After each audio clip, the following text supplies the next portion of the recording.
All right. Welcome back. So, continuing our discussion of feeder conductors.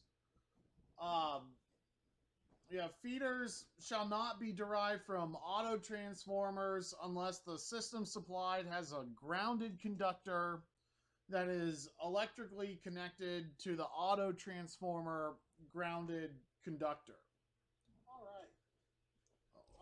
Welcome back. Hold on.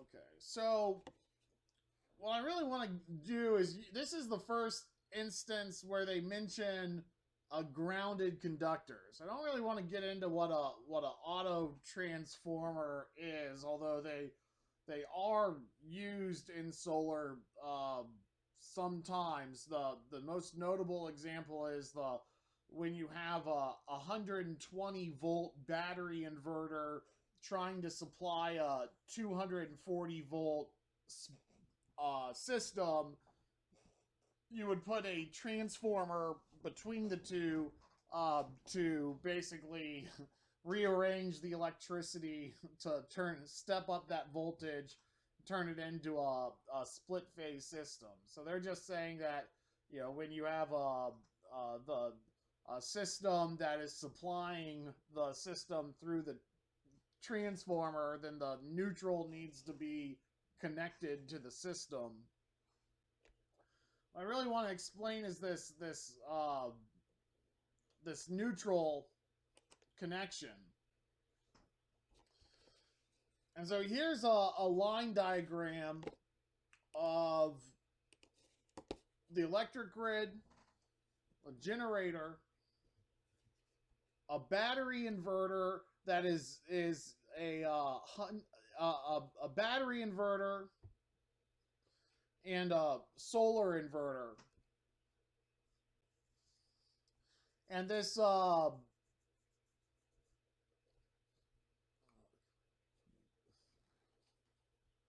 what we see here is power coming in from the grid, and then we have a generator that is on a transfer switch. So the grid can switch between the generator and the transfer switch, and all these devices share a neutral line.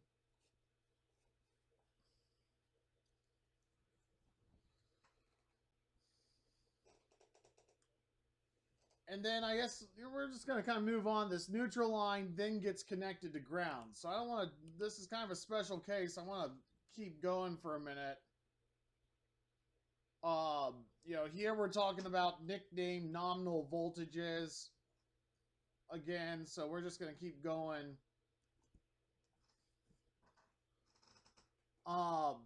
Here we're hanging a transformer on the side of some power lines. And here's our solar array we're interconnecting to the grid. Now these power lines, you and I would consider them to be high voltage. The electric utility would consider them to be a low voltage distribution circuit. Just 2,000 volts of electricity. Whereas our homes are using 240 volts of electricity divided between two feeder legs. 120 volts apiece, and with reference to ground, you reference 1 to ground and you get 120 volts. If you reference 2 to ground, you can get 240 volts.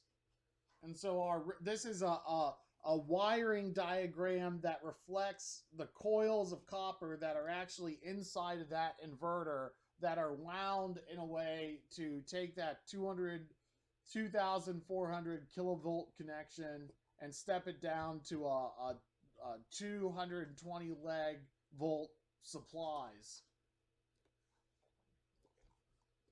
It's by winding the inverter windings.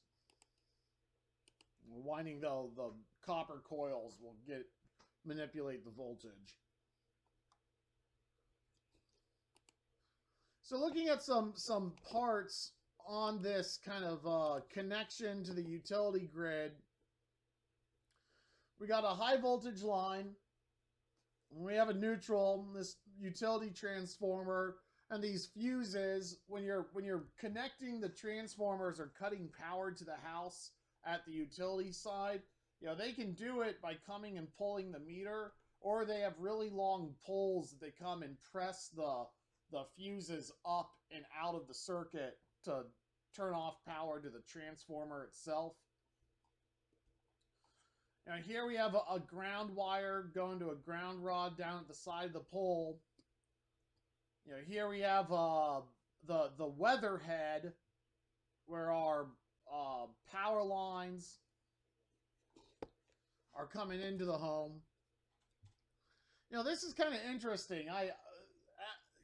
Getting into solar, I look at something that looks like this and I think, what a mess. These wires are just kind of hanging out there and there's a lot of slack in them.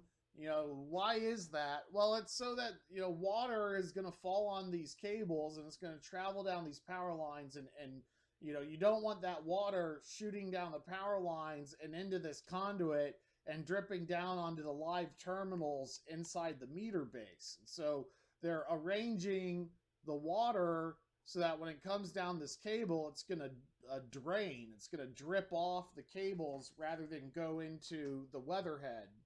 So they've made a drip loop with their wires. So in solar, you have to be aware of that. When you're, have these power lines going into the rooftop, you want to enter in from the bottom of the box rather than the top of the box or the side of the box. You want to go into the bottom, just like we're going into the bottom on this weatherhead so that the water drips out of it. It goes down in the meter base, the meter box.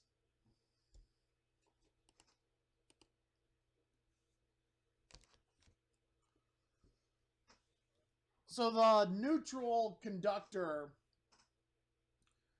the conductor connected to the neutral point of a system that is intended to carry current under normal circumstances. So what does this mean? The neutral is connected to ground at one place in the system. The neutral is connected to ground. It can occur inside the electric service panel. It is common to have it occur inside the actual meter base or meter box. But here we see a neutral to ground connection. Here we see a neutral to ground connection. Here we see a neutral to ground connection. And by grounding the neutral, by grounding what is considered to be a current carrying conductor, we take that neutral and we bring its potential all the way down to 0 volts. And that causes, your hot leg of power to travel through a load, and that electricity has somewhere to go because it can go from its high potential down to its load potential. But that doesn't mean that the neutral, being at a 0 voltage reference doesn't carry any current. It can have voltage in it as that voltage is draining to ground. So the neutral is the drain.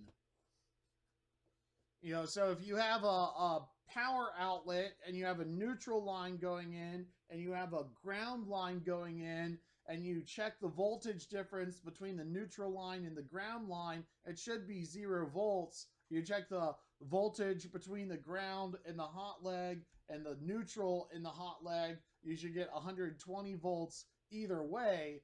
But when the current goes through the appliance and through that power outlet, it's not supposed to be traveling through that green ground. It's supposed to be traveling through that neutral back to that one point of interconnection in the panel or in the meter base where that neutral is connected to ground, where that drain is.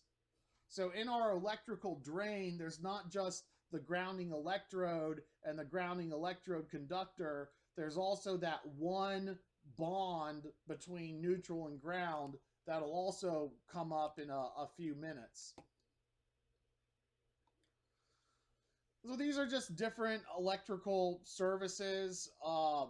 it is very common, you know, in the United States. We mostly have 120, 240 volt split phase circuits. That's where we have two 120 volt legs, and they position them to be equal and opposite of each other in kind of something that's unique to AC sinusoidal waves, such that by being equal and opposite to each other, you can get a 240 volt difference between the individual 120 volt legs. You know, here we have a 240 volt service that is just one 240 volt line plus a neutral and ground. That would be very similar to a 120 volt branch circuit. It's just a 240 volt branch circuit. So I recently did a site evaluation on a hotel, and their air conditioner units plug into the wall, but they weren't 120 volt devices. They were actually 240 volt devices coming off a 240 volt leg. You know, so it looks very similar to this 120 volt leg. There's no difference except this leg is powered with 120 volts. This leg's powered with 240 volts. So how does that happen? Well, maybe back at the main service panel, instead of being 120 volt legs, it's something more robust than that. You know, they might have a higher power service. You know, what's common for commercial is to have a winding, and this is called a delta connection, and this is called a Y connection. And they're different, and they require two different inverters. If you have a delta electric service, you need a delta commercial inverter. If you have a Y configuration electric service, you need a Y configuration inverter. And so in either case, you have a phase A, phase B, and phase C electric service, and you know, from phase A, from one phase to neutral, you get 120 volt potential, and then you know, depending on what phase it is, depending on if your circuit is being powered by, you know, two legs of the three-phase service, or one leg of the three-phase service, or all three legs of the same three-phase service, you can get 240 volts out of a delta service, 208 volts out of a delta service, just 208 out of a Y service. So depending on what specific electronics are inside that building, you might pick one electric service over the other, or vice versa. You know, if the utility is supplying you with a Y three-phase commercial service, you may not be able to buy devices that require a delta service without a transformer going in between the two.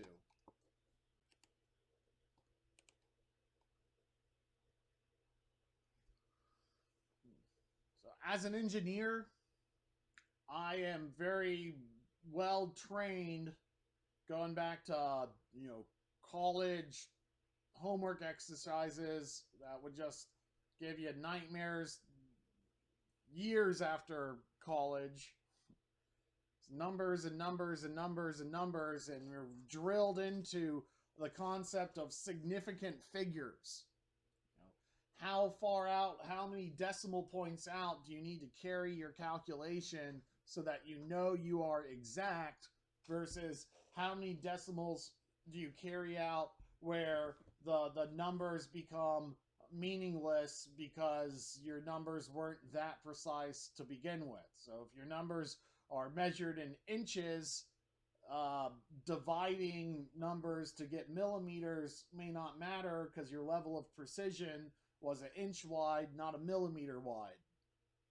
So this is something that engineers obsess over. Does that same level of obsession apply to National Electric Code?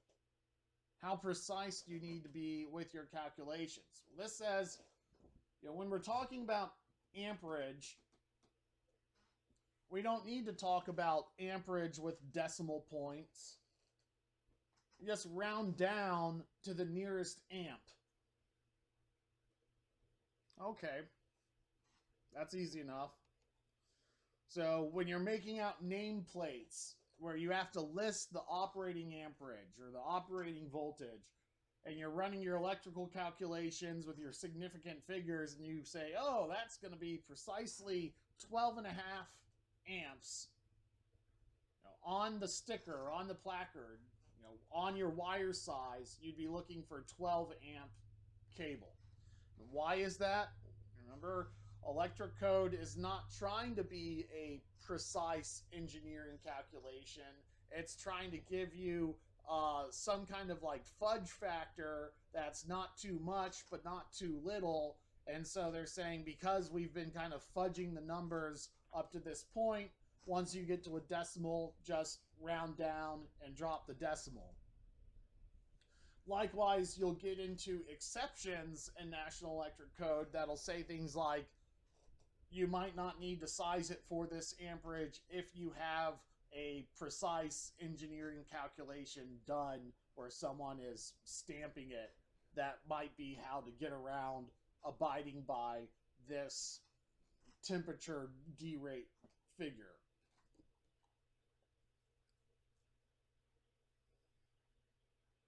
Again, that's because they're not trying to give you a chart to cover every single possible calculation you can make. They've made the decision-making process a little bit less precise to develop these charts so that we can just say, okay, it's a 20 amp circuit. I need this large a cable because it's rated for 20 amps. So we got branch circuit calculations for certain loads. Like how many watts do we need to account for multiple outlet assemblies for for all these little 15 amp outlets? How do we stack them up onto an electric service panel? How do we calculate the load for a dryer or a stovetop, motor loads, light bulbs? They might all have little nuances that get along with saying, well, maybe not all the light bulbs in your house are going to be on at the same time. Well, how might that apply to dryers or stovetops? Well, generally speaking, they're going to say, well, if you have one stovetop in your building, we're going to assume that's going to be on at its full rated capacity. So generally, a lot of the discounts on, do you count every single refrigerator, every single dryer, every single washing machine in your load calculation, that is only something you get into with commercial buildings like a hotel that might have dozens of air conditioner units, and they are given allowances so that they don't have to size their electrical service as if every single air conditioner unit were on at the exact same time. There are rules and guidelines for calculating the size of your circuits and the size of your electric service panel for new construction. Not nude construction, new construction. You can get in trouble if you confuse the two. Loads for additions to existing installations. So, basically what we're talking about here is there's this section of National Electric Code will get into calculating load estimating. And the reason for that is that the minimum size of a feeder or a service is the sum of all of the loads on that service after any demand factors are taken into consideration. And generally those demand factors give you the ability to discount those loads if you're installing multiple devices, which are generally going to be more beneficial to commercial buildings than residential buildings. What that also means is, when you apply those factors, if then you go and actually turn them all on at the same time, you can get into brownouts. Now, here's a good definition. The authority having jurisdiction, or the AHJ. An organization, office, or individual responsible for enforcing the requirements of a code or standard, or for approving equipment, materials, and installation or procedure. So, who is your authority having jurisdiction? Well, for one, remember that the authority having jurisdiction, they're the ones who get to decide whether or not you're following National Electric Code or something, more strict than National Electric Code. So, a good example would be apartment complex wiring in New York City. So when your buildings are 100 stories tall, the safety concerns get elevated as opposed to a building that's only 2 stories tall. And so in New York City, instead of allowing an electrician to put Romex down the side of the wall, it's common for them to say, no, we want you to have that power to be in conduit.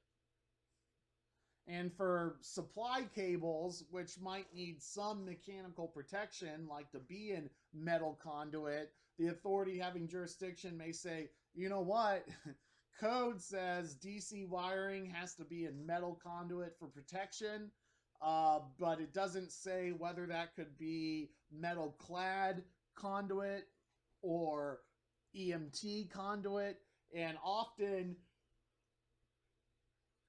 in densely populated buildings that are multiple stories tall, if there's a requirement for physical protection, they'll want you to use even more robust metal conduit, like rigid conduit or intermediary metal conduit, which we'll get to. So for our purpose, how do you determine who your AHJ is? Well, there's a great website you can go to called desireusa.org, and it's kind of a database of renewable energy policies and incentives. And one of those policies is the interconnection standards for your particular state. So if you're confused about who you need to run your project through for permission to interconnect to the grid, I mean, generally speaking, you're calling up your power company and getting their interconnection application, and then you might also have to call up your city and pull a local building permit or local electrical permit. So you might have a city inspection, and you might have a utility inspection. But generally, for the rules of what's the largest system you can interconnect, or even what's the best starting point for figuring out who you get this interconnection application from, going to the Desire website is a good starting point to get your different guidelines, and they'll give you contact information to get a little more info. So here we're getting into feeder and service load calculations. So there's different load correction factors for heavy duty appliances, space heating.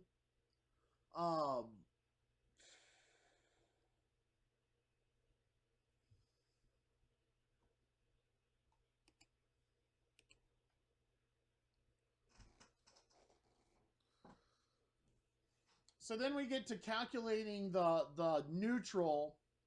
It says the maximum unbalanced load is the maximum net load between the neutral conductor and any one ungrounded conductor.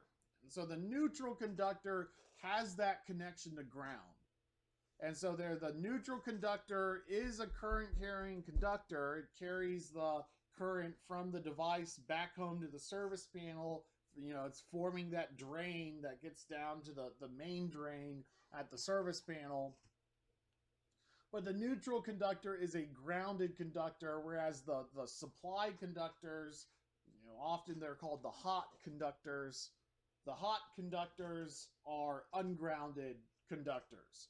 And there's different nuances on when you're permitted to undersize your neutral or not. On renewable energy systems, the playing it safe is do not undersize your neutral.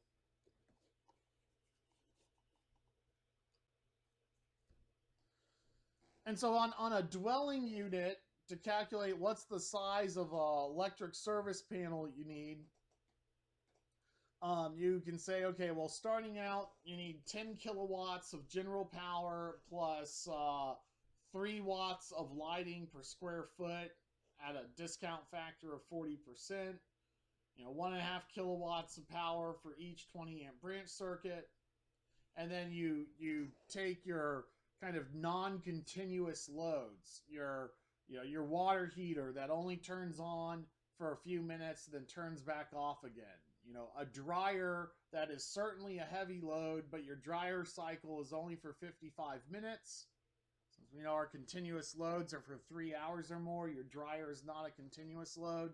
And so it's giving you some fudge factors, and then also telling you, what appliances you don't have to mark up by another 25% when calculating your loads. Heating and air conditioning loads, they're saying, okay, well, you're going to have a different case use for the summertime versus the winter time versus the spring and fall. In summer, you're using air conditioning. Winter, you're using heat. In the spring or fall, you might use heat in the morning and air conditioning in the midday. And so you look at different case uses and pick the maximum of them, which is generally wintertime heat or summertime air conditioning. In apartment complexes, what I kind of think is interesting is how deep can the discounting go? If a home needs to be a 200 amp service panel and an apartment complex has 100 units,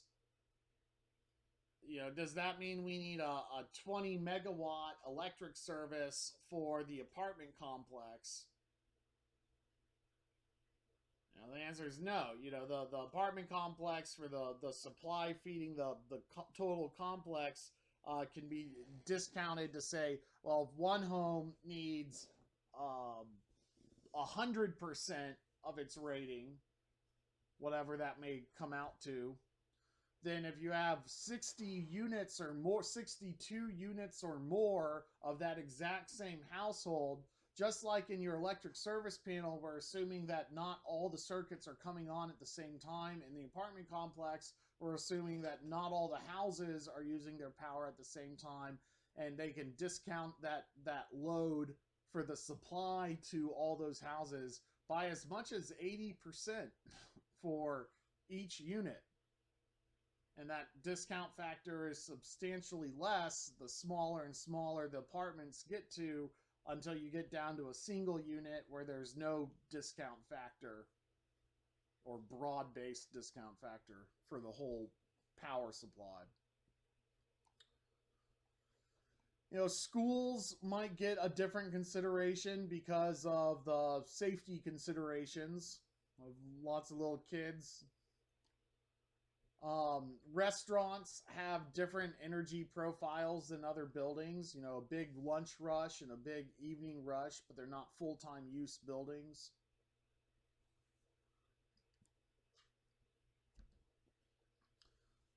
So where this comes into play is how large of an electric service you need to power a building. What if the building already exists? If the building already exists, you can monitor the electrical demand of the building and use that information rather than all these predefined calculations to determine your load. And that's, a more accurate way to do it, because, just look at LED lighting. The adoption of LED lighting is tanking the power requirements of lighting factors. It might take NEC a few years to update that.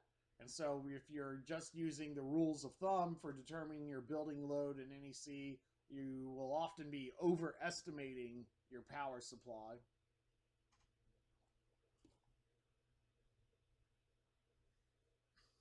What's the definition of a building? A building is a standalone structure that's cut off from adjoining structures by firewalls.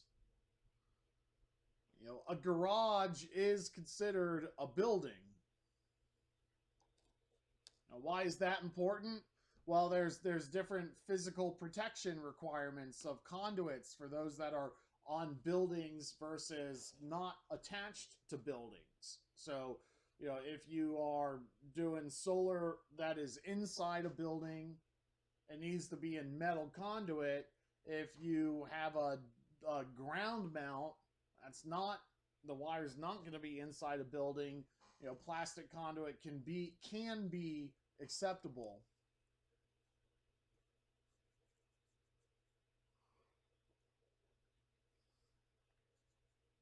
Bonding is you know, almost the same thing as grounding. You know, bonding is establishing continuity between 2 points. Grounding is establishing continuity to ground.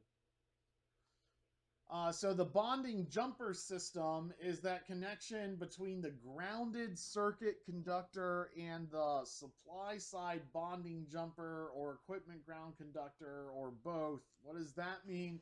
The bonding jumper system is how the neutral is connected to ground.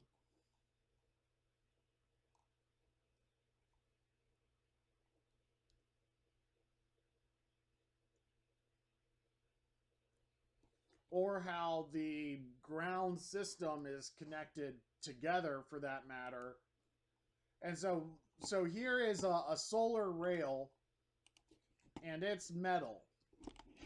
And at this point on this project, we've run out of rail, and we've had to splice another rail onto it. And so we have a piece of metal and then another piece of metal in between them that is a structurally substantial piece of metal. It's strong enough to shore up this gap between the two pieces of rail. And then we have a metal screw going through that piece of metal, touching the other piece of metal. So you might think metal to metal to metal, you know, that's a grounded connection. Except, you know, solar rail is anodized to prevent corrosion, and anodization increases resistance. And so even though you might have a metal piece touching a metal piece, that anodized coating can prohibit electricity from flowing.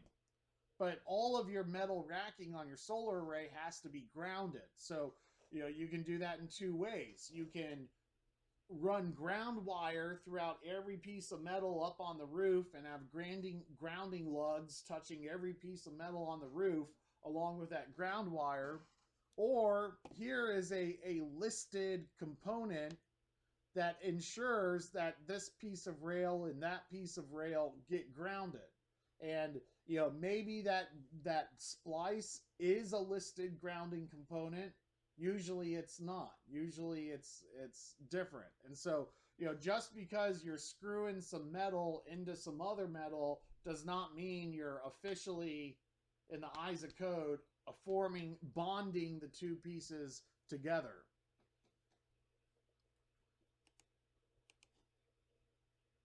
You know, what code is going to try and do is make sure that whatever is being considered the ground path will actually be the ground path. Now we're just gonna skip over this slide and keep on rolling. I think this one's on the quiz. The definition of a substation. That's what you call these things on the side of the road. Your utility substations, which are an enclosed assembly of equipment under control of qualified persons, you know, behind a fence, through which electricity is passed for the purposes of switching or modifying its characteristics.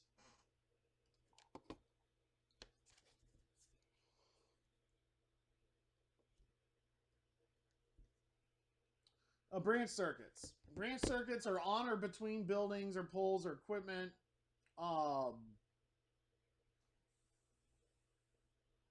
There's a table that kind of lists all different kinds of equipment that might potentially have special use cases or special rules and regulations. You know, communication circuits that are low voltage as opposed to high voltage. You know, fire alarms that might be allowed to be interconnected at a point ahead of everything else, so that if the building loses power, the fire alarms don't. So there might be allowances for different interconnection rules for fire alarm circuits versus other circuits. De-icing and snowmelt equipment would be high amperage but limited use. Floating buildings, like boat docks, have their own code issues. So table 225.3 is kind of like the real table of contents for quickly identifying what equipment might have special rules, and then flipping to that section. Now, definition of a raceway. A raceway is an exposed channel for metal or non-metal materials expressly designed for holding wires or cables or bus bars with additional functions permitted by this code. So conduit is a kind of raceway. A cable tray is a kind of raceway. You know, even a wire bracket that just kind of hangs off a line could be considered a raceway. Now we have another definition: enclosed, surrounded by a case, housing, fence, or wall that prevents people from accidentally contacting energized parts. So there could be a requirement for an enclosed raceway, and like a conduit, you know, a circular tube with fittings on the end all the way from point A to point B would be an enclosed raceway. Ground fault, an unintentional connection to ground between an ungrounded conductor, you know, one of the supply conductors of the circuit, and a normally non-current carrying conductor or piece of metal or metal raceway or the earth. The ground fault. So when you have a fault between something that's energized and something that's de-energized, that's a ground fault. Then we have a ground fault circuit interrupter, a device for de-energizing a circuit within a period of time when the current to ground exceeds a certain value. So we have to remember that when, let's say you take a 15 amp branch circuit and you plug in a 20 amp electric heater. You turn it on and you run it for a few minutes and the breaker's going to pop on your service panel. That's not a ground fault. You know, that's a breaker flipping because of overcurrent. You know, it's saying, hey, if you run that heater for very much longer, that circuit's going to start heating up. And because it's rated for 15 amps instead of 20, it can cause a fire. So I'm going to flip and turn off. That's not the same thing as to kind of borrow from Bill Murray in Groundhog's Day, going and plugging a toaster into the bathtub and dropping it in, and all of a sudden you have all this high current flowing, you know, into your water pipes and water drains and out the ground. You know, that's a ground fault. And so and another kind of fault would be an arc fault. So an arc fault is caused from loose connections. So let's say you have a connector that's connecting two cables, but that connector wasn't made up right. And so the two cables are really close to each other, or they might even be touching each other, but that touch is loose. You know, so let's say you have a cable termination that needs to be bolted down, but the installer didn't tighten the bolt tight enough.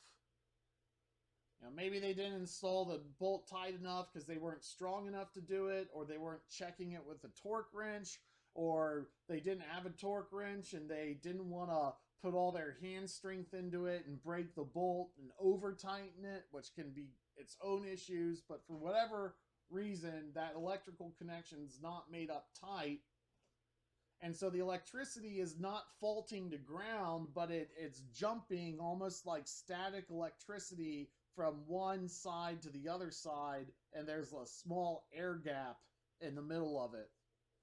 That's an arc fault, and that can have its own problems. In many ways, an arc fault can be the most dangerous of all because, you know, it's not going to flip a breaker. It's not going to open up the breaker. It's not going to trigger a ground fault. Arc faults can cause fires as much as anything else. An arc fault could be occurring at an amperage that is less than the breaker requirement. So the breaker, a standard breaker, does not necessarily trip during an arc fault. You know, the solar industry now has been required to put arc fault detection capabilities into their inverters. So back in the day, you fire up a system and it works perfectly and everyone goes home and is happy. In the same system, you fire it up with an arc fault detecting inverter. The inverter could say, you know, one of those connections out at the array isn't made up correctly and it's a little loose and it's causing a little bit of arc faulting in the connector, so you need to go fix that before I turn on. So you might have heard about Tesla fires in the news. You know, putting Tesla on top of like Walmart's, and now Walmart, I think they've since settled, but was threatening to sue Tesla to get out of their solar leases because of some fires that have occurred on the property, and it could easily be from you know, connectors getting down into a puddle of water, and that puddle of water is on the top of a plastic roof. So it's not like that puddle of water is being electrified and then draining to ground, and then maybe the puddle of water evaporates and the connector's just sitting there, but the terminals on that connector are corroded, so the electricity is kind of jumping around the corrosion. That can cause a fire. It can cause the connector to melt and start burning up the roof. And so, you know, inverters installed up to, I think, like 2014 or so did not have arc fault detection into them, and Solar City was installing arrays before then. So kind of older generation solar installs did not have these do not always have the same safety protection circuits as newer inverters. Additionally, some of your legacy inverters had blind spots in the ground fault detection system too. So, well, I don't think we're quite ready to explain that quite yet. But the kind of learning point right now is that now we have fuse blocks or fuse boxes on both the positive side and the negative side to make our inverters be in a floating architecture the way it used to be, and the way it still is on some battery inverters, is this negative side here would get connected to ground and you'd only fuse the positive sides, and that could cause a ground fault where one circuit for whatever reason starts faulting to ground and other circuits join in, and then that starts raising the voltage of ground, and so the inverter looking at the ground voltage versus the voltage of the system doesn't see the fault. You know, they've changed that by removing the negative to ground connection and isolating the ground fault detection circuit from ground so it sees them better. A little more cost put into it.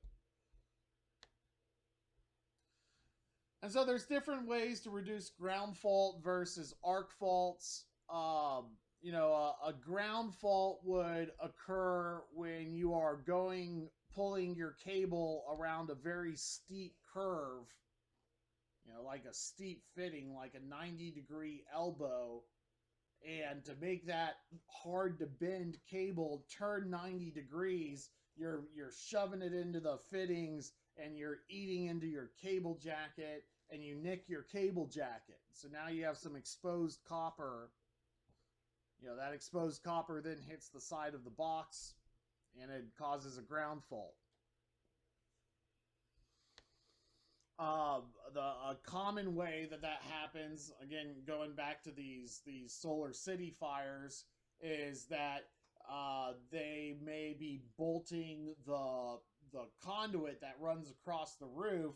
They may be bolting the conduit supports down onto the roof, and then they may be tightening the conduit onto the conduit support so that it's hard attachment rather than a loose attachment where the conduit can kind of wiggle on top of the conduit support. And that hard attachment, as thermal expansion applies to a hot roof and to metal on the hot roof, that you can make up your conduit completely well made and tight, and if that conduit run is long enough on a hot roof, it can pull out of the fittings down the road. And so I really dislike EMT conduit runs on the rooftop. It would be much better to have a cable tray where the cables are kind of loosely laid into the cable tray, whereas conduit, the conduit can pull out of these fittings, and then all of a sudden you have a sharp edge inside the fitting from your conduit that can bite into your cable. So that's caused some fires. So, you know, shorter circuit lengths to avoid long conduit runs so that you don't have quite as bad thermal expansion. Avoiding sharp turns. You know, those are ways to reduce the potential for ground faults. And then arc faults is more of a matter of workmanship. You know, making sure that your connections are made to the torque requirements that are specified in the installation manuals.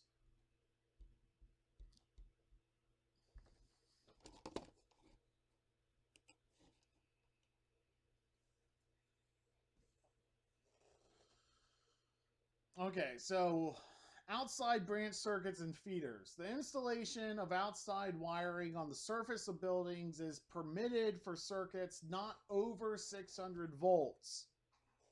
So, you know, the solar can go up to 1,000 or 1,500 volt circuits.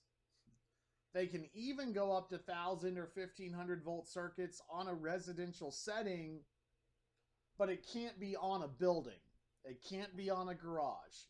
So a dedicated ground mount, residential or non-residential, can be at higher than 600 volts, although there are additional safety requirements for higher voltage systems, such as putting a fence around it, securing access to it.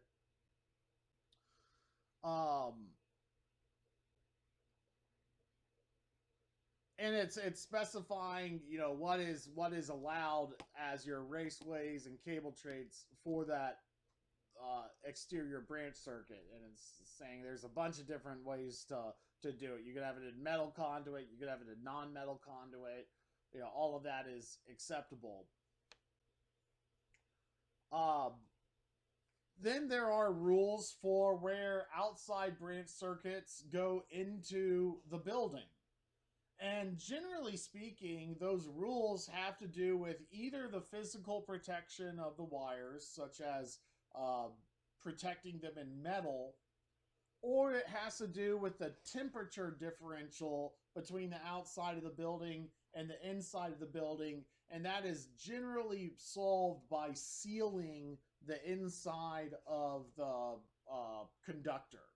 So as you'll see special rules highlight later on in National Code, Electric Code, what can happen between a hot side of the building and the cold side of the building is you can simulate a little weather system inside of your conduit. You can get condensation, from cold air going to hot air. You can get condensation, and even though you might have a rain tight conduit, it's not an airtight conduit. It's not a spaceship.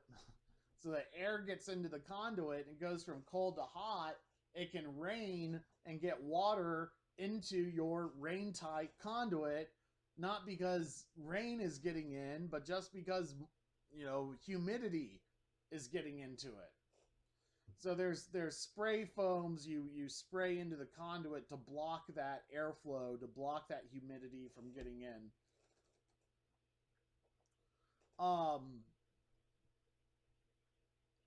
Open conductor supports for when you do have conduit runs across a roof. There's rules and regulations governing the spacing for those supports. There's rules and regulations for, when the cable is running up the building, how frequently you have to support it. And then there's clearance requirements for overhead conductors and cables. So, above the roof, there's a 8-foot clearance requirement for conductors running across the roof, except for where the roof is subject to pedestrian traffic. And then the spacing requirements are even higher than that. And so, solar pergolas are a nice concept, but definitely run them through the permit office beforehand, because I can see, inspectors saying, well, if that pergola is going to have people walking underneath it, normally the height requirement is 8 feet. But because that's subject to pedestrian traffic, I think it's I think we'll see it referenced later on in the program, but it's a much taller height requirement. Except, it says your cables have to be 3 feet from windows or doors or porches. You don't want someone to be able to open a window and stick their hand out and be able to grab onto a power line. The exception being the very top window, from the window at the very top of the building to the very top of the building, there might not be a 3-foot clearance. And so they say at the very top window, you can have the cables run closer to the top of the window. We're assuming that there's no one above you. And so, so we're assuming you're not going to get out that top window and monkey around with the very top of it.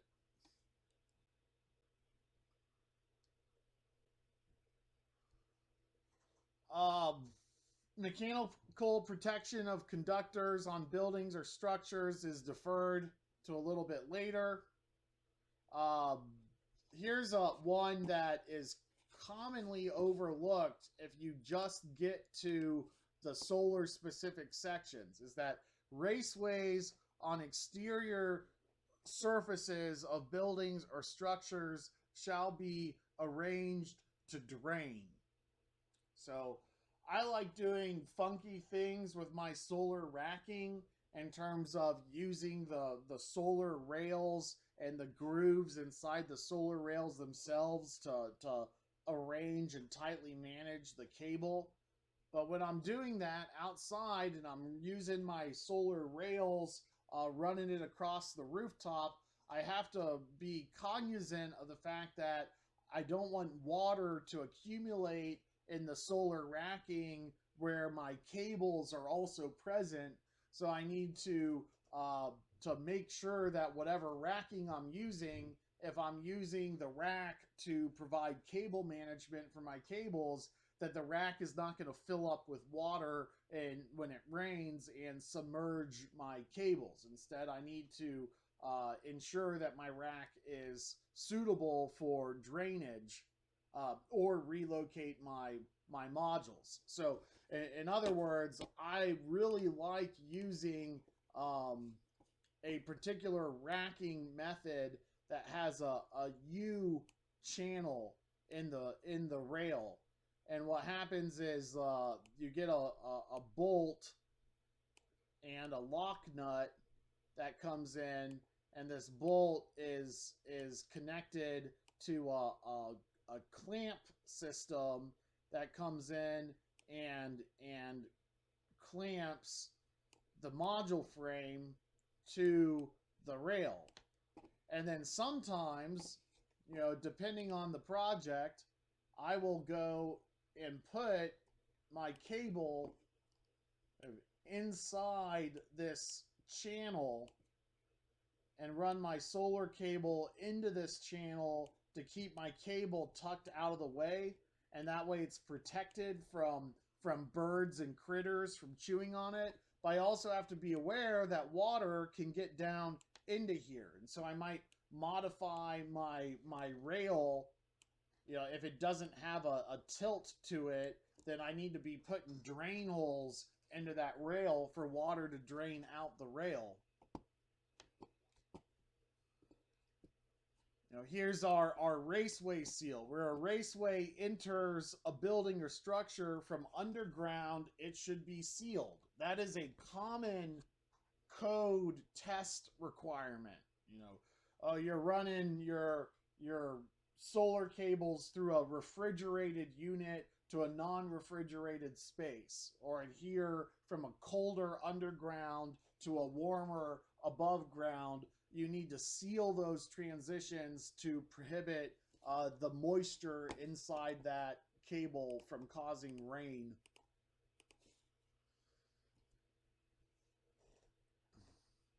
So the number of supplies. So a building or structure is only allowed to be served by one power supply,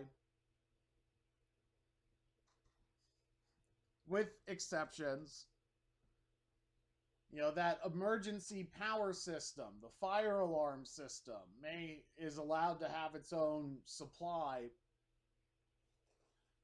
So I commonly see fire alarm systems tapped onto the conductors before they get to the emergency main, because you don't want the main breaker to flip and that turn off the emergency power systems that are needed to do alarm alerts. Solar is allowed to have special locations for connection, which we'll get into when we talk about interconnection. But we can see it kind of being already specified in the non-solar section, just talking about energy supplies to the buildings. Multiple occupancy buildings are allowed to have the power come in to the property at multiple points.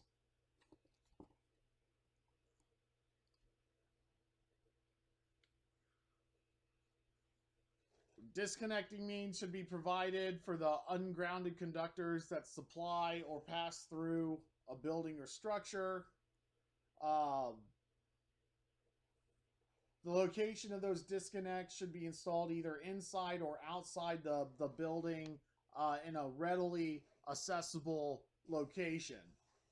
And so this is saying, look, if you have solar going into a building, there needs to be a disconnect that's readily accessible for someone to be able to turn off where the power goes into that building. And most jurisdictions, and I even think 2020 code is heading this way, will say, what that is for someone, the fire department comes out, they need to be able to de-energize the solar array from the rest of the building. So we want to have a disconnect switch that someone can just walk up to and turn the system off in the name of safety.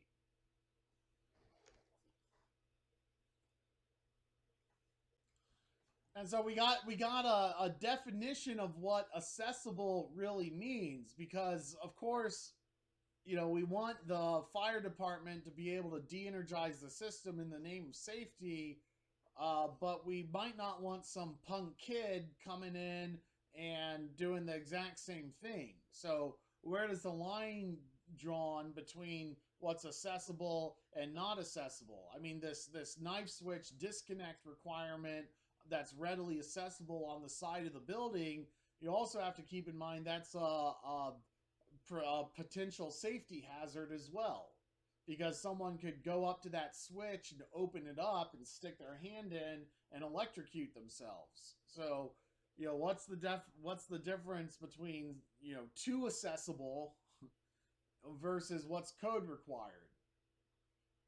So something that's accessible admits close approach, where you don't have to get through a locked door or a locked fence to access it.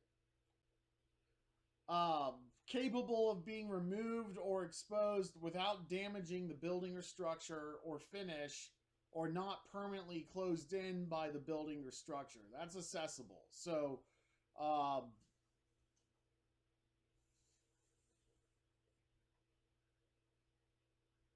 something that is accessible means you don't have to climb a ladder to get to it. So readily accessible is something that can be quickly accessed. So readily accessible is generally defined as you can walk up to it and reach it from the outside of the building, or if you have to go inside the building to reach it, it's right inside the building in an obvious location. So where the meter is, if the meter is on the side of a garage and the service panel's on the inside of the garage, you can put the disconnect switch right on the inside of the garage, because it's going to be very apparent to the fire department that there's where the power goes into the building, and if we walk right inside, there's the disconnect switch to kill that power. Authorities having jurisdiction will often go a step beyond to say, okay, well, code allows you to put it on the inside of the building, but we want it to be on the outside of the building, no matter what. And generally installers do too. They like the equipment being mounted on the outside of the building so they can come and service your array without you having to be there.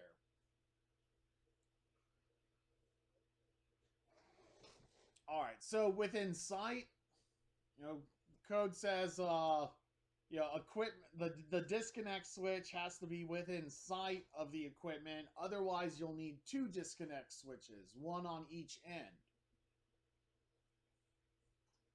So I did a design for an array where the power comes into the property at the front of the property, and it powers the solar array was on a barn that was within sight from where the power went into the property. And the local jurisdiction looked at the line diagram and they say, well, we want a disconnect switch out at the barn, and we also want a disconnect switch out at the front of the property. And we were saying, no, that's not code required. You can just have one disconnect switch, because the barn where the solar is within sight of both disconnect switch, of the first disconnect switch. And they said, well, we want it to be, they came back and said, okay, well, that's code compliant, but we're going to still require it anyway.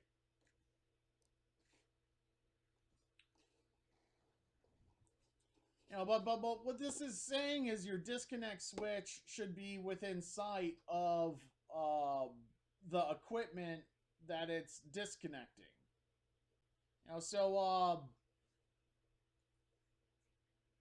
Means shall be provided for disconnecting all ungrounded conductors that supply or pass through a building or structure.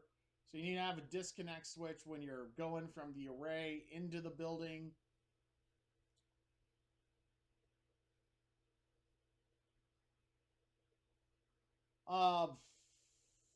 Location.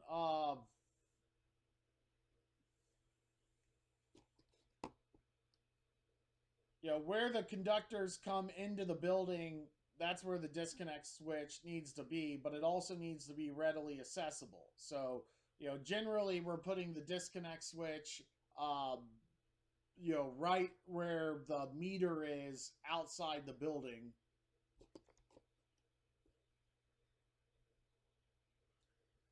And then we get to the maximum number of disconnect switches. So, let's say we have multiple solar arrays connecting to one subpanel. The disconnecting means for each supply should consist of no more than 6 switches or 6 circuit breakers mounted in a single enclosure.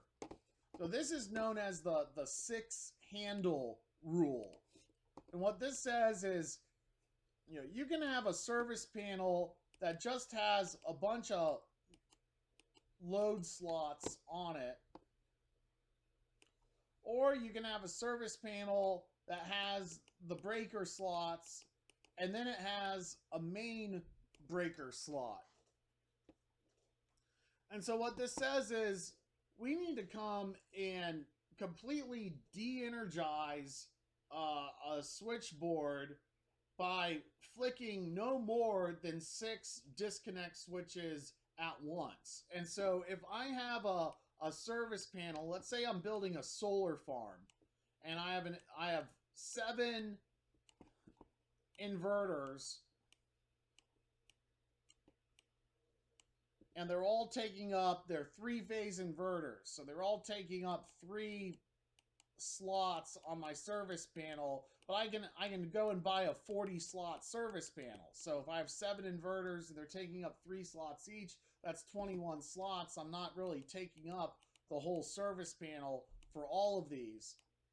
If I only connect 6 inverters onto this panel, I don't need a main breaker. But once I add that 7th inverter, then I have to flick 7 supply handles to completely de-energize the service panel. And so code says 7 is more than 6, and so that's when you need a main breaker panel versus main lug only with with no main breaker. So when you have more than 6 disconnect switches, that's when you need a main breaker. So you might look at a service panel that doesn't have a main breaker and say, well, when can you use that as opposed to a panel with a main breaker? The answer is when there's less than 6 breakers on that main lug only panel, you're just fine. If there's more than 6 breakers on that main lug only panel, then you're going to need to have a main breaker up at the top of it.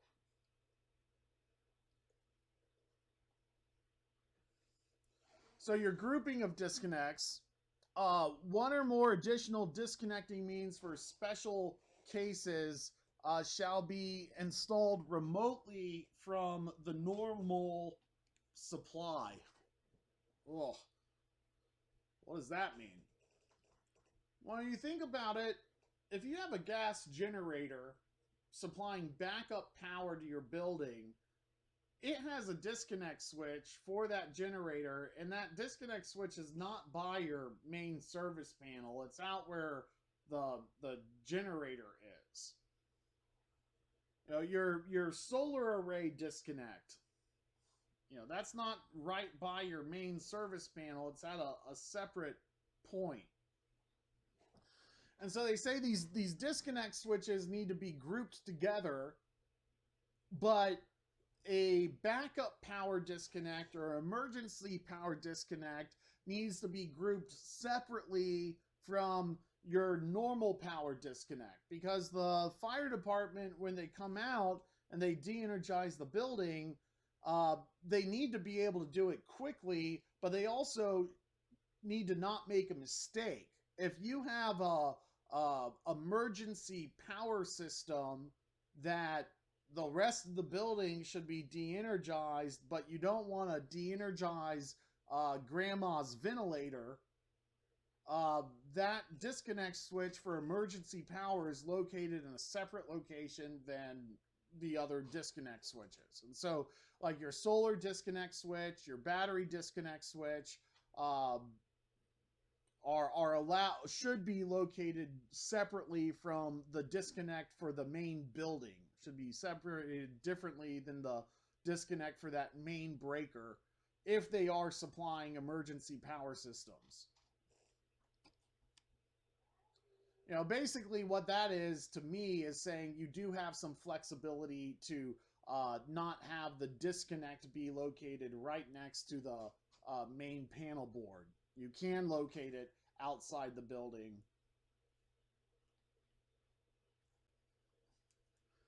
Where a building or a structure has any combination of feeders, a permanent plaque or directory should be installed at each disconnect location, indicating where the other disconnects are.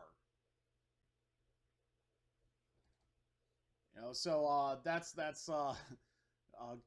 sometimes you can get surprised at inspection where the inspector wants to see an actual map of where all the disconnect locations are. But it makes sense. You know, you put right by your utility meter a map of where your solar disconnect is. If it's not within sight, if it's not right there, you know, if it's around the corner, you know, if there's two disconnects, if there's a disconnect for your battery system, a disconnect for your solar system, having a placard to tell the fire department what's going on is a code requirement.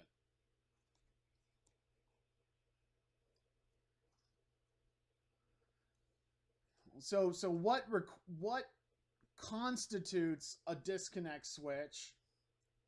Needs to be a manual disconnect switch unless it's also hand operable.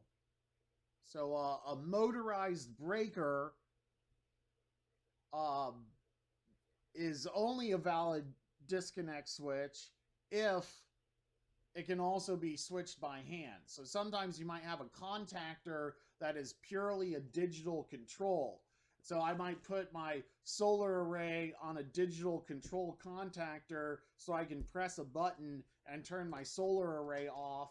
The code says that doesn't qualify as the disconnect. You can do that, but you're going to have a manual switch on top of that to constitute your disconnect switch. That's a very American thing, is to have these manual switches. In other countries, they kind of opt for digital controls, and it's just a different style of doing things, I suppose.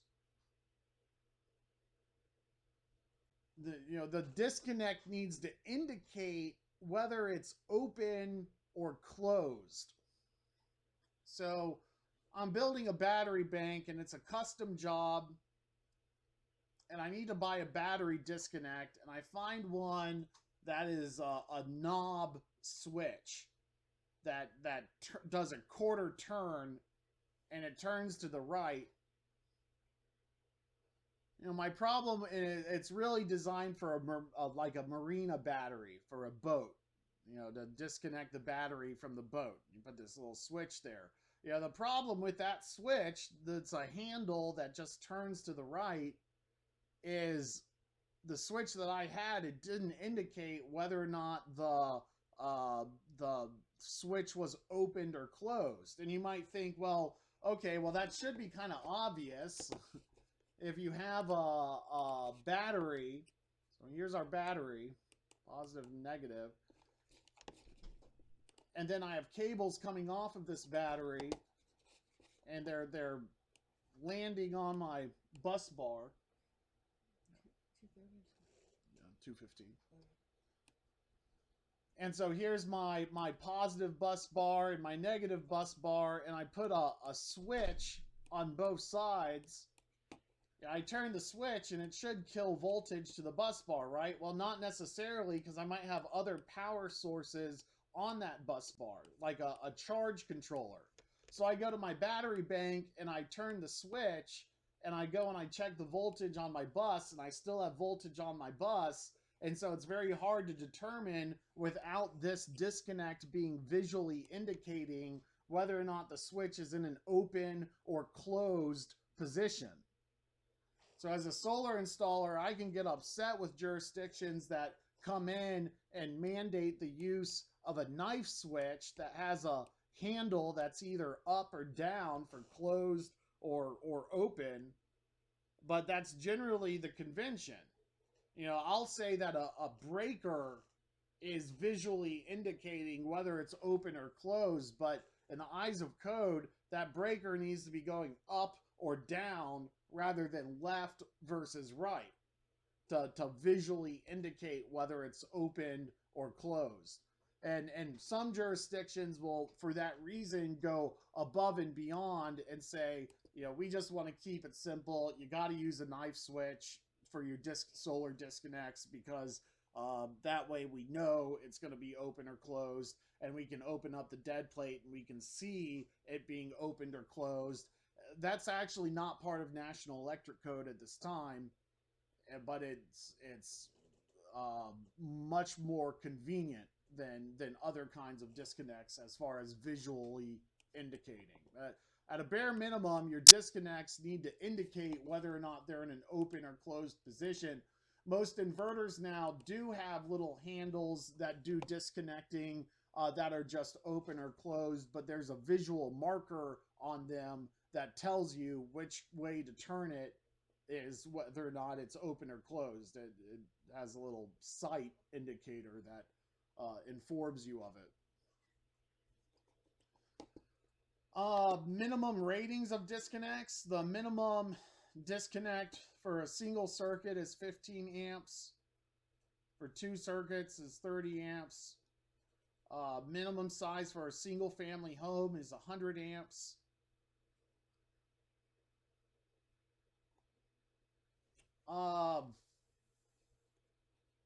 You know, electrically operating disconnect means, you know, generally up is on, down is off.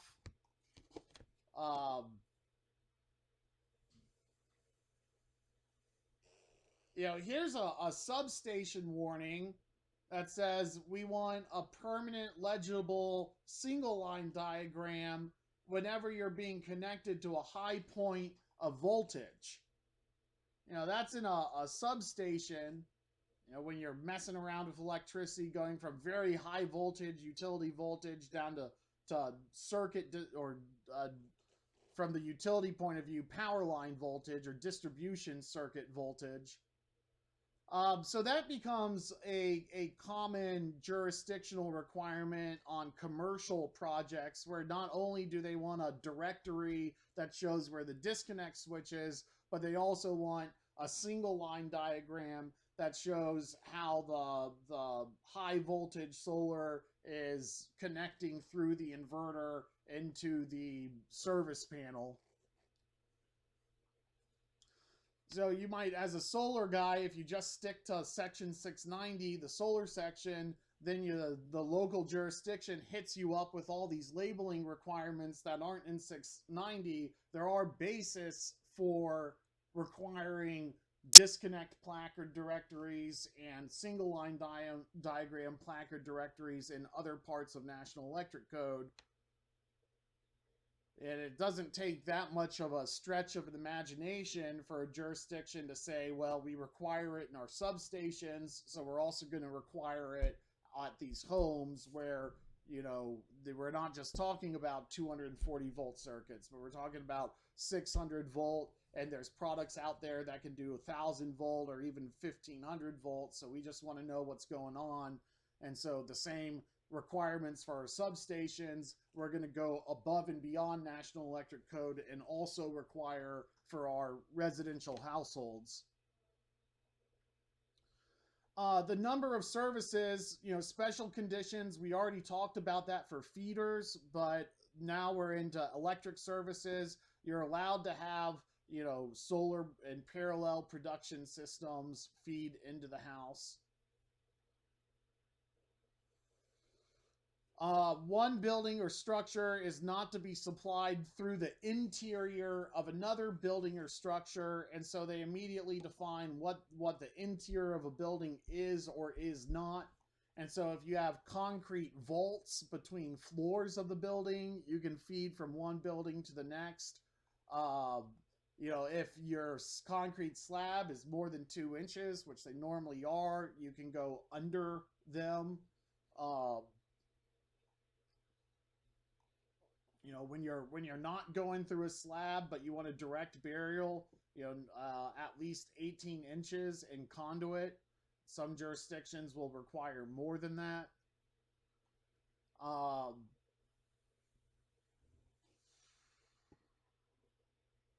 you know, conductors in the same raceway or cable are not allowed for services except for grounding conductors and bonding conductors and other conductors associated with the energy component system, such as uh, relay conductors or monitoring conductors. You know, what that means is if I have a service supplying a branch circuit, I can't just tap on a solar array wherever I want. So I'm talking about a, a solar array. We're running an AC line for the inverter output, and they're also installing an air conditioning system. They say, hey, can we run the air conditioner and the solar array off of the same AC line? The answer is no. You know, you have to land a distribution box there and pull a separate branch circuit for the AC line and a separate branch circuit for the solar array. Now, the feeder between the main panel and the sub panel can share solar and loads because it's a dedicated feeder between point A and point B, and there's nothing but a breaker on the first side and on the other side. But it has to land on a distribution panel and then pull out your separate load circuits from your supply circuits. You can't just be daisy chaining an air conditioner unit and a solar array on the same branch circuit.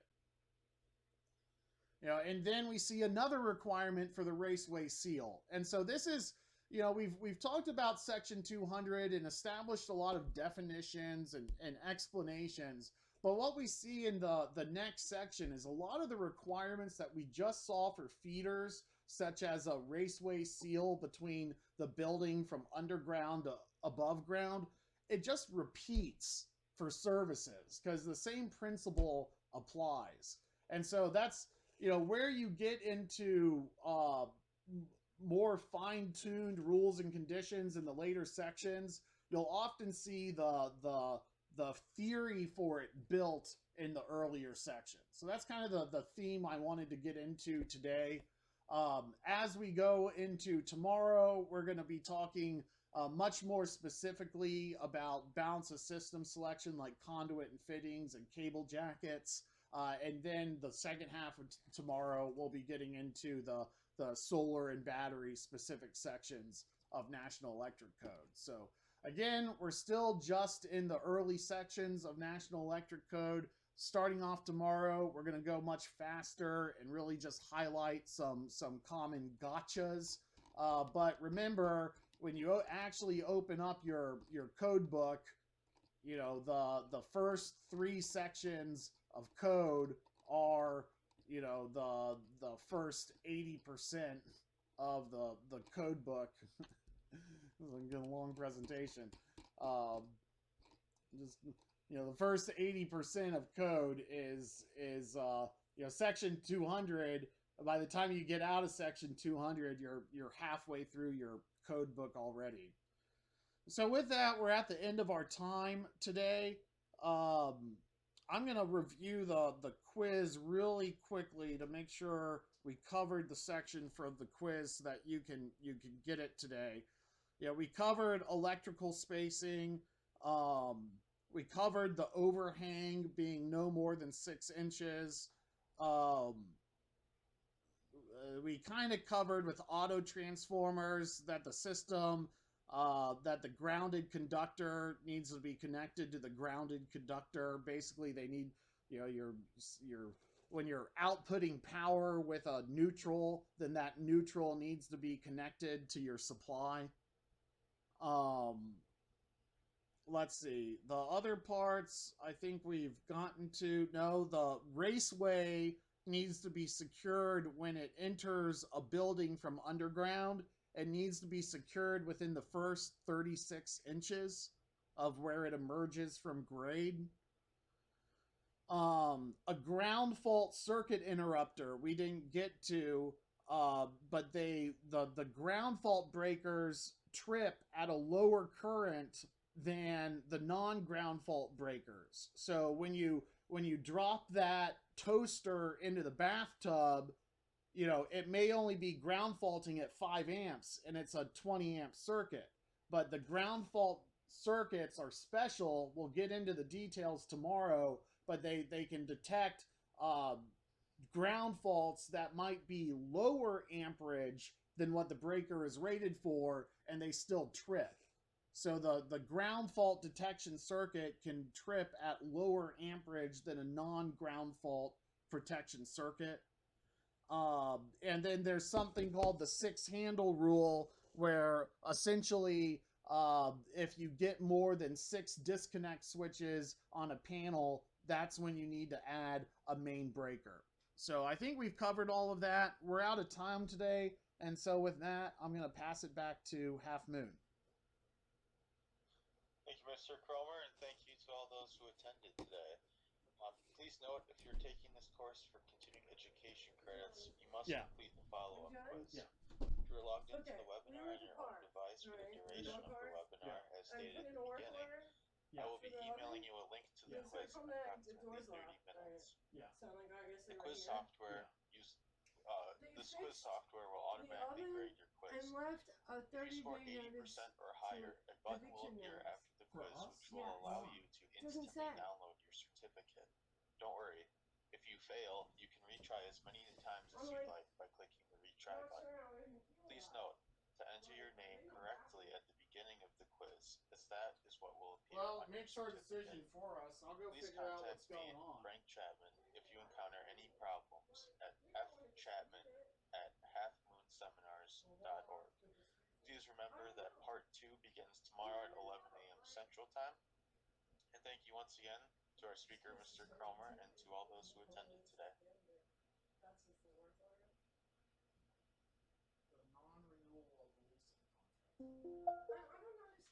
Because that's really not...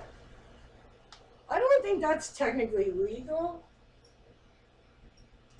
I'm just shocked. Yeah. All right. Well, I'll go talk to her. I just want to find out what's going on. Well, they're just going to lie. I mean, they're not going to change their mind. If I were you, I wouldn't say anything to them and we just leave. Yeah, we could. I mean, because seriously, they're lying dicks. And we know that we don't have a problem with them. So they're just going to say some bullshit. Yeah. Like, well, I mean, I don't even know what they would say. They would have to make something up.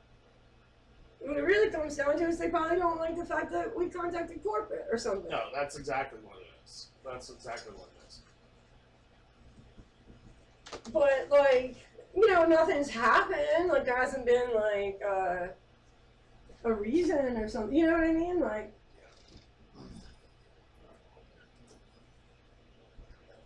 sorry, I just hit you with it. I'm like, what the fuck? I just found out. It's not the worst thing in the world. No, it's fine. But it's still so bad in here. But if we should have, I mean, it's dick boot that they had us drop off our rate check when we did that. It would have been nice to. Oh, they would have seen it. Well, I'm not sure how much.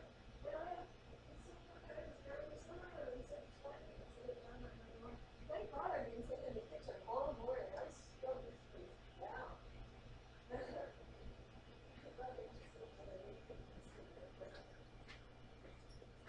again, I guess it doesn't matter. But I just, like, oh, and guess what? Because this might just be a notice to vacate for what? For not renewing our lease. And so this might just be them saying it's time for us to come in and renew our lease. What if it is what it says? That's all I'm thinking about.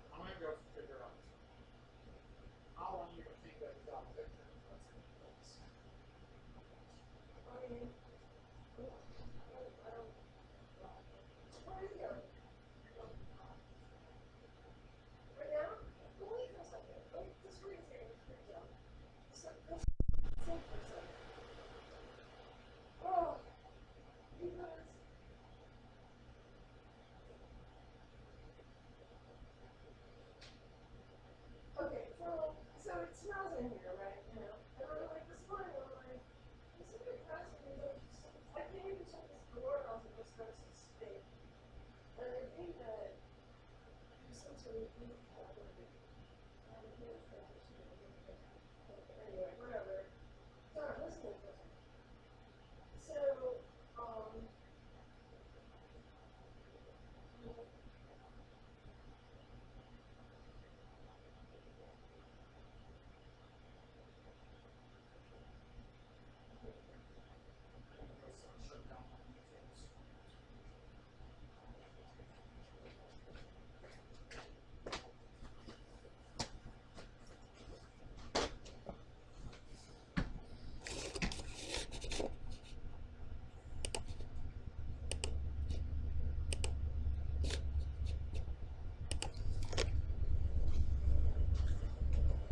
I mean, see, I think they have to give us this letter if we have to renew our lease by this fall. At least that's what they're going to say. but I think it says that they're not renewing our lease. The lease is on.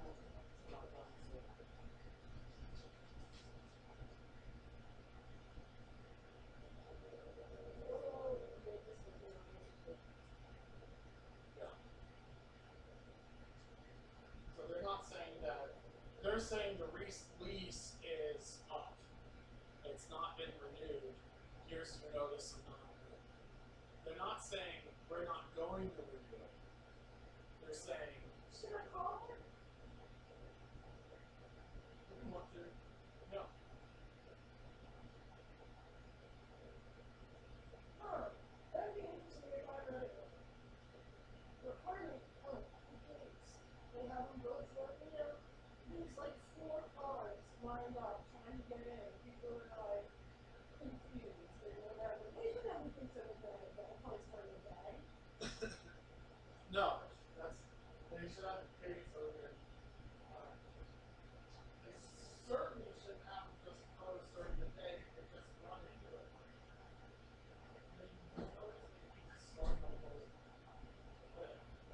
This place sucks. I hate it so much. I hate it so much.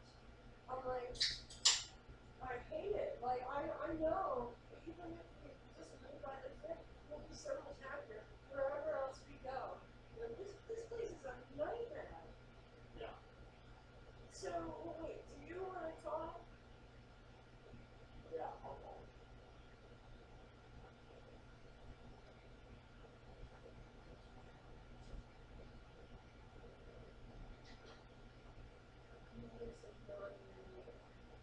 Okay, yeah, I see what you're saying. It might not be. It's not an I mean, just ask her what it is that we're supposed to do. Because I was just there. call and the Grandview Apartments. Bossy.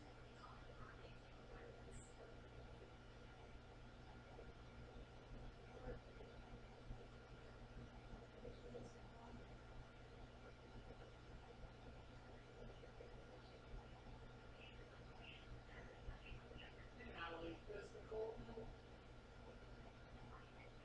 It's John Kroger.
you just don't want our business.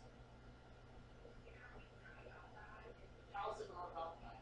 Tell me how it's not about that.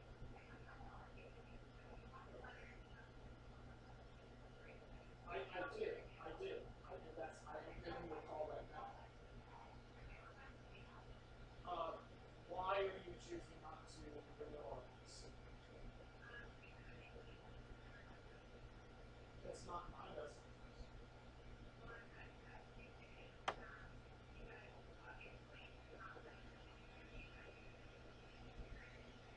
We like living here. We just wish that we didn't run it so poorly. We stay here because of use of dog park.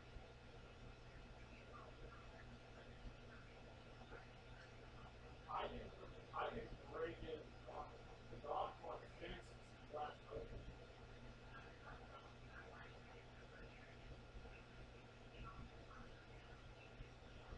So y'all don't have problems with the dog park. You don't have security cameras up there. You're accusing me of breaking in.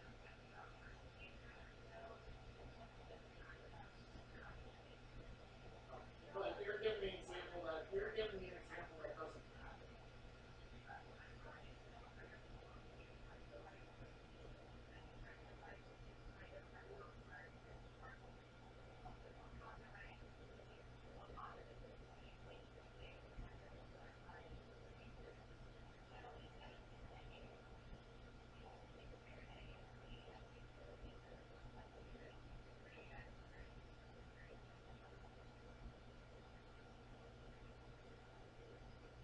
Well, I think that is, you're giving a lot of reasons now that you weren't given in this way.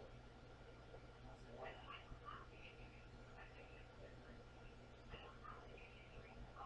There's nothing about this that is impervious. I mean, you're charging us for amenities that you're saying you can't use, accusing us of breaking into the dog park and those sorts of things.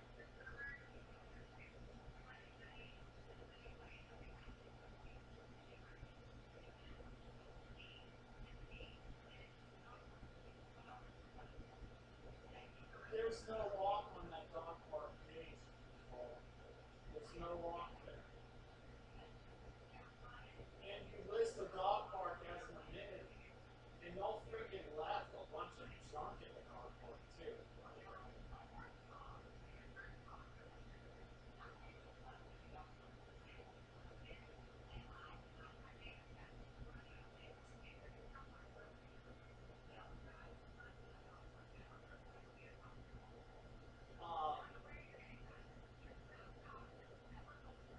Tools and stuff that are specifically talking about.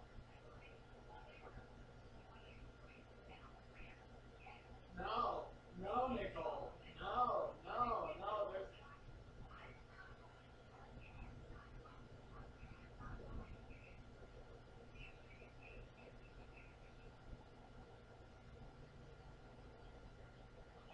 I guess. I mean,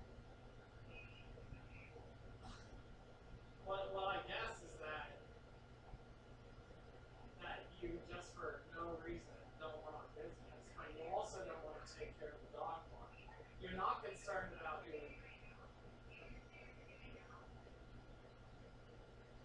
What I thought we were doing was extending the lease for a few months, but now I got this.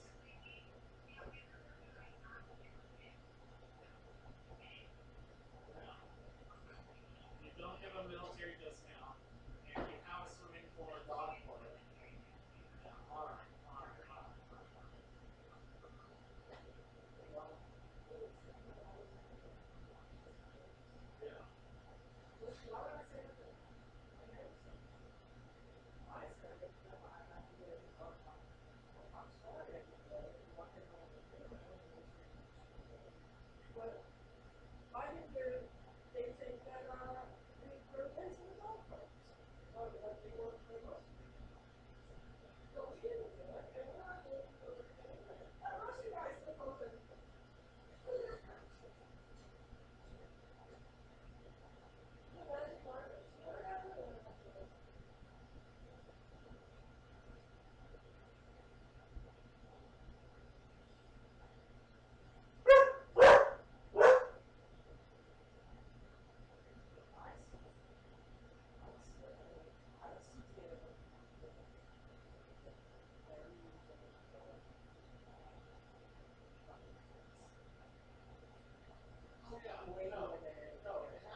she's such a fucking bitch.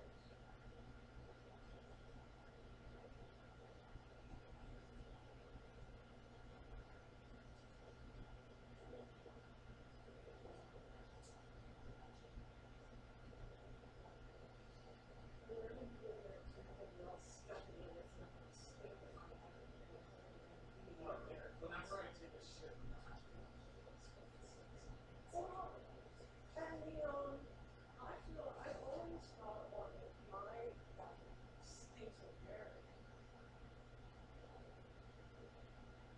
Okay,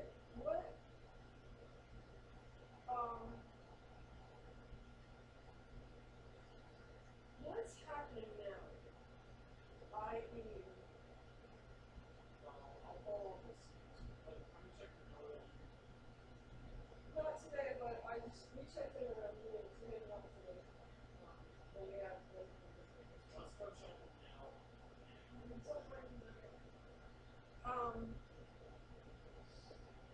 I was just thinking about the truck. Are you thinking about that? So like when do they come? 6?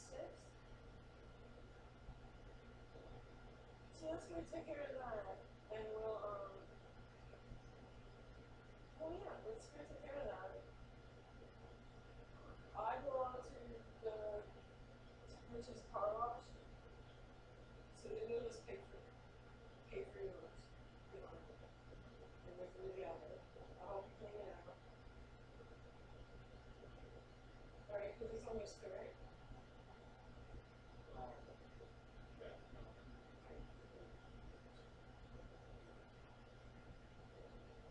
What do you mean, before we leave? Oh, okay. Oh, okay. So you're not ready to like, okay. So should I go get something?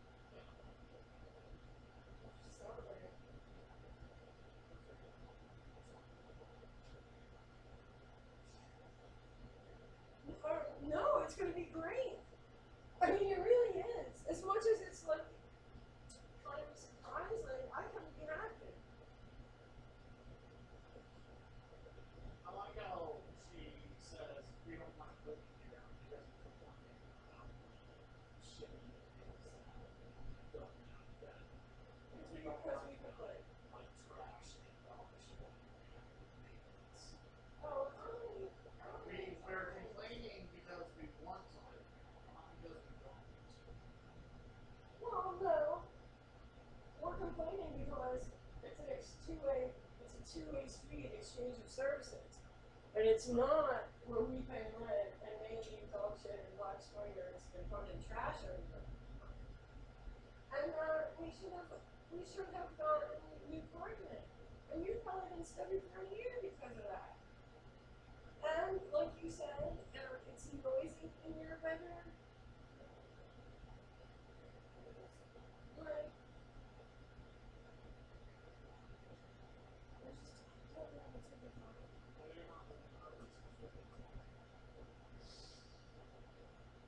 well, I still think it has to do with other extra. That we rented the apartment that it turns out they were fucking with. But they fucked with us from day one. Like, seriously, how did they tell us that we won't get an apartment? We dealt with them for 3 months because it's something that was their fault. Remember when you and both bathrooms were shit? Yours, you couldn't flush the toilet in there? Remember? What? Remember? You couldn't flush the toilet in there? You had to come back for everything, like the tub really cold water, you had to come back. Remember, it was very clear that they hadn't done anything maintenance-wise? Well, it's clear they haven't done it. Right? And so, because of that, we ended up with, like, our apartment ruined. And we've just had to deal with it all this time.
this month, right? So I was like, well, I better stock up on some food before the price goes. And not do anything positive. You know, like that, like something like that, like about the wine, not about politics. The only thing I said was about the tavern. And he goes, you know, and he's like this big. And this is how much, remember I told you the girls suck at I went to the good liquor store? And the girls in the tanning salon are such dicks. Yeah. Okay, well he's like 1,000, he's 3 of you, right? And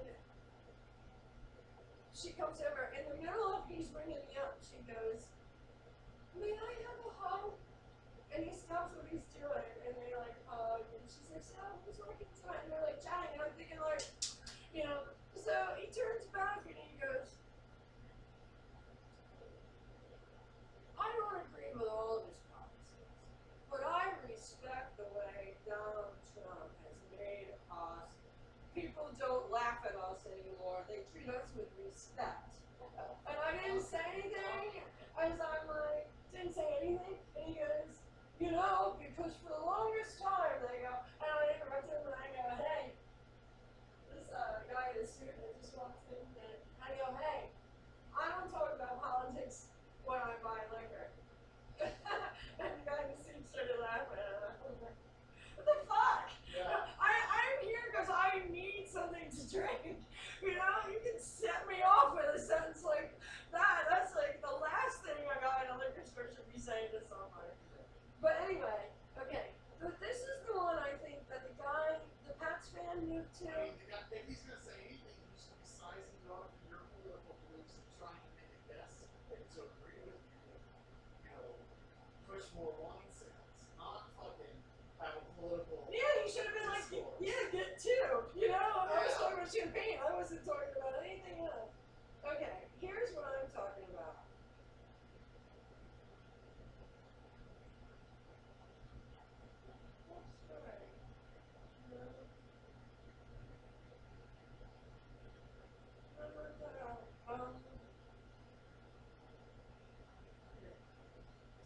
Apartments near me on Pass Road.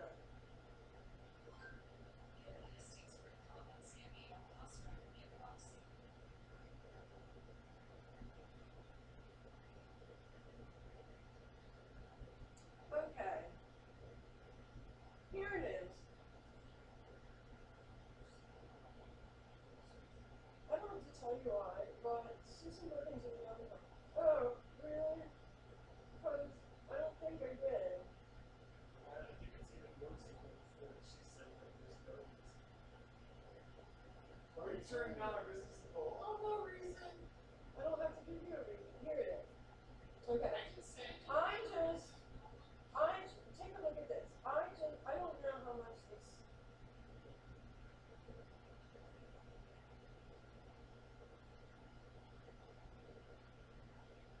I don't know how much this.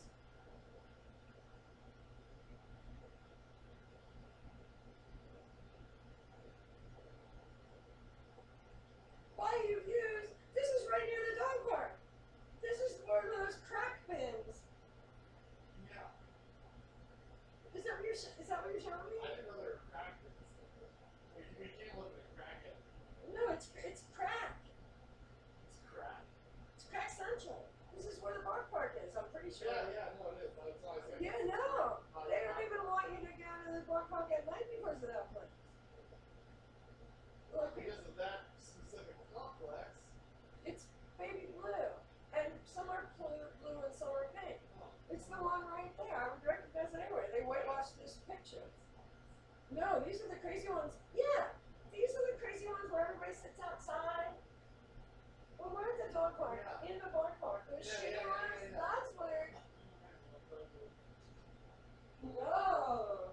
Yeah, the one advantage would be if it's the tiny one. This place is gorgeous. And this is what the past fan was saying. He goes, the one place right near here, and they have a lot of trails. They do. They have paths around granite countertops and stuff. I'm not sure how much it costs.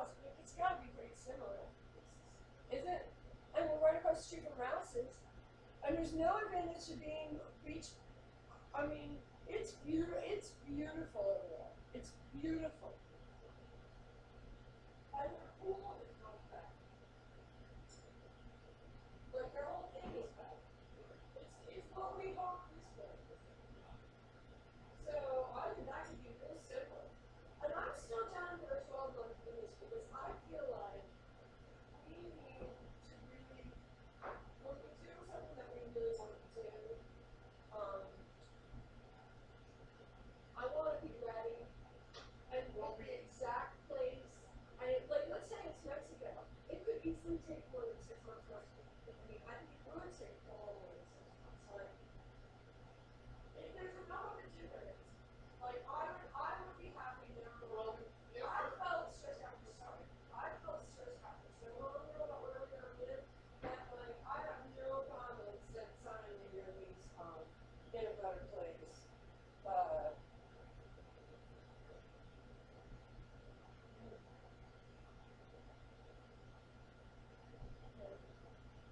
To a new place. And I actually like it's kind of like wow, but like honestly, we wouldn't start packing until a month before we left for somewhere, right? I mean, I'd like to start packing a few months in advance, but that hasn't happened. But I feel like we're gonna need a year to get really ready, save the money, be actually ready to find a place that we want to stay. If we can't afford to break our lease, we can't afford to move to Mexico. So if we are successful, we can always break our lease and then move to. We'll just be ready to come down and go. You know? I mean, I don't fun about it. I tell you that, I can't. I tell you how much more the clap is down here. It's all, It's nice to drink lunch when you go. oh, I know. I said, this one's hostile. This is an amazing color. I like the other one better though. I like this too. I was just rolling in the road now. In fact, I was going to go to some houses. And then I went to her. Yeah, Jack! Well, now we can go to the dog park whenever we want. What is it? The doubles. Did it get this?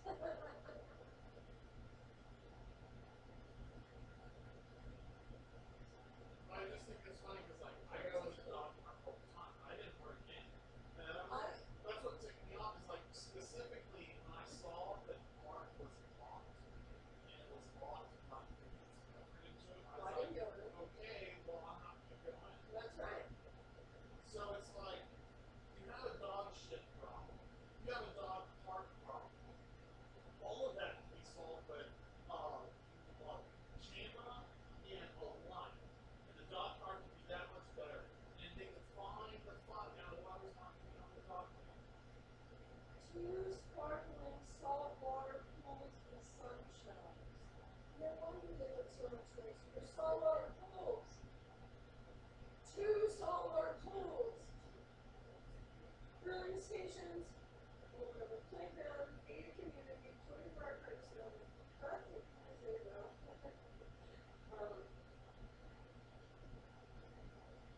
And they have a dog park. Boom. And they have a dog park. Yeah, that's awesome. Because they don't, a lot of them don't. Wow, that's great. Okay, let's move that. I can get a little cart. I can get a city grocery cart. And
and show it to the new place and be like, look at the list of problems they have already displayed. You know, like, it's just like, and you did this wrong, and you did that wrong, and we haven't done shit wrong. We paid our bill every month. And when we live in a place that wasn't flooded, and it's quiet, I mean, it's not going to be granite countertops, wood-inspired flooring. I think that's what it is. But this is, I'm pretty sure, this is the one that the guy said, the captain said they were moving to. Because there's even an ice maker, walk-in closets.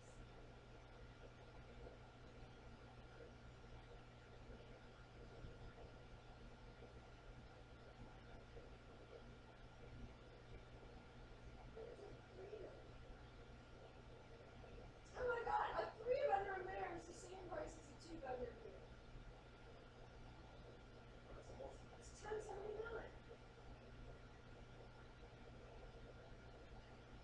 Well, okay, maybe they were $179.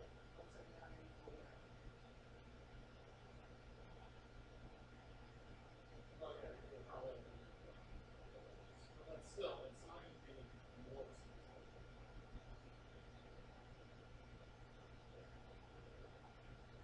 It's just, we had a terrible experience.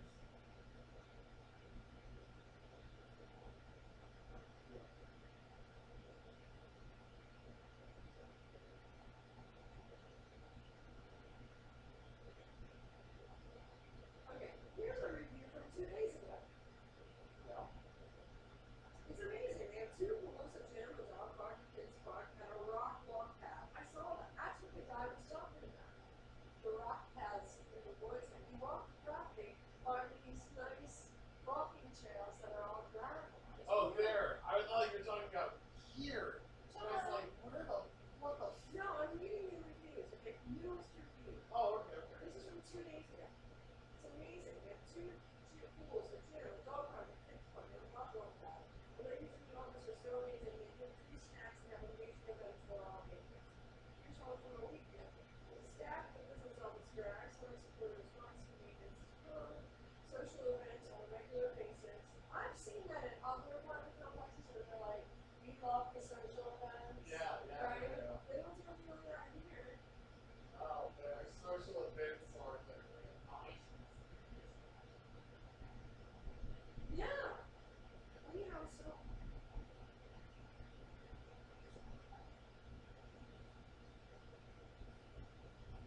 Yeah, there's been one major review in the last 2 years.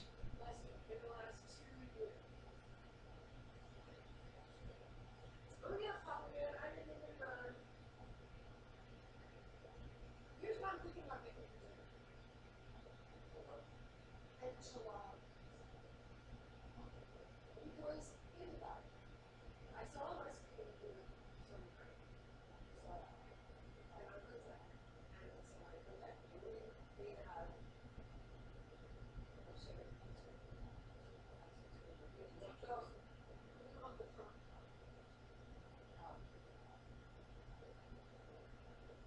well, I guess it's so funny considering. Anyway, whatever. We can detoss the chicken real fast, or we can use some fish or whatever. But if you use the chicken,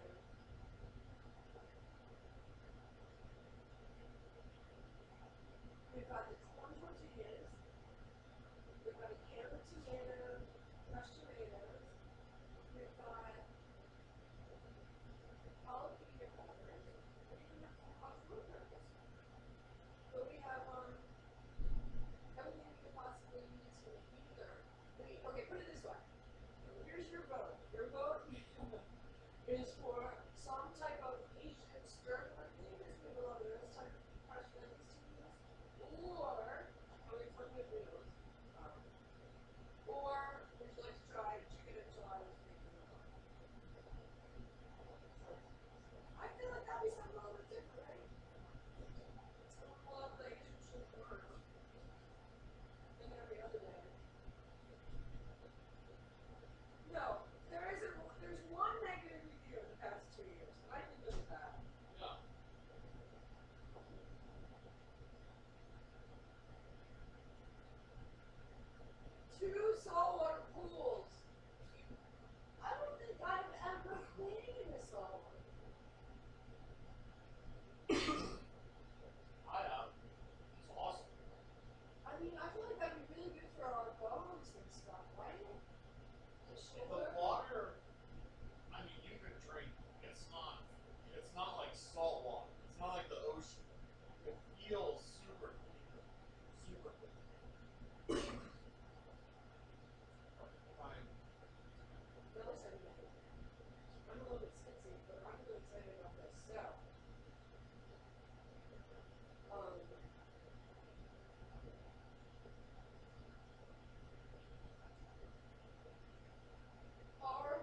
I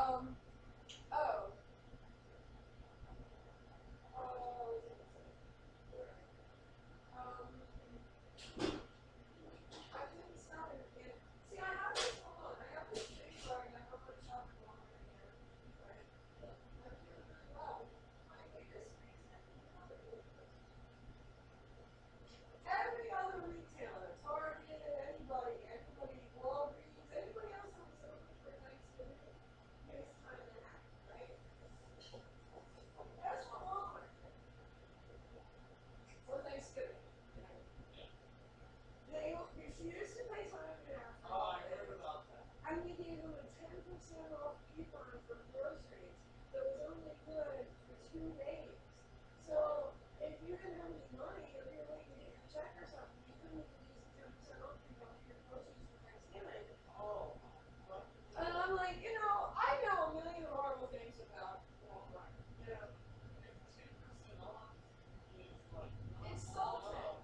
Or like the only way that could be worked out is if you're having family over for Thanksgiving, so you're like, hey everybody, give me your money for groceries. It's like that 20% off. Well, but it's 10%. Last year, I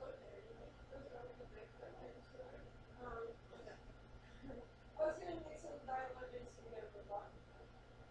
Oh, okay.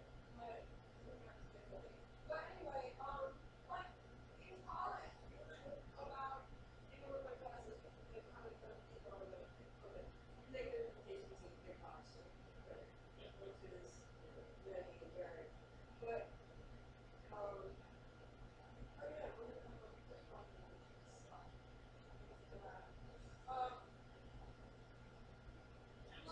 Like there's a million reasons why we're like just a horrible, horrible person to each other. But one of them is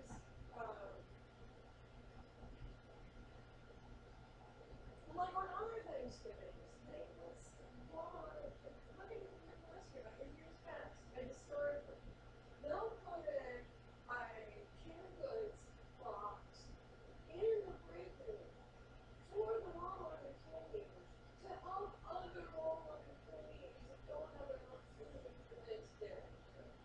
When obviously if you work at Walmart you don't have any money. And nearly the worst people when it comes, can you tell any of you grew up in a really popular community? Did you tell them? He was not in a lot. But so like the biggest thing is they make you work and like no matter how hurt you get, they won't ever, you'll never win a workers' comp. Like a fucking box of phone, you know, and nothing, right? So like the Joey Brothers is like, once I heard that, I was like, come on, throw it in there, and they said, okay, like, and I'm like, oh shit, you Peter, you haven't even had these principles for very long. Like, my whole life I was like, never in a world until I got here. Yeah. And then all of a sudden I'm in Walmart, like, wait, I never fly where I'm from. That's not right, you know? Right. But anyway, oh wait, I started. I'm just gonna sit here. Don't trust me. I'm excited. I'm thrilled. I want you to come. I really want you to see this place, like as soon as possible. Even right now, like. When you see it, you're gonna be able to stop. It's gorgeous. It really is.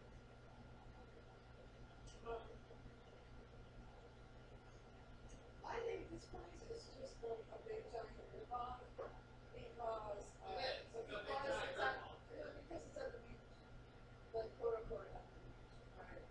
So they can like charge more of the ride unit less.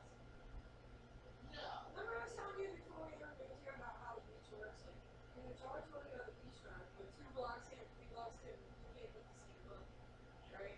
So now this is actually in. Right. Because it's okay, pretend yeah, if you're coming down on the grass,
is where they were moving to. So they were, it's beautiful. Beautiful.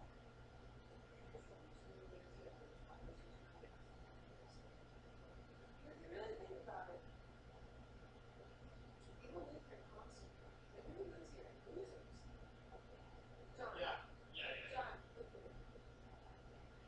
Right. Absolutely. Crazy Tony in the pool. Crazy time. Okay,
Yeah.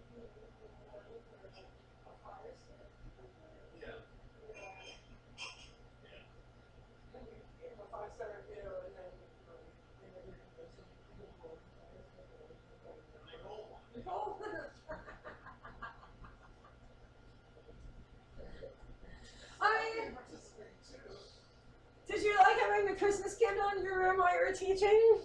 Yeah, that was nice. Oh my god, I'm so excited. Tim Dog reviewed it and said, greatest place to live on the coast, maintenance is the best ever. Oh, they always... And that was 8 months ago, too. They always mention how much the maintenance has been, because people have told me that while they live here, they don't want to say anything negative about the maintenance, because they won't get anything done. But I'm like, you're already not getting anything done. That's why you're upset and you know, like... Oh, I'm so happy!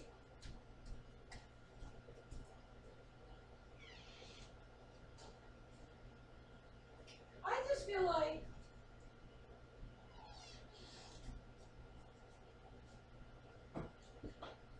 I've started asking people that have Australia, I'm like, okay, so wherever you live, what apartment complex, like, do you have problems with dog shit everywhere? And no one else says yes.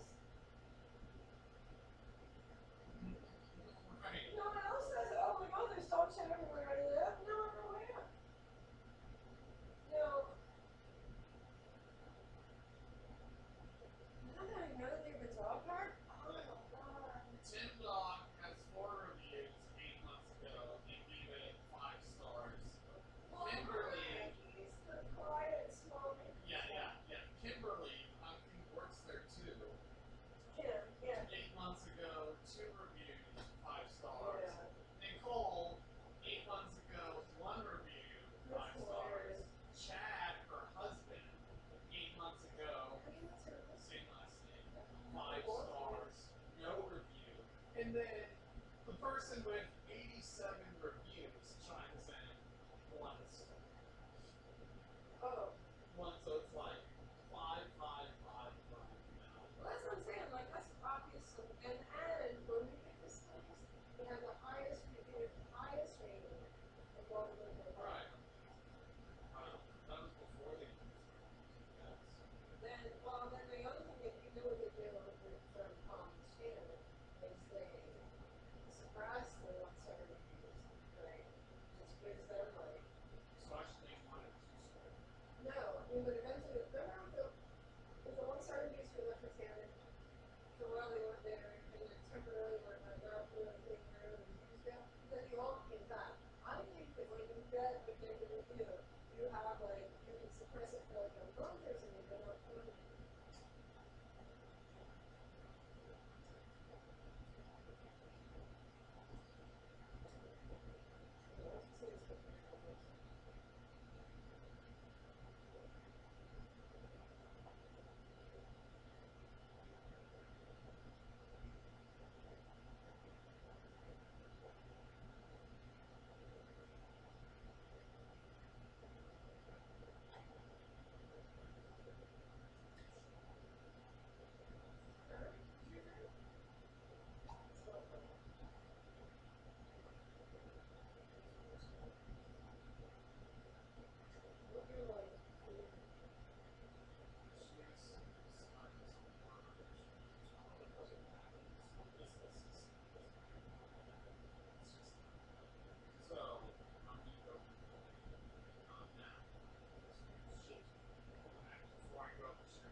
they should have never told us that. Because to me, and I know they wanted to live in a larger spot or whatnot, but whatever. They said they were living in a fishbowl. They couldn't take it.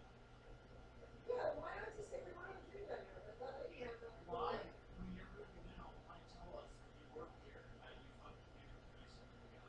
Yeah, but this is the old lady. I mean, I don't think you should be allowed to live here. I don't think anyone should be allowed to live here because it's not like they're ever going to show up and do something on Saturday or Sunday. And if they work here, they'll go and get their house when they need it. Right. And I don't think we're really going to do that. In this case, on-site maintenance Well, is not on books. you gotta don't forget about the job.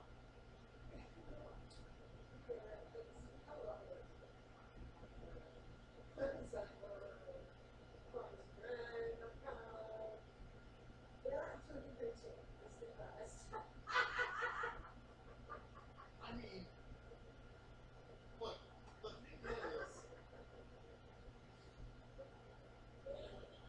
this is what shocks me about the picture. Not what is shocking about the picture. The gaping hole is what's shocking about the picture. This is what shocks me about the picture. It's just silent.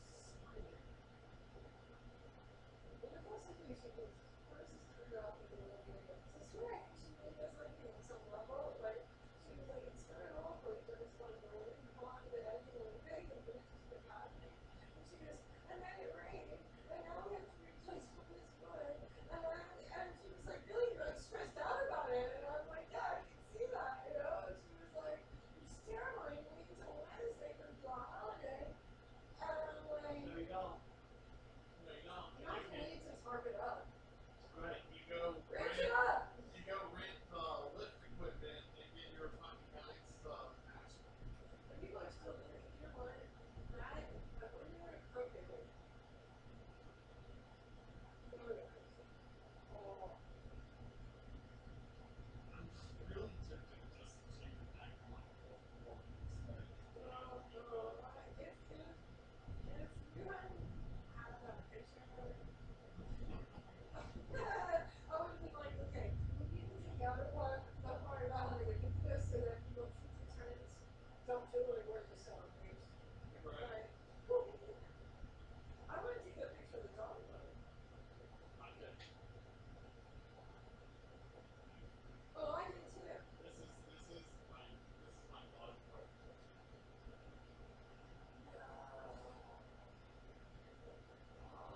That's not a collapse. I don't That's understand. someone breaking it apart. With Yeah, tools. okay, There are tools. so they did exactly what we thought they did. It was just measure it into our house. Yeah. Like, see that thing sticking out like that? That's a tool. That's like a sledgehammer. I thought it was funny when she was yelling about trash and you're like, no, tools. Yeah. She was like, there's no trash in the dog park. I don't know what you're talking about. I'm like, you're like, no, tools.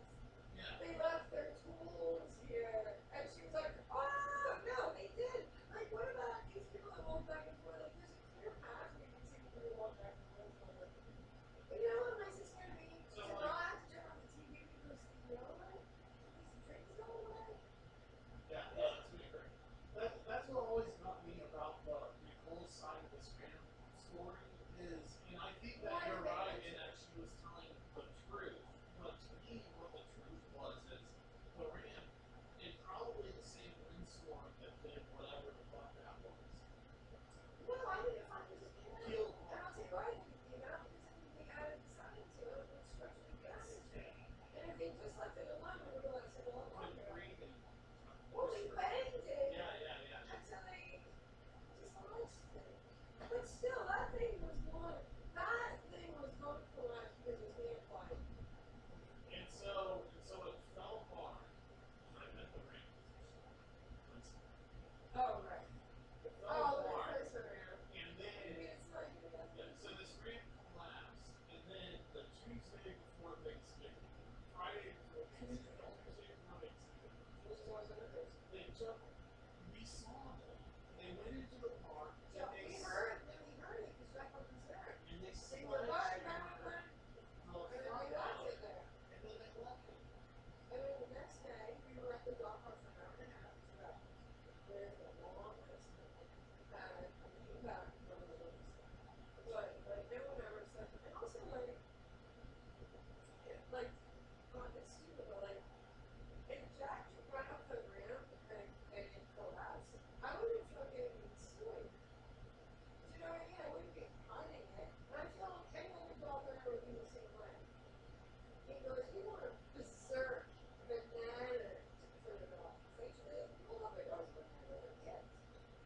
And for good reason too. People stop using the good things. But like,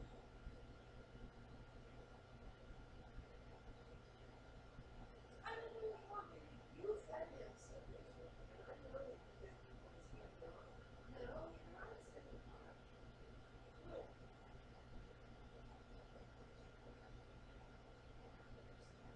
No, he was thinking some other thing. I said, I need your juice. And she was like, just you go. Yeah, your juice.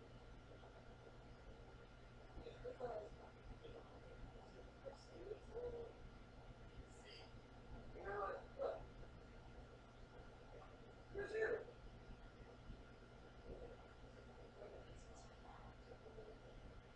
Who's your belly? Okay, it's an Italian accent. Oh, it's a Philly accent. Okay, ready? Prosciutto. Deli.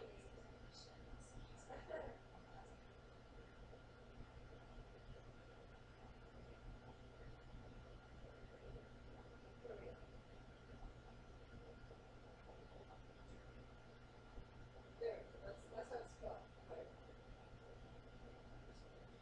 It's like prosciutto. That's how you say it. Okay. So she was like, prosciutto? And I'm like, yes! Tell you, ABP made the best prosciutto face of the month. Where do you have it? I have some. Oh yeah. There's plastic stuff. There's a weird stuff. There's the day of the week. So she was like, I think there is so she's like, I'm going to have to override it because it's so and she was just like, so nice about that. Like,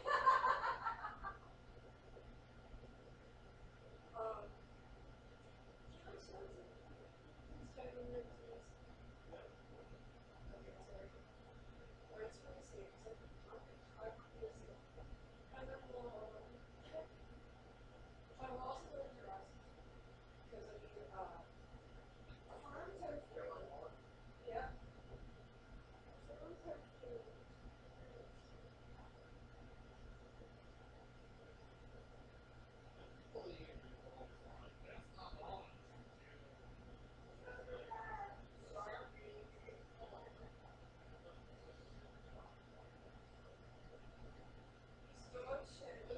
No, look, if I took the time to show you, right, you would die with me. You'd be like, oh my god.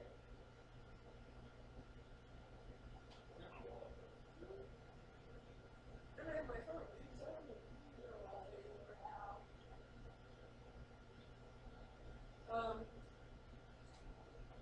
Okay, Jack, you sit here. We'll be right back. I have to admit, I'm feeling good about myself. I feel so relieved. I mean, it's gonna be like a little bit of a thing. I don't want to be forced to do it. I don't want to move. I don't want to stay here. No. It's gonna be actually true. Okay, Jack, you wait here. We'll be right back.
to start that. And you know what started it?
sell like hotcakes.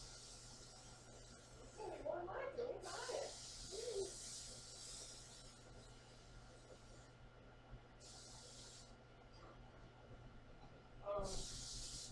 Okay, so I was watching the show, right? Whatever it's called, with the Nicole in it.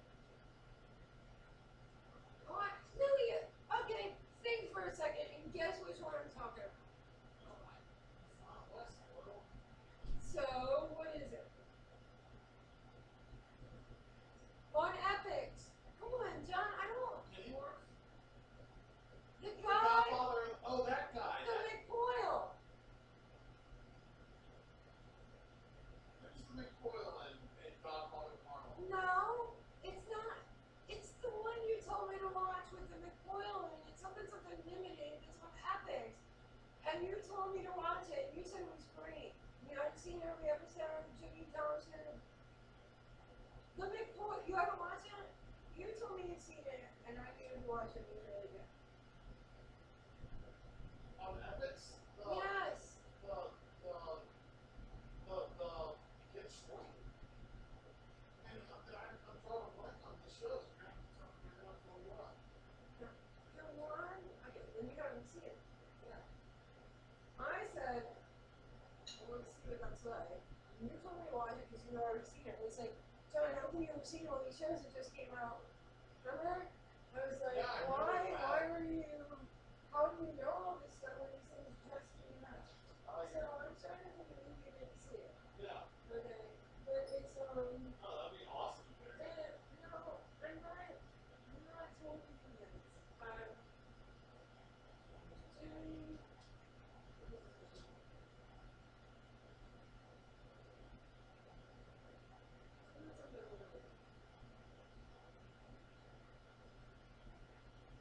Perpetual racing. Well.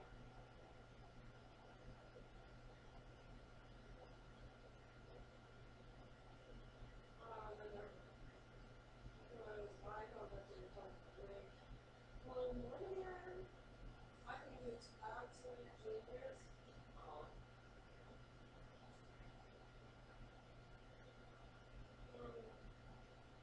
But if you said to me that it was keeping the television as racing on, I could see that too. But I'm 50-50 about whether or not, but it's hard because, and it could, you know, so like, it was consolidating, but like, that's why I was like, oh my god, this thing just came out, and you've seen all these episodes, like, how can you tell me you're getting things done, like, this is literally a brand new series. I thought you were talking about Pain. No, I haven't watched that. Yeah, I've seen some episodes of Pain.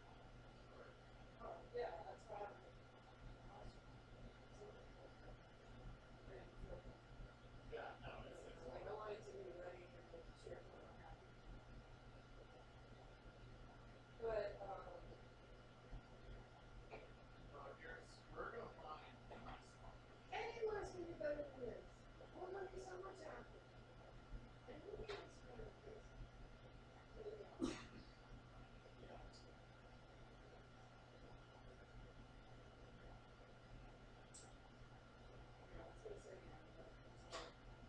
As much to like, there's not like, it's very, I'm trying to think of something else that's like, and I feel like it's almost like a slow motion comedy.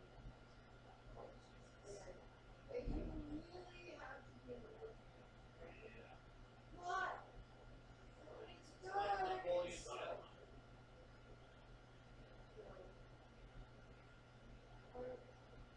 I found that movie very slow. It's Oh, like that, a few no, scenes, that's and Chris. that's it. I get what you're saying, but that's Chris. Jesus Christ. But the scenes are, well, do you want to see episode 1? Like, I thought. I either love it or hate it. I think I love it, but I'm not sure. True. But it's nice to like, are you done? Can you just like, not, no, but I mean like, can you just like,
you finally, like, not that we spent so much, but I've heard people say, like, I finally spent, like, $2,000 for one rent, and it sucks just as much as when I spent 500, you know? We're trying to find like a John, house. so anyway, so we've been complaining about, like, there's, like, dog shit everywhere, there's trash everywhere, the pools been closed, like, the dog park has been closed, like, all things we came from, right? So we complained to corporate about it, and then today, we got noticing that, they're not going to get our lease, and because we called corporate, right? So, We've been on so time now, for 15 months. so now we have 30 days to figure out what we're going to do. And I was just literally in the office talking to the TV, 2 days ago, and she was like, "Why is this company noticing everything?" But like, anyway, like I don't want to make it sound like we didn't get it. We don't, but we did. You know what I mean? So like, so as soon as we got that notice, like, we was right when we're talking to you, and I was like, listen, can we just like run over to this place I've seen before over by the new houses over here that I've been bringing up? Like, I think it'd be really good. So we run right in when we were talking to you, and they were, I mean, it is great because they don't have anything to say, anything, and whereas this place is half empty, right? Yeah. So we were like, oh shit, we have to go. But I'm really curious about the part where you were saying about why the printing was hard.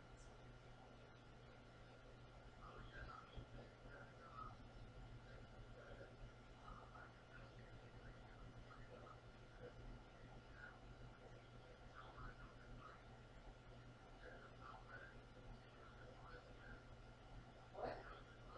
What does Christmas have to do with it?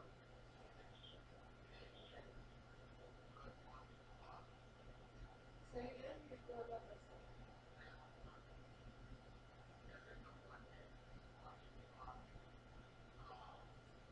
That is so bullshit. Because it's Christmas. There's not going to be any one of those parking spots at Christmas.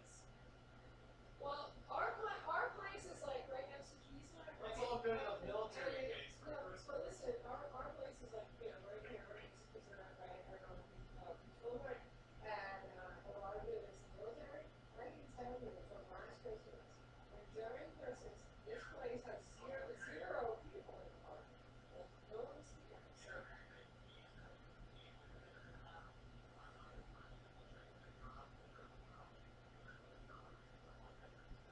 Ah, so that's did funny. you tell me? So did you say 3 weeks or 5 weeks?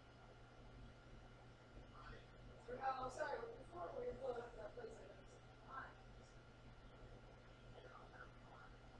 Wow. So what does that mean? But can we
because we only typically DC wiring to me like, can you do this, can you do that, can you do this, can you do that, can you, like, and some things that I didn't understand, like, he asked John before the first day to buy steel-toed shoes for everyone on site.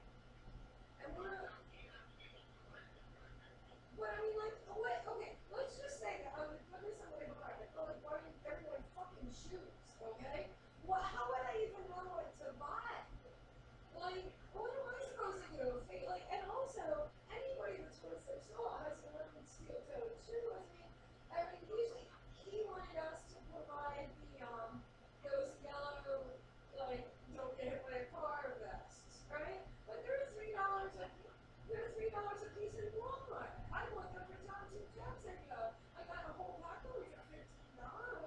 And so it's like, oh, I'll pay you later, oh, I'll pay you later.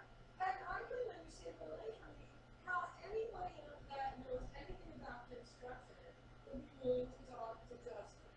Because I just don't get it.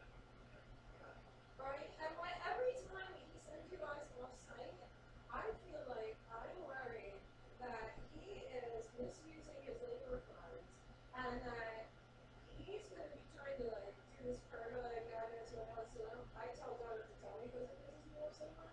But like, if he's talking about all this bullshit off site, then when he runs out of money, then how is this job supposed to be done? And like, I don't understand why he hasn't been fired yet. Because if it were me, I would have either never hired him or fired him immediately. Because you can't really explain all these, like, yeah.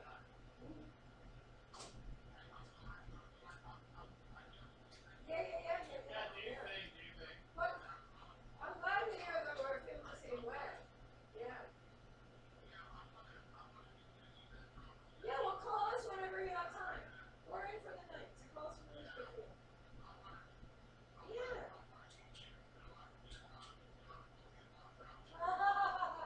I heard you said nice things about me.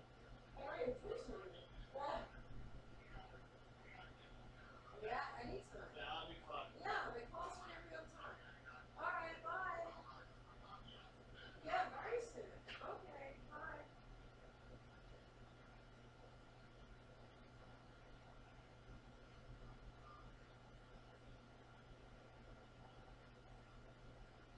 Okay, so you guys, I'm going to try and make myself. I want you. Well, we're together. So you're going to talk about it around.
Well, I bet for people who got money, it's like not that significant. I bet they use a lot of it even though they don't need to. And they sell it to them. I guess, but That's cool. well, it is. I don't know. I'm just trying to observation. I jealous I want. Not chicken. Then there's the chicken. She was like, my mother was like,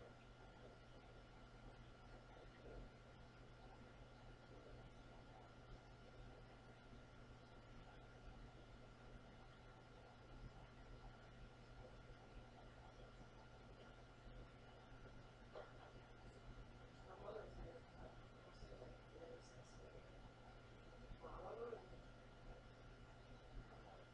This was anything my mother's made.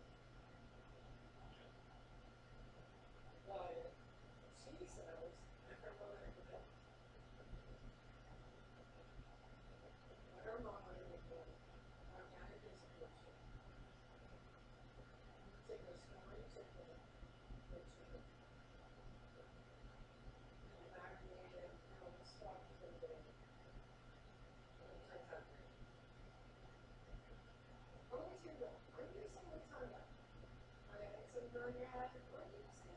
Hold on a minute and tell me that.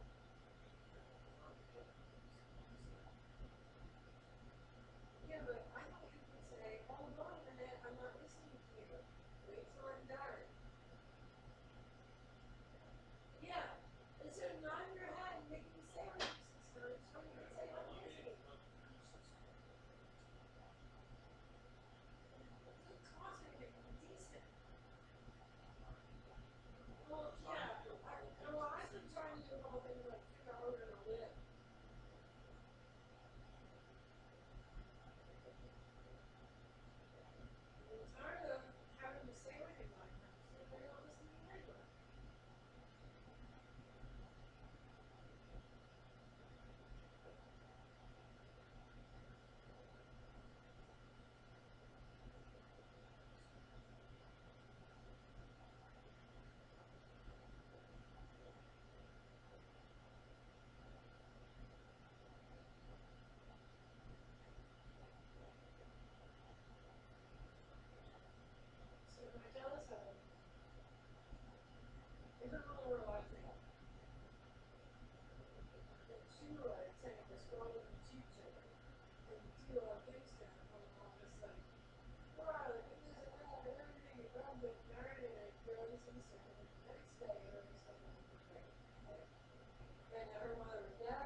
signature.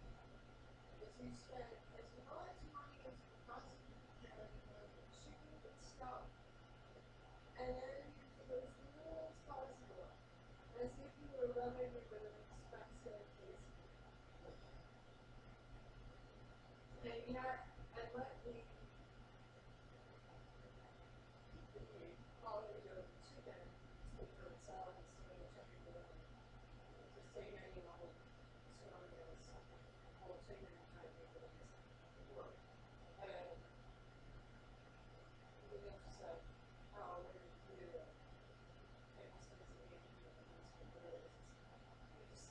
and so try to use as little as possible because you know how much it's costs, right? So if the retailer can explain the way he used to go to chicken and someone said, it's a basic. Well, as little as you want. Do as little as possible. These things, because the oils on cattle don't want to run it.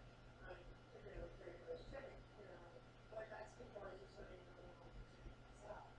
Instead of all the Ravens, it's fine. They would have to have you like see the dirt. Like this 30 years ago, I don't know this very well. And how confident it's chicken. It's funny. But they were. But I always thought that made sense because wherever you get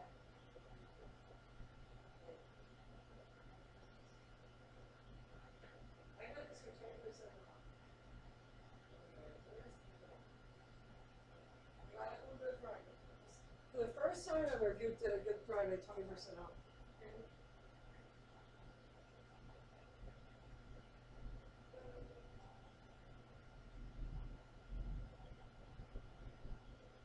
I gotta find it. Anyway. It's not me, it's little tiny.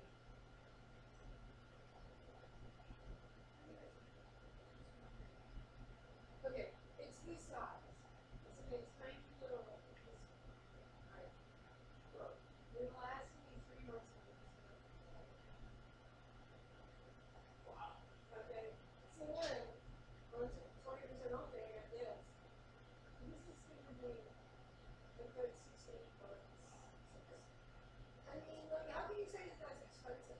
You know what I mean? When it's like, there isn't anyone cheaper. You look up base oil, like, every single one is cheaper. There's dollars $150. And there's more than $200-300 oils. But this is the kind of like my normal days right now. I could go without it. And I don't understand why that's true. Like, why is it this oil is so amazing that it's not really good? Here, watch this. Watch this. Okay, now, I'm just going to show you.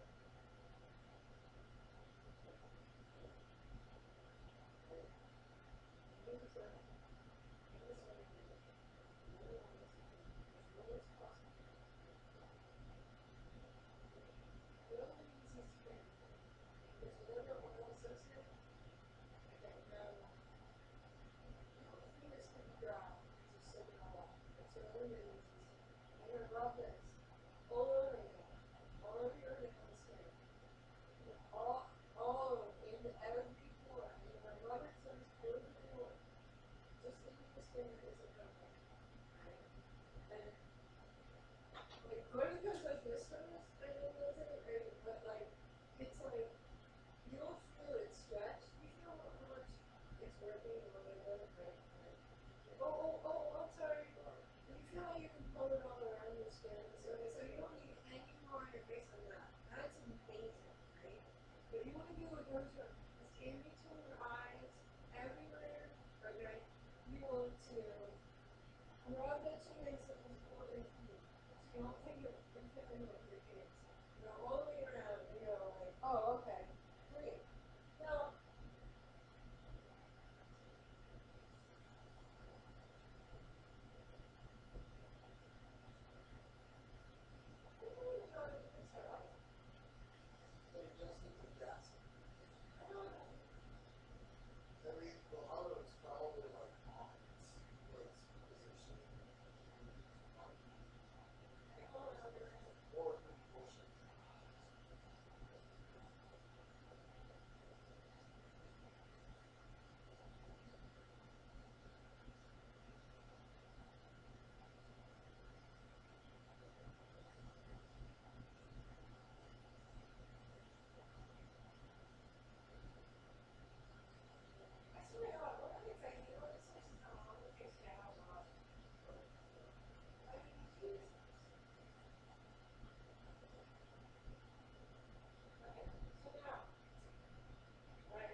That's everything you said.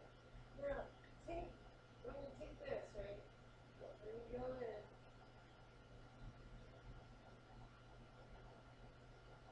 just right there. Okay, I don't want to do that. Just right there where you just left. Whatever you did, right? And you see, you see a lot of like, you can always see it, right? I agree. Unless you were home. So I took, you know, if you're on the job, I can see it. But I can see the long term. So now, your page is totally clean. This is a little bit better because I'm seeing it. The page is actually very clean, which is good, right? So now,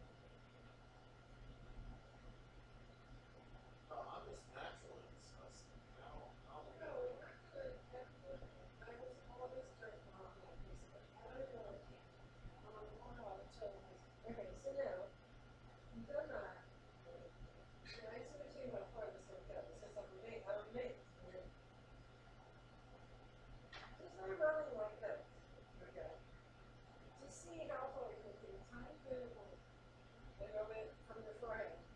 Just once your nose and over the cheeks. Like where we just watched. Okay.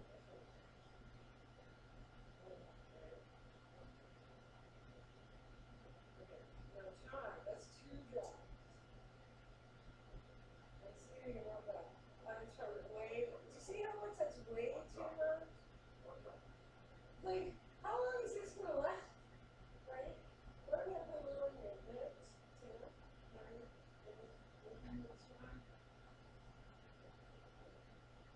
Isn't that incredible?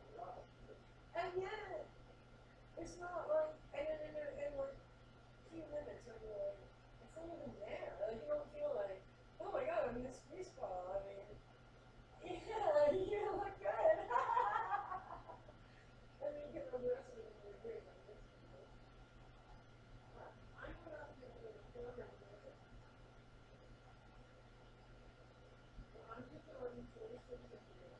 And we're going to wrap it. This will be a nice little. I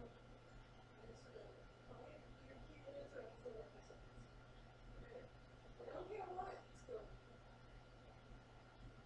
You can see that.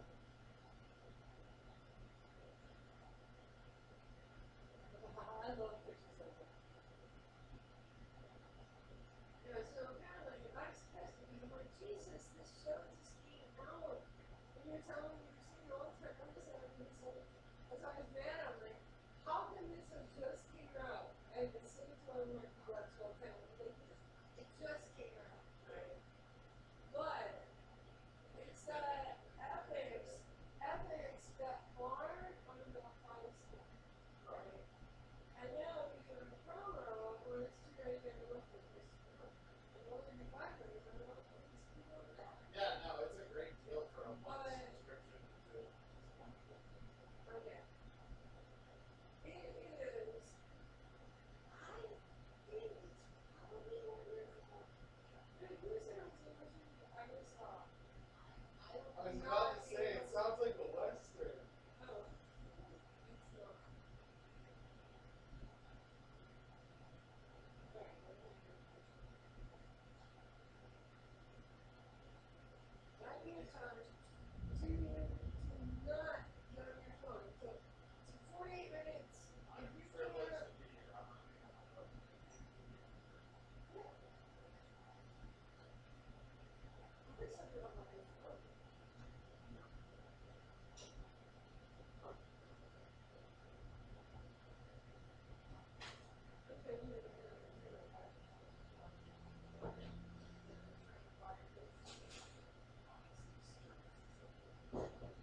because I wanted to perform state medical, but if they critique some of England. It's hilarious. My dad's a pastor. God hates magicians. So in the Bible, one to be a magician.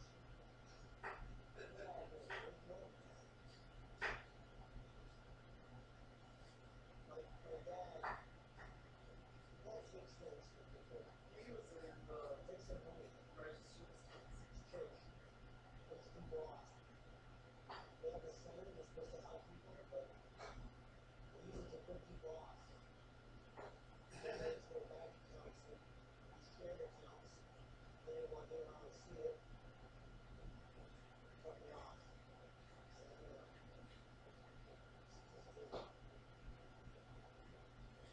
That's fucked up. We have lies about it. They thought it was bad. But it's bad ones. As long as you take their money, man, you know? Take that money back, you know? Okay, you already had it.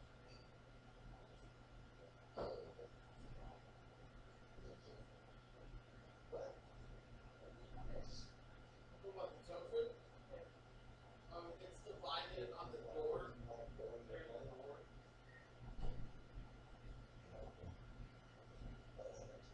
Altered beast. Yeah, beast is insane. It's fucking people. They stole all that money. It's not like it's like it's just That's it's crazy.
For my own simple purposes. So here, remember, total full time. It's going to be easy. But this is probably old people.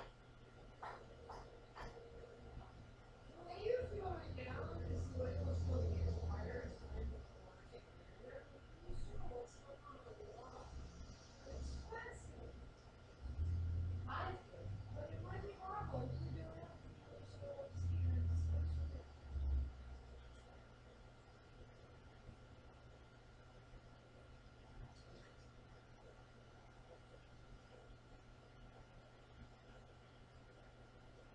What's with the sun? That's very much. I would just fly. That's it. So she's telling me that's people. Hey, sit up. Let's sit up there. Have some respect for yourself.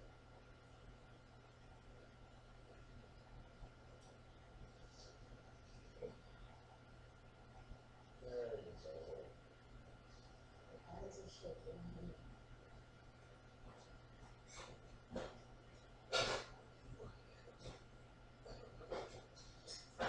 Awesome.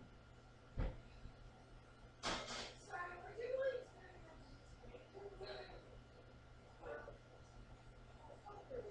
It's just hard to hear in general, I think. So that's hard. Why you have to look in there? Unhinged me. You said unhand me. Yeah. He thinks he's hysterical. I'm not trying to kick you, it's involuntary. You're in withdrawal. Arrive at the cafe, explain what's happening science-wise. What's your name? James. I'm Bob. That's Bob. Where are we headed? Cafe, phone. We have a church and, what do you call it? A center. I call it a center. We have a church and a center where we treat men and women in trouble, such as you. They didn't read the fine print.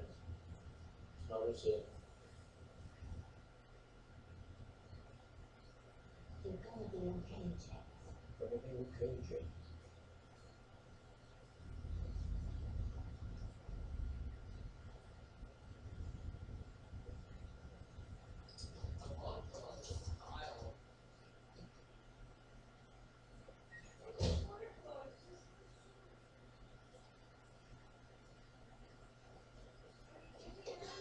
It's a new day, boy.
Something called the not living boy.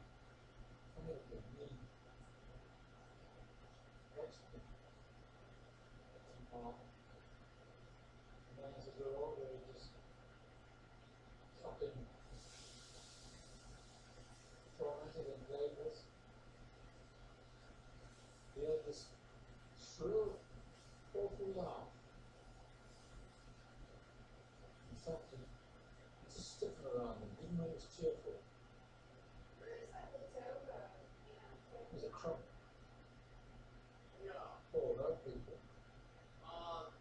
interested in watching you on the radio too. It's the one thing that is. He was looked after too. I'd often pray as he was taking shape and he bent shape and he'd straighten out. He never did. He slipped away, I don't know where. He didn't love and guidance. And now he's off probably injuring people in all the ways that, you know, he's not weak, like me and you. He's cruel. He never showed the character to want to change.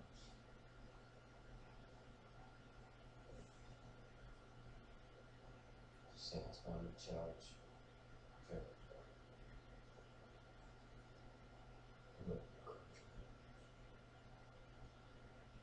Whatever you mean, he's bad enough. I know what it means. I'm trying to do something. Say this with me. I am my own God. I am my own God. I'm worthy of my longest brief life. No more than my longest brief life. You feeling strong enough? Strong enough to get strong. Get it? Get the rhythm. Get the rhythm. There you go. There you fucking go. Get it? Get the rhythm. Get the rhythm. There you go. There you fucking go. Get it. Get the rhythm. Get the rhythm. There you go. There you fucking go. Get it. Get the rhythm. Get the rhythm. There you go. There you fucking go. Get it. Get the rhythm. Get the rhythm. There we go. So where's the old stash? The old stash. James, I've been helping people move for 30 years. I know all about old stash. Righteous. Ethic. Trust. And money. I knew you had the stash. I thought shooters, tutors, troopers, making speeches, dippers, sippers, trippers, hoppers and rockers, all of us getting on. Anyhow, I need to go check your stash and brush off the battery and have my pedicure.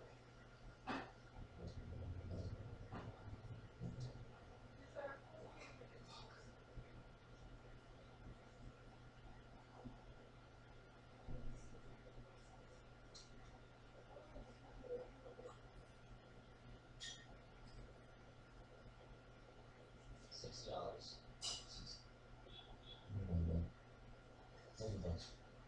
$6.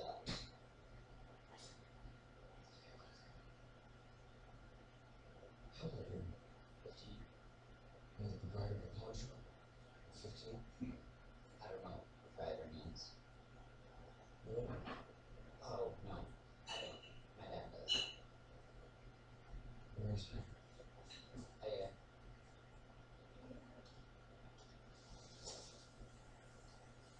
$6.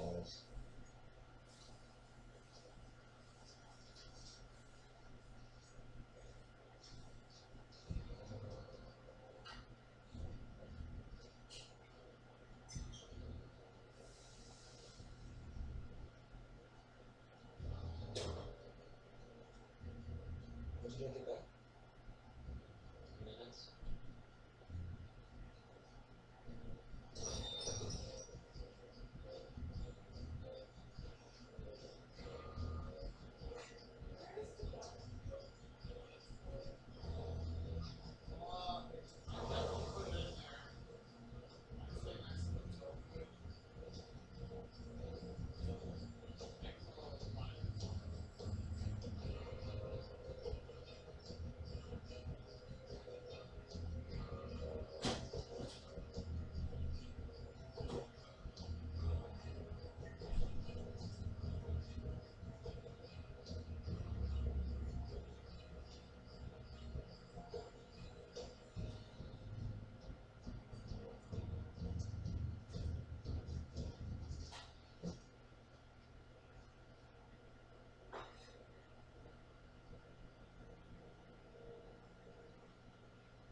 in school.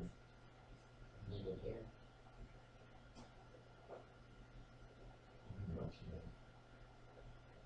You know what? Promotion. Promotion. Found in the shop. Just here. It doesn't make clothes. Not really. 2 years. It's fucked up. That's what it was. So, it's been school. Taking a bed last night. I don't know. Okay, sir. I can't from the thoughts.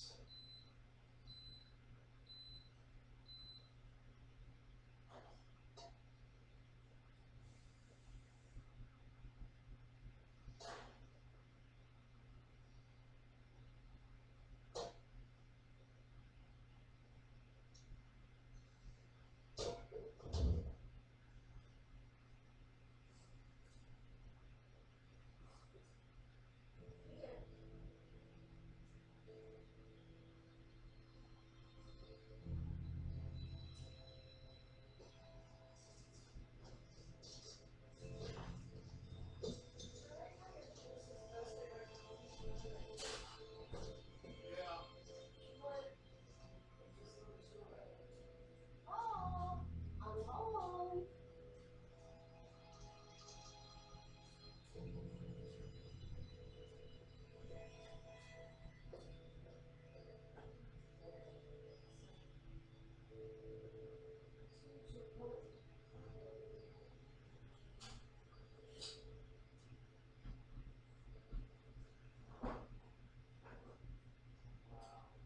I feel like getting along. I don't know about it. So when kids, Well, you know they about had to it. get up on that to make it like weird. Yeah. I have nothing to give you. Wish I did. I wish you could have said something to give you.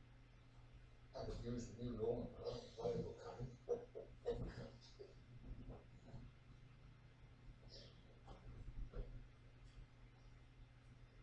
I could find your son. I could find Paul. James. I could find people. I used to have to find people, Bob. You slipped off for an animal, what have you. James. Please be grateful. If he's troubled, he saps his strength. We're not young. It takes me 10 minutes to get out of bed. I like it, right up. Speak for yourself.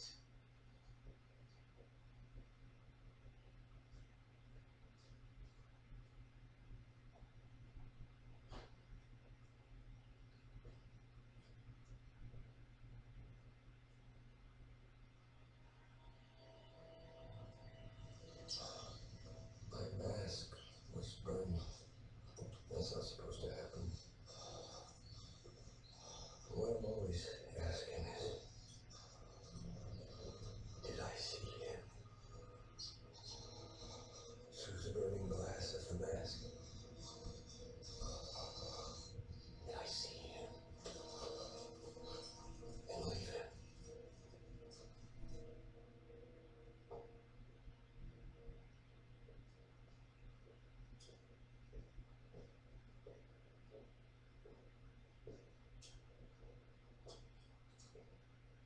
James. Yeah. James, you think you can't find him? Well, thank you, James. Thank you very much for bringing back to his mind.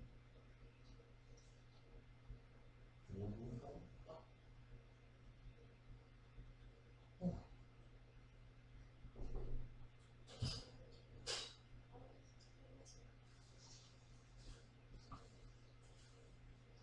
Well, no way. Get broke. Go on. Zero expenses in finding our son. You're all right. our church. Okay.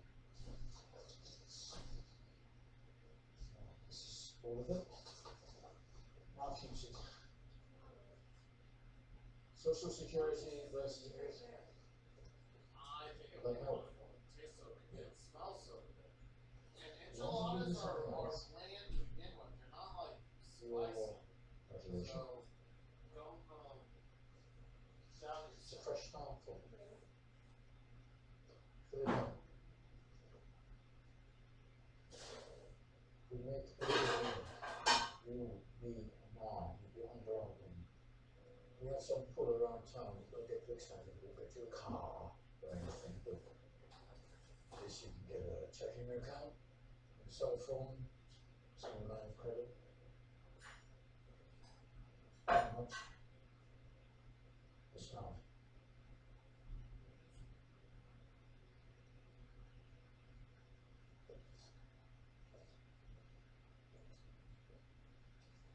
Hey, you deserve it. Congratulations.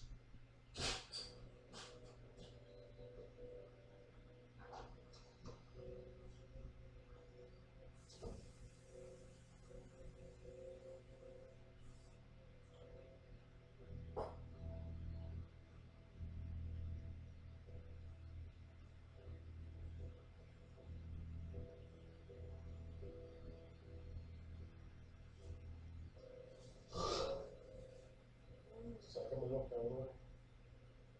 Yeah, we'll play.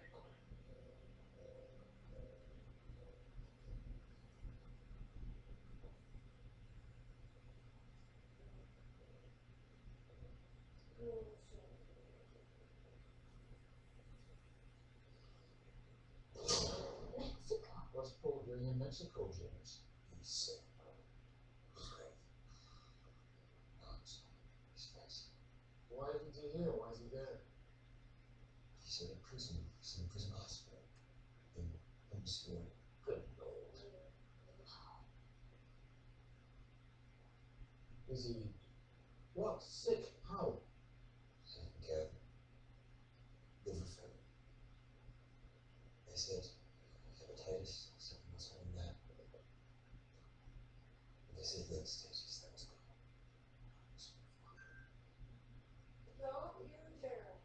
Oh, James. There's a sheriff there. It's different than any prison. Sheriff there oversees the prison and the county. It's different.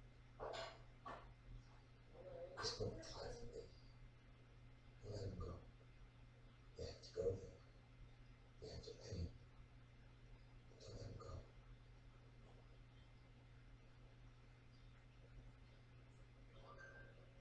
No, don't. I swear to God, I'll do it.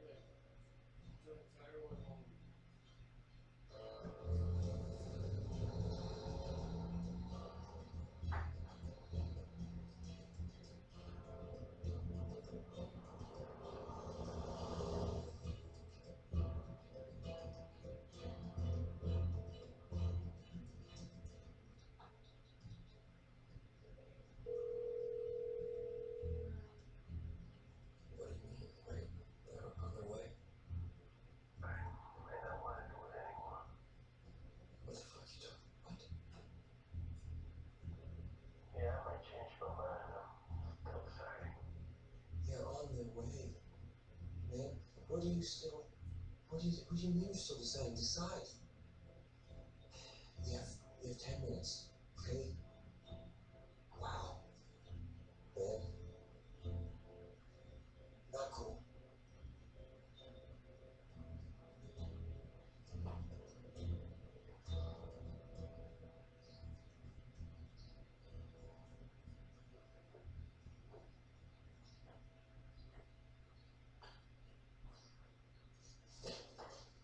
Anime tu hijo.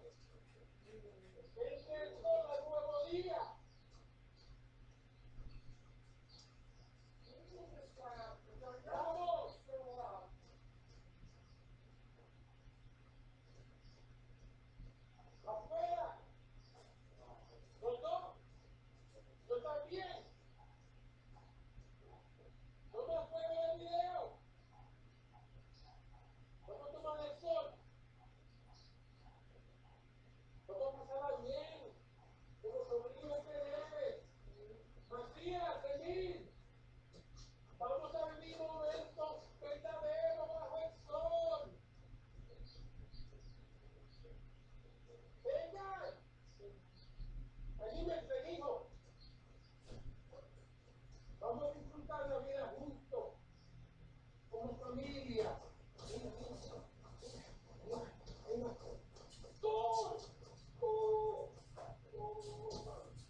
Dios, hombre. ¡Póngale su madre! Vamos a reír. Vamos a hacer lo que acabo de decir.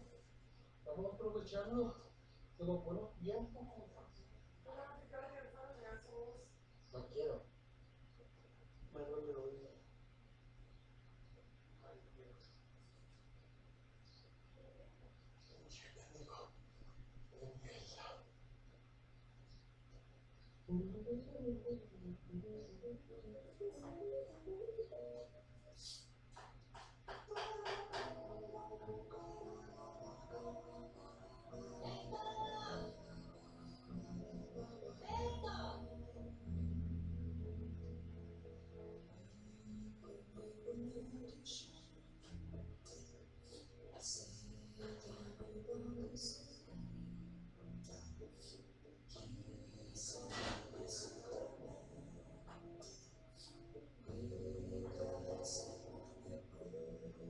Oye, llega temprano a las imágenes, ¿sí?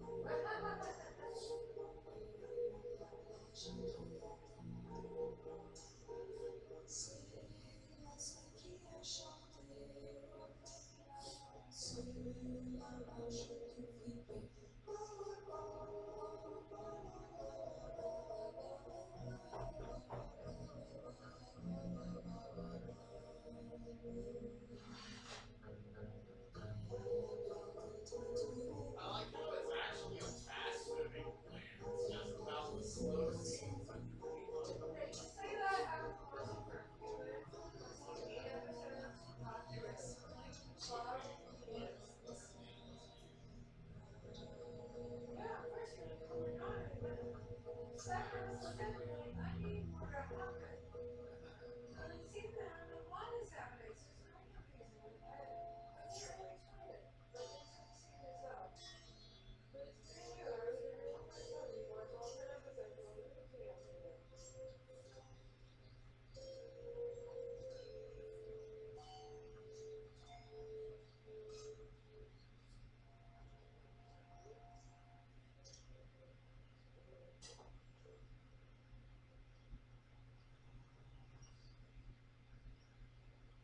Yeah. Never mind. Yeah, we do it. I'll keep them in the cell, man, for 2 weeks. And you'll get those death certificates, man. You beat the sun, man. Get that money, man. And you give me mine, man, for my special plan. My special one.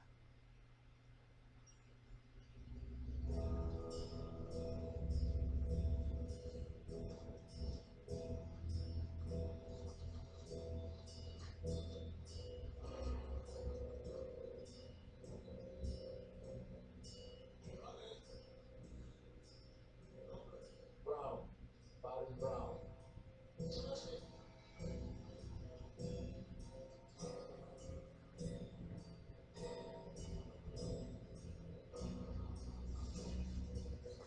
what motivators the knives for John.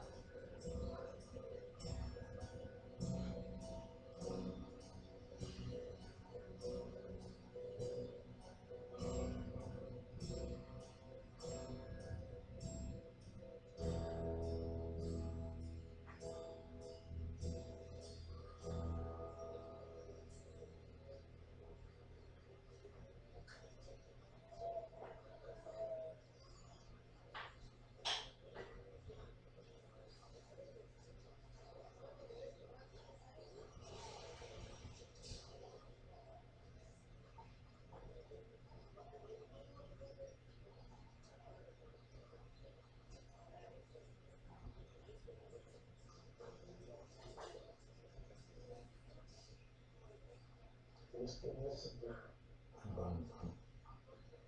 my friend James. My friend James told me to expect you for yourself. Please, would you come with me? Out in the cold, down in the line, I'll have you taken care of quickly.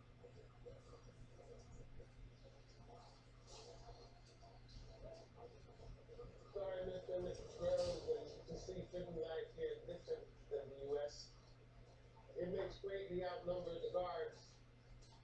I have to go to the hospital. can't go there, so I'll bring them to you. For your safety, it's best that I place you in here. For your protection, it's a minimum security cell. These inmates often are threats. These are the sissies. Please step in. Or we can go back out there, back in that line, we can do that. Take 4 or 5 hours. We brought you in here for expedition safety purposes.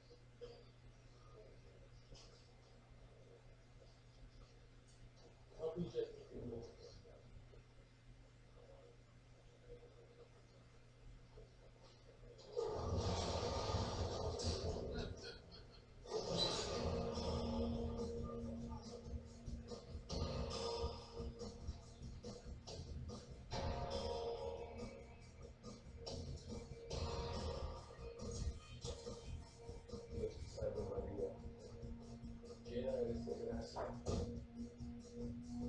Es simple, es contigo.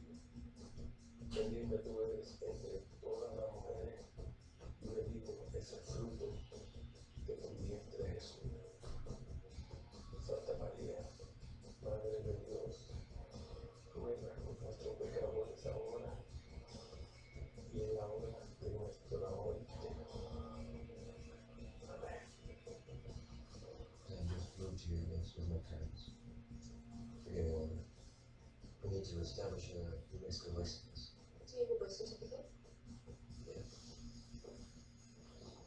I have everything I think I need. Well, that's fine.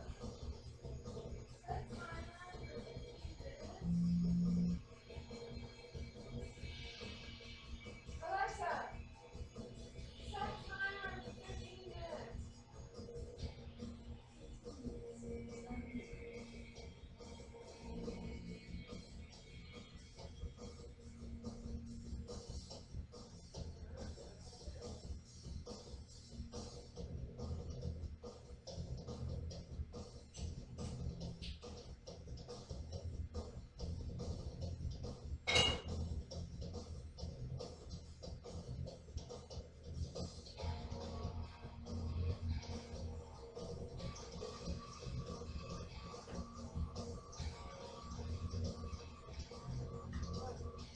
When I told him waitress, you must take off your beer can. All right, your gas is ready. And you wait for me to hear me. You can do this. All right. I'm about getting all of those doors nearby until a fucking late basket. Which I don't actually get. Because I'm superior. I can't trust women without getting sick. And you know it. And it's time that you put your fucking beer bottles and cans in the trash. Instead of into a waste I need basket. to assist you. And if you can't understand me after all the time, it's gonna be 5 years. I shouldn't be touching gluten. It only makes you really force if I do. Because then if I can't get up, then you have to do everything. But I'm not asking you. Okay? This little newspaper basket that exists so we can function into a varsity without getting all the money over there is bullshit. Alright? It's not a place for you to put 6 beers. It's not a place for you to put any beers. And when you're walking from here to there, that's fine. I just opened it. It should be cold and full, and you should be able to perceive that. But, what? No. Turn around and look at me. You can take these empty things. Alright? Oh, here's one in that room. Yeah, fine. Take this one. I don't give a shit. If it's yours, I don't know. Do you want it? I'm not sure. I just want one over. But I'm not kidding when I tell you that these small waste paper baskets do not exist for you to put 6 beers a night in there or more. And seriously, at 1 o'clock in the morning, I picked up every fucking thing that I don't even know. I've been after you for months. I've been telling you these people are assholes and we can't trust them.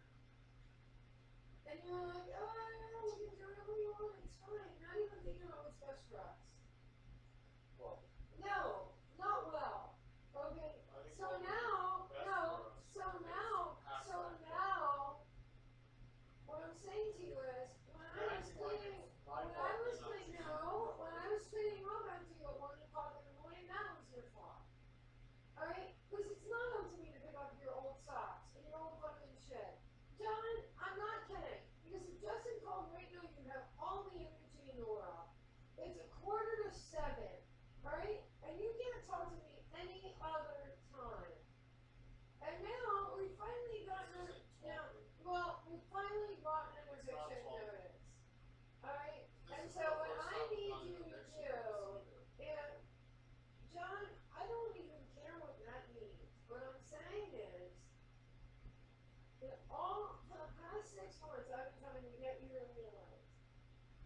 that 34 pieces.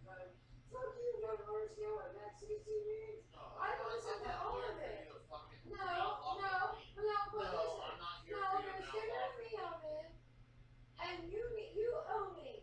Because for months I've tried to talk to you about this.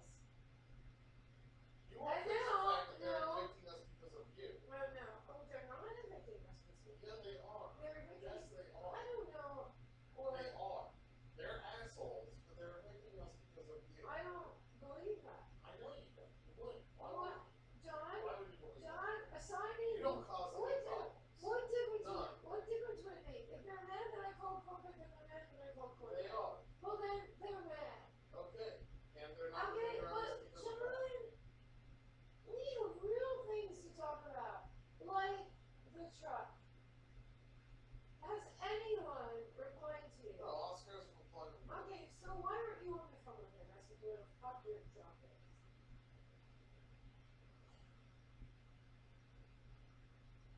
It's for months, John. Did they take the video? How do you know? I don't. Well, if you haven't spoken to these people and they perceive you as owing them money. They don't. Oh, you know. No. Well, the guy who wrote your name. Lois. I don't know. The guy who wrote your name. Lois. Yeah. He perceives you as owing him money. It's true. You gave him the keys, the title of the truck, and you haven't talked to him in months. So you're telling me that we can have a second vehicle if we would just go get it. And I go, okay. Since But, when have you no. been on board with a second Since vehicle, the Susan? beginning. That is John, bullshit. okay, well That listen. is bullshit. No. That is No, okay. Well, bullshit. why are you yelling at me when I say I want to go get it? I think that's great. Good. I No, want I've been saying it for months. Well, I'm glad John, we're finally no, John, it is, every time you've asked me to fly up there, I've said yes. Okay? But the only problem is we How don't many have times the have you fucking gone? truck. No, None. we don't have the truck. Okay, so don't tell me that I'm the reason we don't have it. Because, I mean, there's a million ways it's going to work out. And I have said to you, Susan, I'm no, working my ass no, off. John, I really am. John. And you're causing trouble. No, and I'm I not can deal causing with it. trouble. Yes, you are. John, where's the fucking truck? In Starkville. You don't know This that. truck is not our problem. You don't know that. The truck is not We our need money. I'm making money. You're not. You're causing trouble. The truck is not a problem. Why? Moving is a problem. Oh, it's not my fault you're listening. It's your fault we're getting kicked out. It isn't. It is. Why? Why is it my fault? Well, how do you know that they don't do this to people all the time? There's always something here. Is anybody complaining about this? Because they're not going to turn down money for no No, are reason. you so sure? How am I so sure they're Because not going at to... least half these humans are empty. How are you so sure it's not you? John, How are you so sure it's not you? I'm trying to talk about the $16,000 check that you keep telling me will be here any day. You're trying to And talk about a where- bunch of different no. things. Yeah. Yeah. And a couple of them are. I agree. If there's something Where that is the track and where is the truck? And you don't have a good answer for either. Steve I'm tired of TA it. swore that they are sending me the check and I should Okay, have so the you money. told me that they're So yeah, you're right. I have to take some action and follow Yeah, up but you on can it. You're tell right. every time I've asked you, you've screamed at me. You're not 30 next to you, don't you understand? But you were up there on that roof in July. And it's December. And I think the real reason is because you swore that you would certify it and not state you didn't. I didn't swear that. Well, why aren't they giving you a $16,000 check? I don't know. Well, then why aren't you more upset? I am upset. Well, then how come you haven't asked them? Because You I just keep didn't saying, work. no, because you keep telling me it'll be next week, it'll be next week, it'll be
you finally give a shit about a $60,000 check that's almost 5 months late.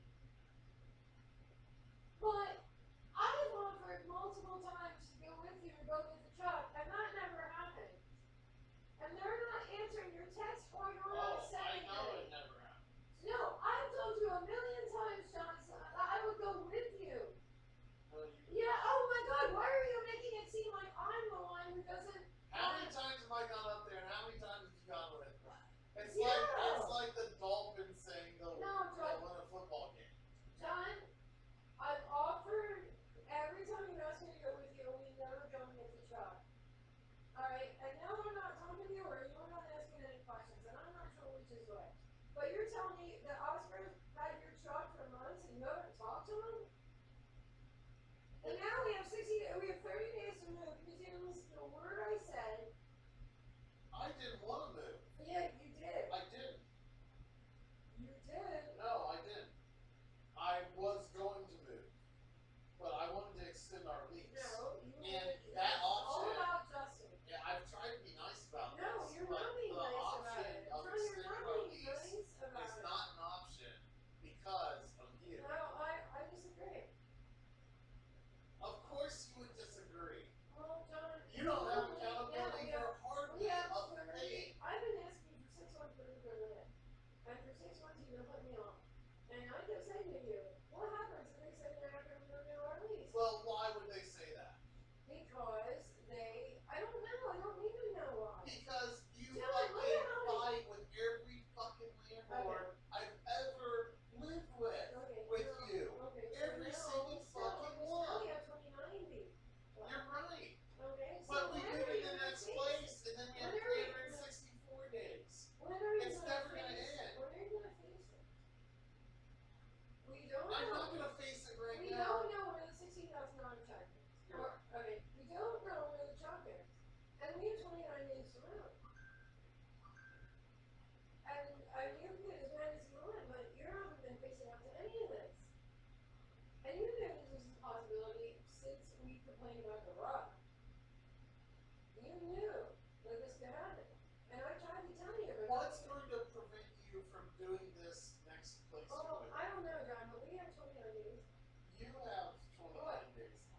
Oh, and you don't? I don't have to live with you, no. Oh, You then what? tell- Alright, so now you're telling me that because we don't know where the check is, because we don't know where the $16,000 check is, and you're 29 days to move, and you're not paying attention to that suddenly it's all my fault, not yours. I'm We're sure. gonna find Yeah, a cheap fucking house with a fence and move there for 12 fucking months, and you're gonna fucking yell at me for those 12 fucking months. John, And that's our fucking life is gonna be. So get John, on board. I want Just you jump to on my get neck. on the phone with Just jump on Oscar and ask him where your truck is.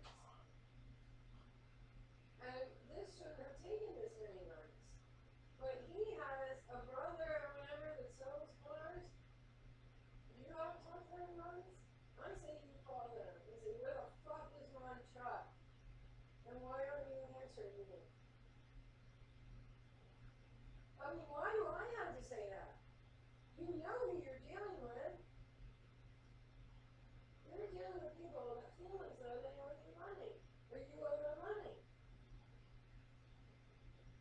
Alright? So I want to know when you're going to get upset that the truck is big. I've never laid eyes on the truck in 6 months. Alexa, turn off the timer. But what I'm trying to say is, I'm trying to do everything I can, but I've been trying to tell you for 6 months that we need to look out for this. And they're assholes. Alright? But you can't tell me where the $16,000 check is, where the truck is, or what we're going to do next.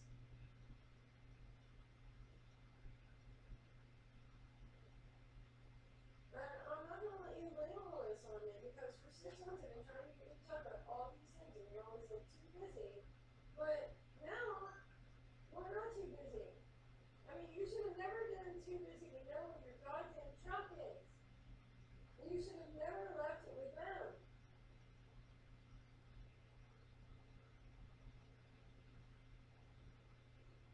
When you love people that hate you,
everybody's trying to pretend that there is.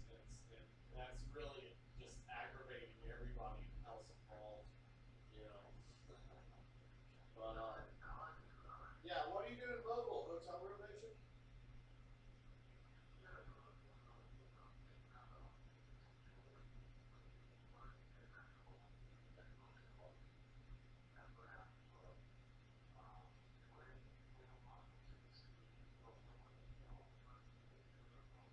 Hey, listen to this. There's a hotel on American's Best Value in Tupelo interested in my little solar monitoring system that turns their air conditioners on and off. I have a system now based on the smart home in Fulton where the hotel front desk, it's a little box that goes between the wall and their air conditioner unit, and they can turn on and off the air conditioners from the front desk and then some. It actually saves them a lot of money. So anyway, hey, the reason I called Oscar, how's the truck doing? I haven't followed up with you on that. Is it still there?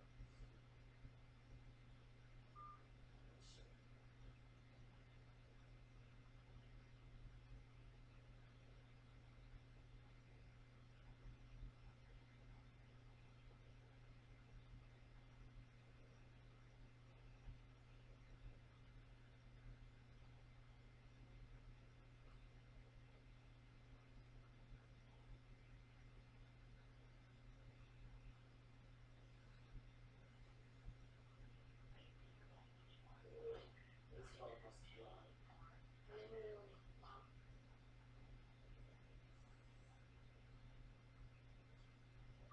Yeah, I'm guessing your phone died, but really I was calling to see if the truck is still there and how it's doing. So give me a call and let's continue our little conversation.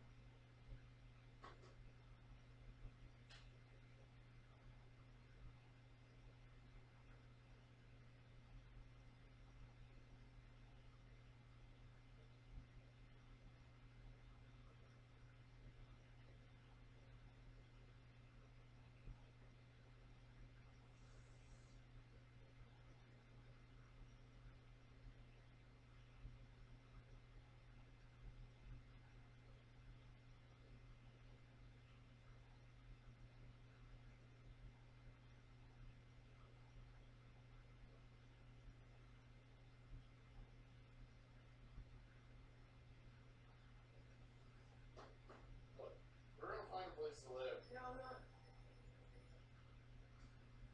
Hey, Oscar. Oh, no worries. Yeah, so you're living in a hotel right now, huh? Yeah. Hey, I was just wondering, how's the truck doing? Is it still there? All right, that's good. Cause okay. Well, I need to figure out what I'm gonna do that sometime in the next like week or so. I think I'm coming up. So, but you're gonna be down. You're gonna be down in Mobile still. So, when do you think you're gonna get back up to Starkville? After Christmas? Yeah. That's all right. Well, he said he can't. It was a Cool. Yeah, yeah. Okay.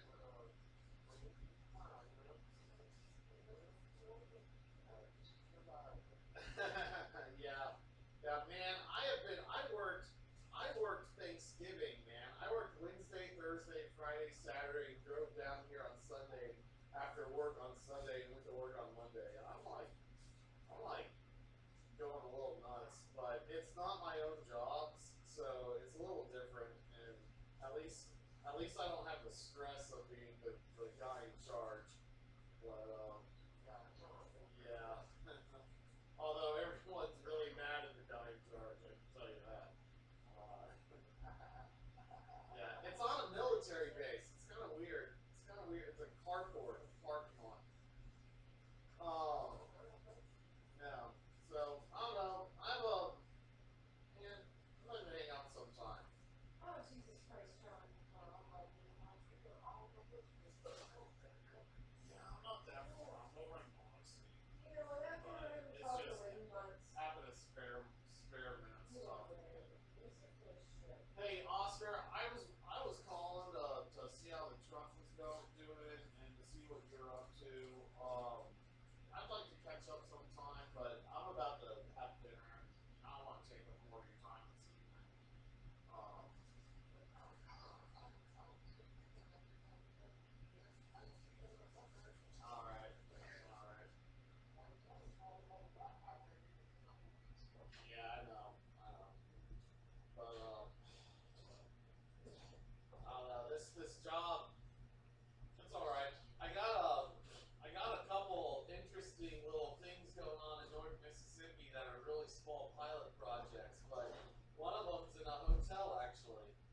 we're gonna control the air conditioner units with my little monitoring system.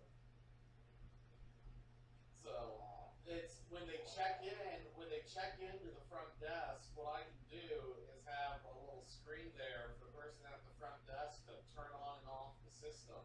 So like the maids come in and they check out the room, they can kill the air conditioner. They check in, they can turn it back on. And other controls that save them money.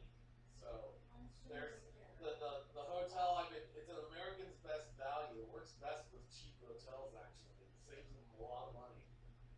So I'm looking forward to it. We're gonna actually be testing it out. Yeah, I already have it working on a house, and we're gonna take the same system from the house and put it in the hotel. See how it does. Yeah, America's Best Value. Yeah. So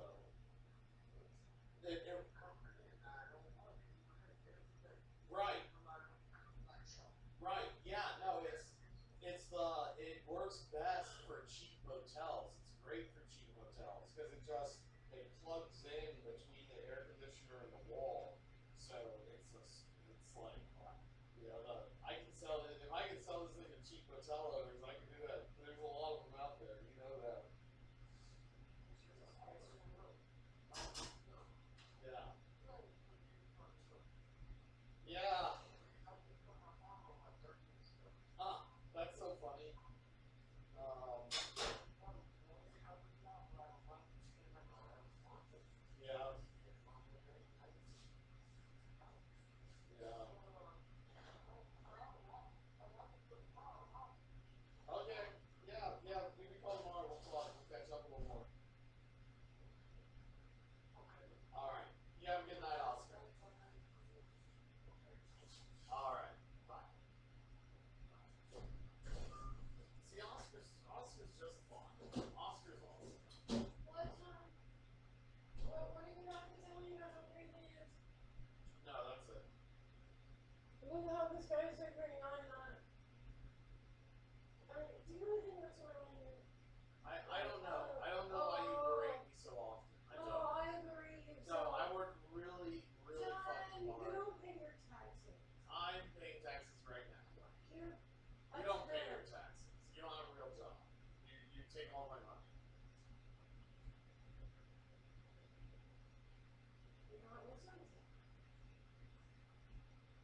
But now we're having a dinner so you could say that you don't want any? Is that what you're saying? No, I do.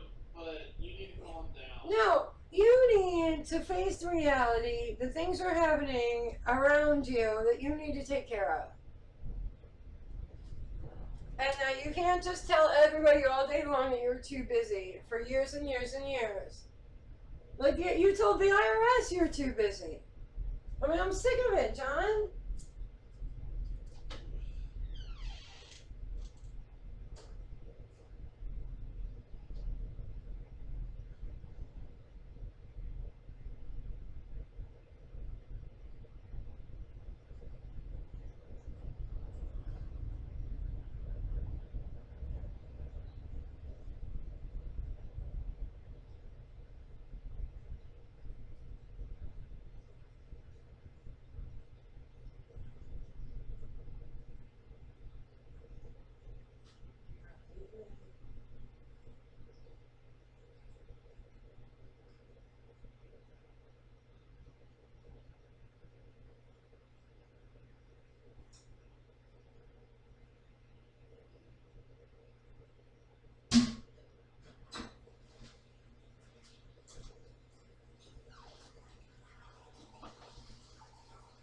And if you think that this has something to do with anything but the fact that we caught them using our address, then you're crazy.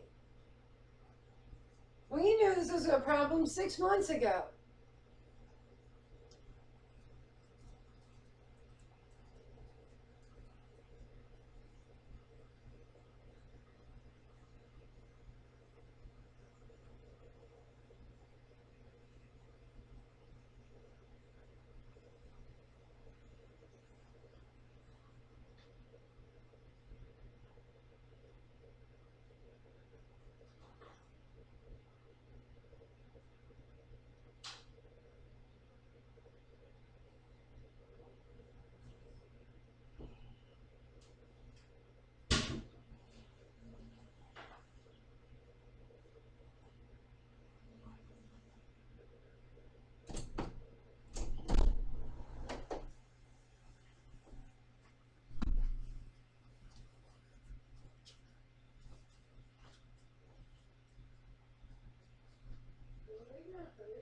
I just don't know why you have to fight with me. Well, I'm not fighting with you, but hold on.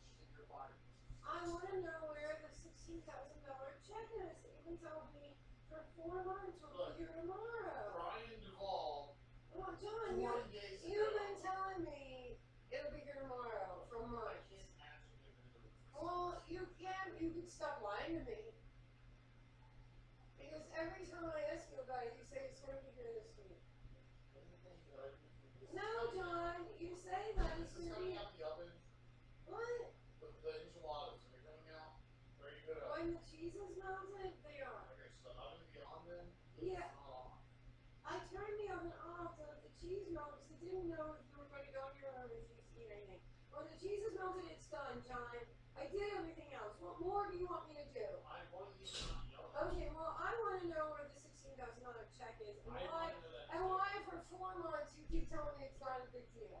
Well, why is it not a big deal? Why is it not a big deal that we don't know where the $16,000 check is and if we're going to get it and when? It is a big deal. Well, then when are you going to ask about it? Okay, because I just said Brian Duvall. Yeah, just now. But that doesn't have anything to do with the fact that you've been telling me, oh, it'll be here tomorrow for months. And why should I not be unhappy? Why shouldn't I wonder what's going on? John, I mean it. I mean it. I'm trying to talk to you about where we're going to live, what we're going to do, when the money's coming in, where the truck is, and when we're going to get it, for as long as I can remember. It's been 6 months of you were on, John, you were on the roof when it was 100 degrees every day. That was July. It's December and they haven't paid you. So when exactly should I be upset? 6 months later? You don't have the check?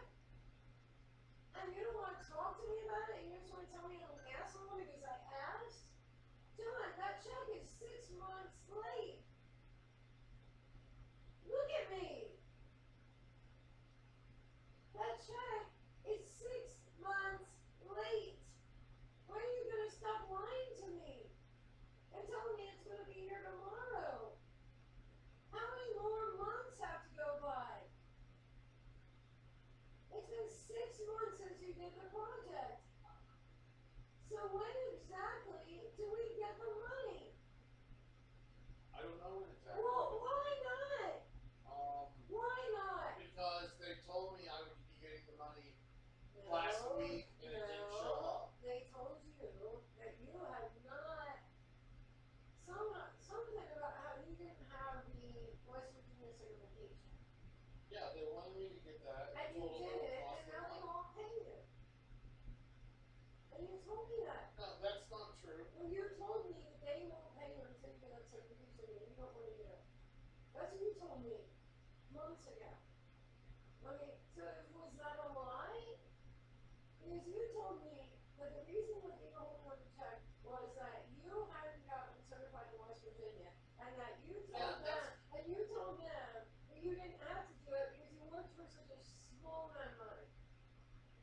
Right? And you told me that months ago. Well, yeah. Well, I don't want you to yell at me, but 6 months after the job is finished, if you still haven't been paid, then why aren't you more upset?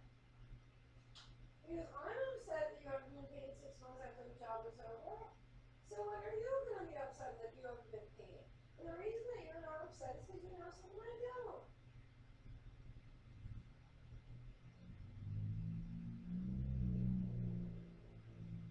And you can't be telling me, every week that it's going to be any day now for 6 months and ask me, like, it's been 6 months. I'm tired of believing you. Because the check never comes. It's $16,000 that we desperately need and deserve, and you don't want to talk to them about it. Like, I shouldn't be the one who's mad. You should be the one who's mad. You were the one who was on the roof. So, how many months have to go by before I'm allowed to ask about it? It's been 6 months, John. John, what are you doing? It's been 6 months since that project ended, and they haven't paid you $16,000. And you're supposed to give that money to Drew, which I don't want you to do, but you want to do. So what are you going to say to Drew if there's no money? Like, when does it become important? At what point do you give a shit? Because 6 months after the project is over, and they owe us $16 grand, and they haven't paid us, and I'm mad and you're not, makes me think that you know something I don't. I don't know anything. Yeah, you do, John. You know what they want, and you won't give it to them. There's some reason why you're not upset.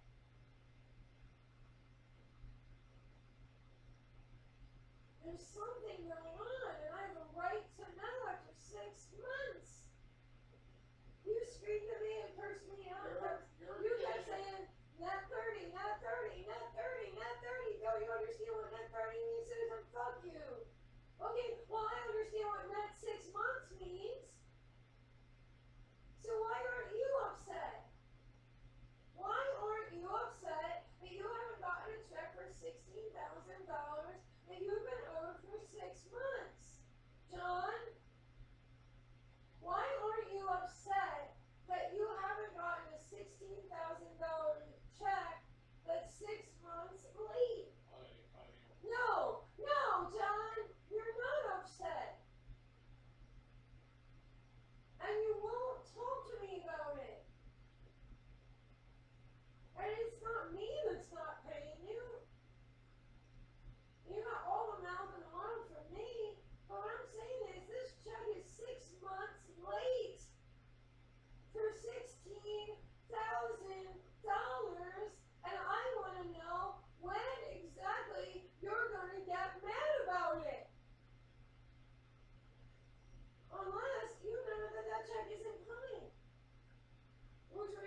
30 days after I invoiced them, and now they've You dropped their keep fee. saying And that. I've been waiting for the check to But show up, it's and I been haven't followed up months. with it. You're right. It's But been months. why? Why aren't you upset that there's a $16,000 There's check only so many missing? things I can do. Like what? Like nothing? like nothing? Yeah, like But nothing. so far you've done nothing. Yeah, no, waiting for when they say they're gonna send the check, waiting for them to send the check. You're lying to me. I don't know it. I'm sick of it. You know everything. Well, I know that they want you to be certified and you're not. And I know they're not paying you. And I know that you're not mad. I don't need to know everything, John. I don't need to know everything that's going on to know what's not going on. Nobody in their right mind would let $16,000 be outstanding and just let it go.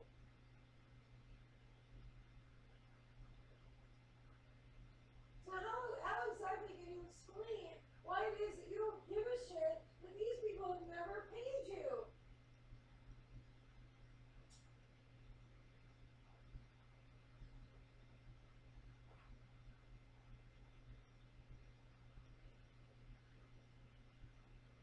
I'm done.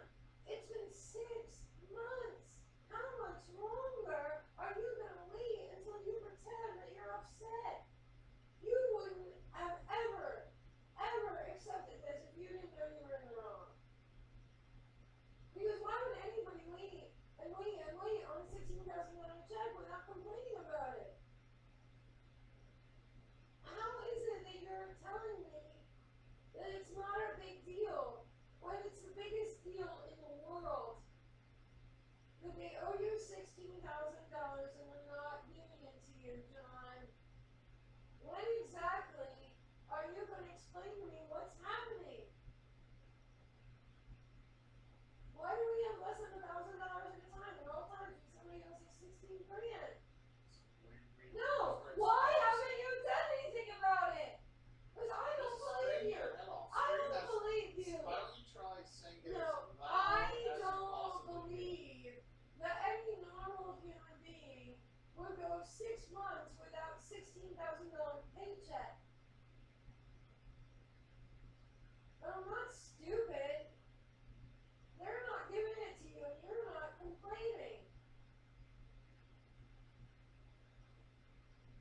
John, they're not, it's been 6 months since they promised you a check. They haven't given it to you and you're not upset. And I want to know why. Because I am just simply waiting for the check. Oh, you're just going to wait? Yeah. Oh, yeah. and they mentioned you, the last time you talked to them, they told you that you had not gotten your license in West Virginia and they were pissed about it. Because you told me that. John, look at me instead of looking at your phone. Look at me instead of looking at your phone. John, look at me instead of looking at your phone. I've been waiting 6 months to find out where this check is that we desperately need. And you This check are is acting not our like, check. what? Yeah, but so why aren't you interested in where it is? Because you're going to give it to someone. So why is it that you don't care that a $16,000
I think the reason is that they told you that they're holding the check until you certify yourself in West Virginia. Because you said that to me before. No, I didn't say well, you did. Okay, so if that's not right, then what is it? Well, okay, They said they wanted me to get it, and I told them it would cost them like $2,000. And that's not what you agreed and then they to. said that's okay. No, they didn't say that was okay. Because if that were okay, they would have paid you. No, they said no, they haven't paid you from 6 months ago, and you've got a big secret reason for why that's not a problem. But you don't want me to know what it is. John, I'm trying to figure out. John, don't hit me. I touched you. Okay, I touched your thigh. That doesn't give you a reason to hit me. Okay. If you hit me again, I'm calling the cops. I'm calling the police if you hit me again. Call the cops. Okay, so tell me why it is that this check is 6 months late and you're hitting me instead of asking them where it is. I've asked them where it is. When? When is the last time? Before just now. When is the last time you talked to them? John, it's $16,000. It's $16,000. It's $16,000. Yeah. Last time I talked to them was October 18th. Oh, okay. And now it's December 5th. Then they said, sure thing, we will pay this one in that 30 days. So you should receive your check around 35 days or so, depending on when the weekend falls. Now that was October 18th. Okay. So 35 days. And so you're not concerned at all? I'm a little concerned. Oh, okay. Now is the appropriate time to be Now concerned. is the appropriate Yes, time? it is, because they said we would get it a week ago. Yeah, but when I was asking you And in so July, now you is said net 30. When I asked you in August, you said net 30. When I asked you in September, you said net 30. And in October, you said net 30. John, it's $16,000! Well, don't look like we have the money. We don't. So when are we going to get it? When it arrives. And that's all we can do about it. No, that isn't all we can do about it unless you know something that I don't. John, I've never seen somebody this laid back about a check for $16,000. I think that this is what you said when you said one of the checks we won't get until after a new year. I think that's what you're talking about. Because you said to me, one of the checks we won't get until after a new year. So which check is that? No, you didn't say that. The continuing education checks. Well, why? If I knew, I would ask you, would I? John, I made your dinner. I've done everything I can for you. I have questions. We got a note today saying we have 30 days to find somewhere else to live. And I've been trying to tell you for 6 months that we need to get out of here before our lease ended. We're going to get out of here before the year is up. Yeah. Well, no, yeah, well, I don't know. You're right. You're right. We needed to get out of here because they were kidding. Oh, because it's my fault. It's not my fault. I'm not saying. Oh, it's not your fault? No, I'm not. You don't think the way you talk to Nicole today had anything to do with what's happening? After the fact, kicking a dead horse is still dead. Well, John, I'm tired of you telling me that I don't need to know what's going on. Alright? I do need to know what's going on. Why? What did you do? Oh, that's right. You never got a check for $16,000, so let's fucking make fun of me. That's great. Yes. I mean, if you don't have anything else to do with your time, I guess that's all you could think of is to fucking make fun of me. You know? But I've been with you for almost 5 years and I'm tired of it. Yeah, I have been. Yeah, you wasn't all me. Oh, that's right. You wasn't all me for 5 years and you're fucking tired of it. That's perfect. You're so perfect. Yeah, you're so why would anyone be unhappy with you? I mean, anyone who's unhappy's got to be out of their mind. Nobody could wonder, like, where we're going to live or what we're going to do or where the chuck is or where the fucking check Hey, is. you're the only one sticking around, so I guess it's your problem. John, I don't care what you say. The problem is that this check is months and months And you keep telling me that you want to get this truck from Stanford, or from Starkville, and I keep saying, I don't want any, you eat it. Alright? I'm upset. I'm upset that we have 29 days to remove and nothing can light a fire in your ass.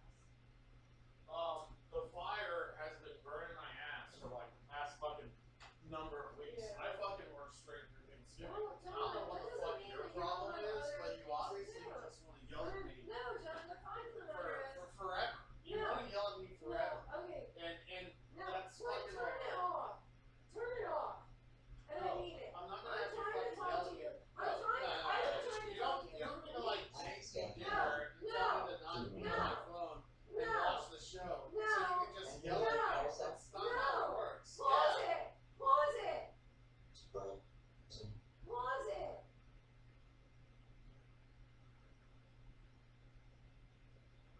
One of the things that I've been asking you for 5 years is that if you could watch television in your room, no matter where we In my room, this is my fucking house. That's my fucking television. Got television at 7 o'clock in my living room. Asshole. Okay. pause it. Take your time.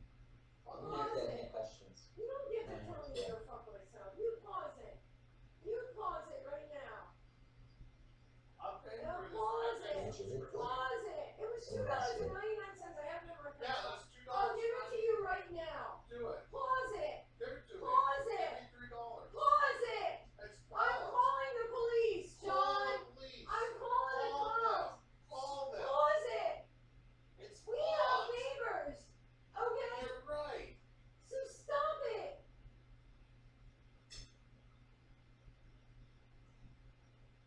I get arrested sometimes, you're no longer my problem. You have to understand, John.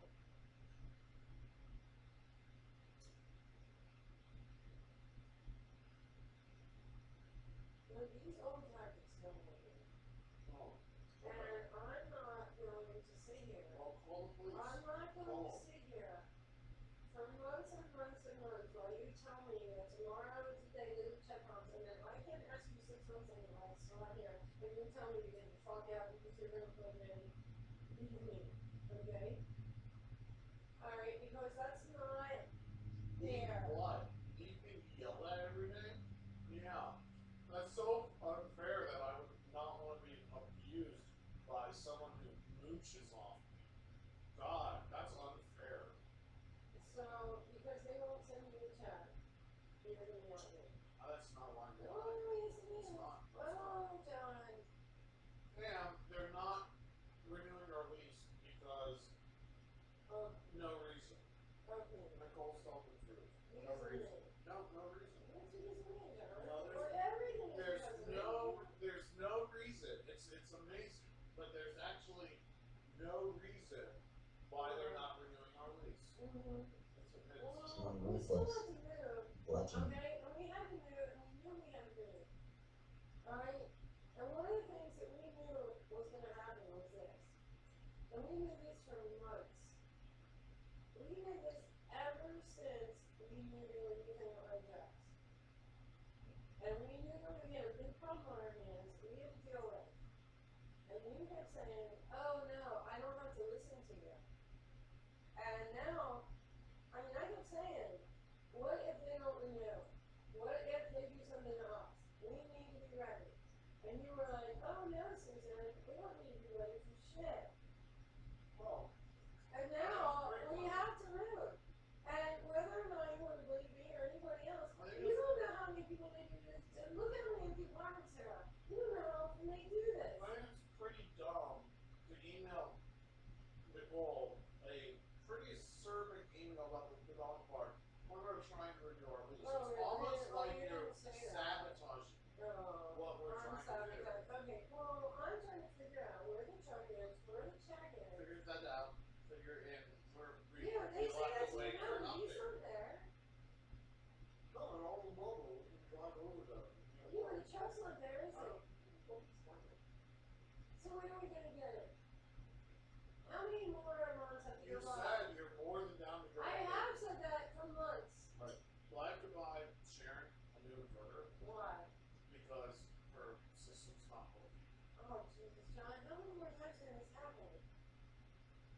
And so what happens is that So you have to buy the Justin has given me money to buy the same inverter that's on Sharon's house. So I'm going to go take Sharon's inverter off her wall and sell it to Justin for $3,000 and get Sharon a $3,000 inverter that doesn't sell.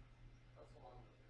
Well, So why did if you Sharon wanna- ever have an inverter if that you- sucked? Why did Sharon have an inverter that sucked at the beginning? Because she wanted to power her whole house. And John, I'm tired of hearing all these excuses about why it's it not is. an excuse, it's the design decision. It's the design It's not an decision. excuse. It's not. Right, well then how come? You asked why does Sharon have this inverter that sucks? I was trying to explain to you. Yeah, You but don't know you those- keep saying that it's all fine, it's all better, and every week you have to go back there and do something else. So how is it all better? It's been 6 months you've been spending No, there. it's not all better. These inverters clearly do not run our house. Okay, So well, why don't- luckily, I'm offloading one on Justin and getting Sharon out of her you problem. say that now, but how do you know that? Because Justin's asked me to buy this inverter for him and giving me the money to do so. When? A couple of days ago on Friday. So For you have Thanksgiving. $3,000 Yeah. extra? Yep. You didn't even tell me. I guess you don't know everything. Well, you didn't tell me. So this is the first I'm hearing of it. So did you tell Sharon that? I told Sharon that we were selling her inverter to Justin and buying her an inverter to grid tie and Well, John, for I mean, $7,500 don't you think bucks. that it's strange that for 6 months you've spent every week going there and she still doesn't have You know, anything that works? Yeah, I mean, it is. It was a how bad stretch is project she? from the beginning. Well, how mad is she? She's not mad. Not She's why? in school because she's cool. She's more basic than she should be. Well, what I'm trying to say here, John, is that you can't keep all these things for yourself and then say like, oh, well, Susan, if you ask me anything, there's something wrong with you. Well, because I have a right to know. Alright? Because I also want to know why it is that this project just seems like it's never going to be over. Right? And I bet Sharon would say that too. And I'm tired of wondering what the fuck is going on. Like you keep saying there's nothing you can do about anything because you're so fucking busy. Alright? I mean, you're not so busy that you can't do your taxes. You're not so busy that you can't figure out where your check is. You're not so busy that you have to fucking do whatever Justin wants. Meanwhile, Sharon's suffering. And I'm tired of this. And I mean it. Every fucking day that you're here, you jam this fucking trash can full of stuff, and I'm sick of it. Okay? You live here too. You need to act like a person. Yeah, I mean it, John. Instead of being a fucking asshole all the time. No. You're not going anywhere, baby. I know you're not going inside.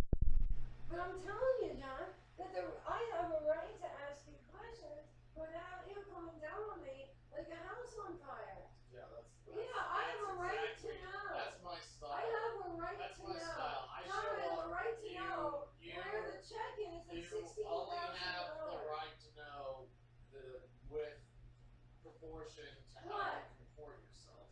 Why, John? Why Because is it you that are Justin comports himself the right way, but I don't? You are Fuck a you. tempest in a teacup. Oh no, And John, we have 29 make days to move, and you've known. You make it as You've loud known this. as you can. And I've known this since today when they gave us the You've not gonna known for extend it. months that this was a possibility. I and I've been trying to I get you can't to pay plan my attention life to around infinite that. possibilities. Oh yeah, but Yeah, you've been playing your life. Yeah, no, around. I've known that maybe your behavior No, it's here has led to us getting kicked out. What was my behavior that was so bad? What? That I called corporate and that wasn't Getting okay? fights in the swimming pool? What do you mean getting in fights in the swimming pool? Getting fights? What do I mean? Right? You don't know what I'm talking about? The thing you got a complaint letter Yeah, but by Nicole? but you know That's saying that's they're doing bullshit. that. They're doing that so that You they know that's have a bullshit. tracker. You know Yeah, that's no. bullshit. Everyone gets apartment letters from their apartment because of Well- getting invited to the pool. Everyone gets that. That's why it's bullshit. It's meaningless. Because it happens to everyone. So don't worry. It's like a speeding ticket. Do you see how many empty apartments there are here? Yeah. No, I'm not trying to say this is a great place. Do you think that we're the only person that's ever happened to? Are you trying to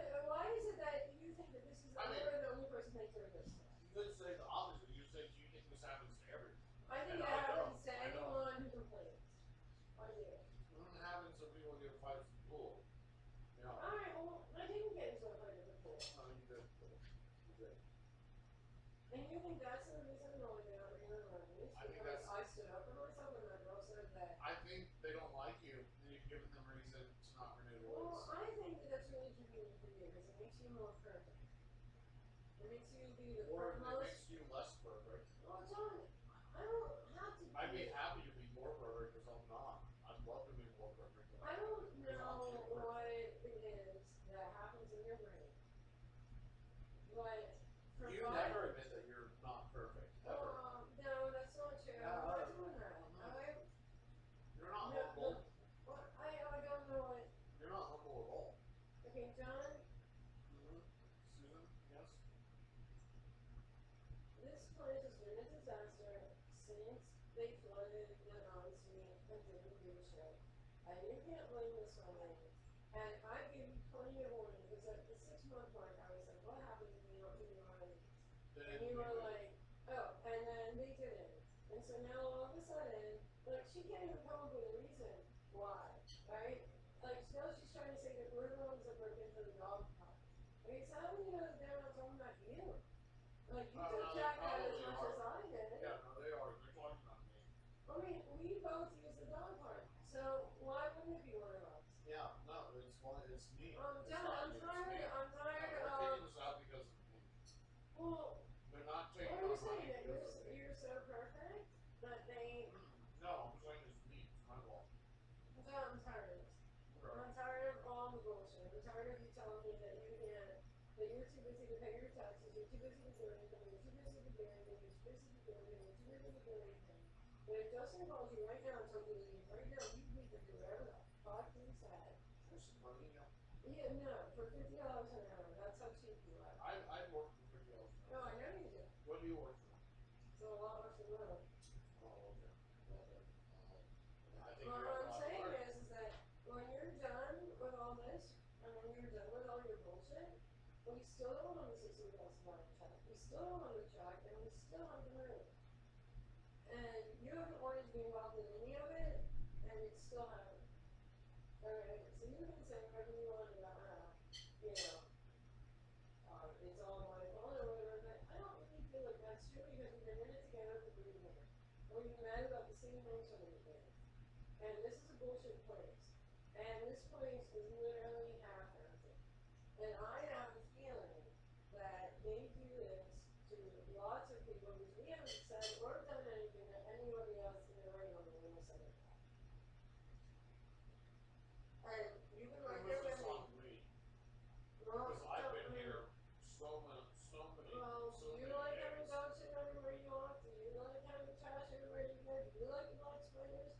Do you like the fact that our house is flooded? I'm not saying those aren't problems, I mean, they're but huge there's masses ways and- to appropriately Oh, okay, but respond to problems that don't involve but getting all the time kicked out you of were your apartment involved, and complex. now all of a sudden you're a victim. I You're am a victim. I know you are. Yeah. You're a victim Yeah, all no, the I am. time. Because I have to take care of you and the decisions that you make and be able to fall out. That makes me a victim. I don't appreciate it. Well, you're not a victim. You were here as much as I was, and you know exactly what happened throughout everything. And I knew that all was going to be. But John, you were given a shit all forever, so you didn't have to learn. It was up to you. If they would have let us keep Jack, All it we took would was that still be. special someone to come into my life. We would still be at on Louisville Street if they let us keep Jack. Alright, and I mean, you can try to be as much of an asshole as you can, but at the end of the day, it doesn't change the fact that we have these real problems that have happened all this time since the day we moved in. And you try to act like somehow it doesn't affect you. But it does. Because we both like it. And it's all well and good to blame me now, but that doesn't change the fact that because you want to look into it sooner, when you're able to find someplace in the next 29 days if you want to nothing to do and trying to figure out. Oh, yeah, no, that's why. It's my fault. Well, John, you It's weren't that's talking what I about said. it. Yeah, no, it's my fault we have to do. It's my fault. Well, it's, And that means you don't have to do anything. So why don't do you you worry think that I about it. don't have to do anything? Why do you think it's somebody Because I else's would fault? be. Why is it just that they're assholes? And Because they don't like anybody. I've never been kicked out of a apartment complex because Well, where have you the ever landlords are assholes. Where have you ever lived that treated us like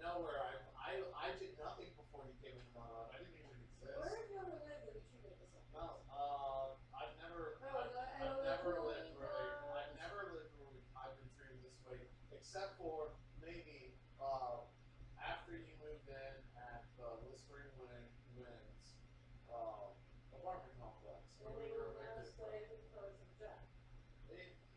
No, They were going to stay because we got a dog. Yeah, you're right. It's Jack's fault. Oh, no, we got a dog. No. So we couldn't stay. No, that's what I tell people. Do But another that's time? not. Well, what is it? You don't want to address anything in John, they made us leave because we got a dog. You're the one who needs the time machine. John, they made us leave because we got a dog. Alright, I'm gonna watch this television. Yeah, but they made us leave because we got a dog. John, if you're the same guy that thinks that you don't even have to fucking pay your taxes because you're so much better than everybody else, what am I supposed to say? I don't know. I don't know either. But you don't think that you have to do anything that other people have to do. And right now I'm telling you, one of the things we have to do is move. And I've been telling you for Oh, months. really? Working? Really? I've been telling you Yeah. for months. Exactly what I said. If you want to get drunk, Many times. I can be real drunk. yeah, Right. I know, because you've been drunk for as long as I can remember. You can cap those first two, because maybe those aren't like actual blows. And maybe that's not fair to the guy. You know, I mean, everything, if you're going to make everything my fault, Yeah. if you're going to make everything be my fault, then that's fine, but we still have to move. And you still weren't paying attention. Well, I don't have to. Here you keep saying that. So you're going to go to the Tulsa on your mom. No, I'm gonna go. Oh, you're going to leave me? Yes. Yeah? Okay. You're threatening to leave me because why? Because we have to move? No, because I don't like being abused. Oh, you're not being I abused. am being abused. Well, how? How do you figure? You yell at me non-stop. Non-stop. Non-stop. And you don't do anything wrong. It's just this or you're perfect every day. I'm not saying that. Well then, I'm not perfect. John, I'm trying to talk to you and I've been trying to talk to you I'm for tired months. of talking to you. No, I've been trying to talk to you for months. Okay? And what I'm saying is that at some point you have to make time for me. And I mean it. No, I can make less time. Oh, no. I make a lot of time for you, Susan. I make lots of time for you. You haven't made the time to drive up with me and get my truck. Why You haven't not? made the time How for many me. more times do I have to agree to you? Because the concept of being in the car for more than 4 hours stresses John, me I out. have agreed to you to go with you about 1 million You're like, times. no, I'm so chill. Guys I've dated have told me, wow, you're so chill. You're down for everything. What are you talking about? What are you talking about? Stories of your life? I'm not talking about stories of my life. I'm talking about No, what's you're happening super right cool. now. You've been in a guy in a park in a traffic jam, and he was like, wow, I can't believe how foolish you're John, being. I'm talking about real things And that are that was happening. really cool. Real things that are happening, John. And one of the real things that is happening is that this debt is starting to pile up. Right. I need co-expenses. Yeah, well, I don't really want to do that. I moved into a $500 month shithole and get back to where I was before you ever came into my fucking life and fucking took all my money. I took all your money? Yeah. Why? How did I take all your money? All this shit in my place. Like what? Remember. Like what? What? Like what? Every single fucking thing in this place. And you didn't Every want, single and you fucking didn't want thing. any of it. You didn't show up with any goddamn thing. You John? didn't have all of it. I'll leave, and you can keep all the shit. I'm gonna clean this shit.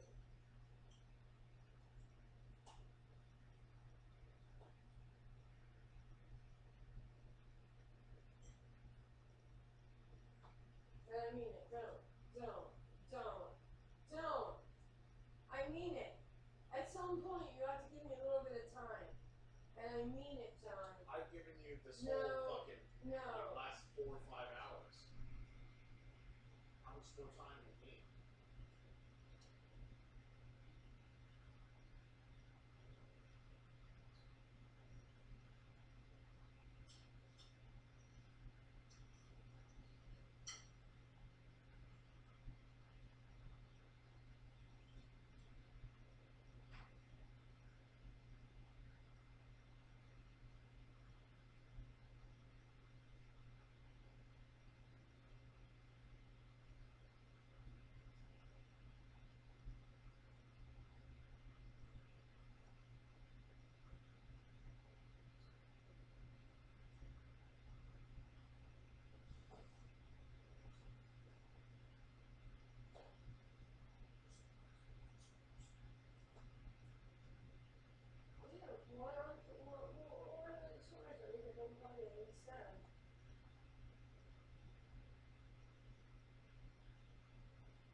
You're just ready because someone to know what the moment is or where the time is or what's happening, where we're going, where Well, we're maybe doing. you should become a better listener.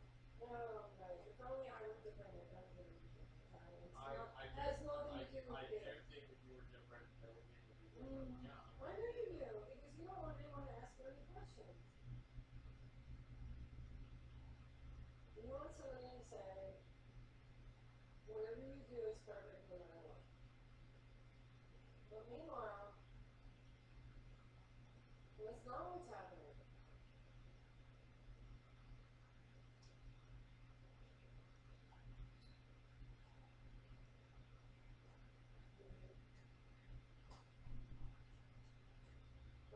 I'm tired of coming with your bullshit. Where it's like, oh gee, Susan must have done all the things wrong because I didn't do anything wrong. But like, I want to know where that $16,000 check is.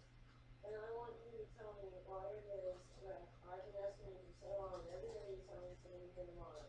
So like, when is it really going to be? When is the check really going to be here? And if they want you to be licensed in West Virginia and you refuse to do it, then that can mean that they never pay you. And then you're going to owe $25,000 that you can't even give portion of. And then the IRS is going to attach your checking account. And you've been talking about your IRS for over years, and now it's going to the collection. So what do you think's going to happen next? You don't know, you don't care, you just figure like whatever happens, happens. Yeah, whatever happens, happens. But you haven't once tried to get things to be situated with any of the people that you ever consider would have helped you learn more money than you. Well, I know because I did. And I know because Just like you know, for everything. 6 months you've been telling me that the check's going to be here wrong. And it's been 6 months, John. It's been 6 months. And I want to know where it is. I bet you do Anthony wants to know where it is too. Yeah, and you're just like, oh, whatever. If Susan wants to know where the check is, then she must be an asshole. But, like, doesn't Drew want the check? And you haven't even looked into it? And how much longer am I supposed to believe that it's not 30, not 30, not 30? Well, I don't want you to think that because we're messing with you. Yeah, but when is it going to get here? When is the check actually going to get here if you don't ever do the residency in West Virginia? They might not pay you. John, they might not pay you because you didn't agree to the terms of that you said you didn't finish up what you agreed to, which was to get certified West Virginia. And then you gave all the money to the day laborers and you gave them a truck. And for 6 months I've been like, take over their salary. And then all of a sudden you're like, oh Susan, the reason I haven't done it is because of you. Well, it's not the reason you haven't done it. I'm not the reason that you have or have not done certain things about money. And if you're so sure that Drew wants his money right away, then you want to be a little bit more interested in when the money is going to get here. Oh, are you? You know, you're not interested in paying Drew back. Oh, yeah? Well, when was the last time that you gave Drew any money? He's getting his great us up, so he starts seeing. Oh, really? All of a sudden? No, it's something I've been talking with Drew about. Yeah, but you can't pay him until that check is here. You're not looking for that check. And I want to know why exactly it is that you think that Drew and everybody else should have to wait that long because you just don't give a shit. You know, what are we supposed to do? Just say, oh, sorry, Drew, we're just too busy looking for how we can do it? I mean, when these people come down on you and the house on fire, you haven't even gotten the dog out of the way. You know, when the IRS comes and hits that checking account and does name it Social Security numbers, it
Are you working on that vector? No. Why would you? Why would you? Why would you, John? Why would we you? only want to pay you. Yeah.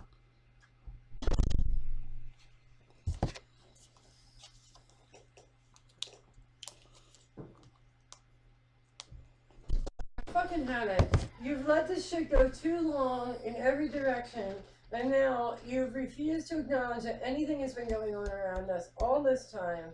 We have had problems since this place flooded, and now you're trying to blame me. All right? But the fact of the matter is, we should have left already. Mm-hmm. And we don't need to be sitting around in some shithole because you don't want to move. No. You know what? It's all still happening, whether you pretend it is or not. Yeah. And every night that you get too drunk to do anything is a night that you're wasting on your future.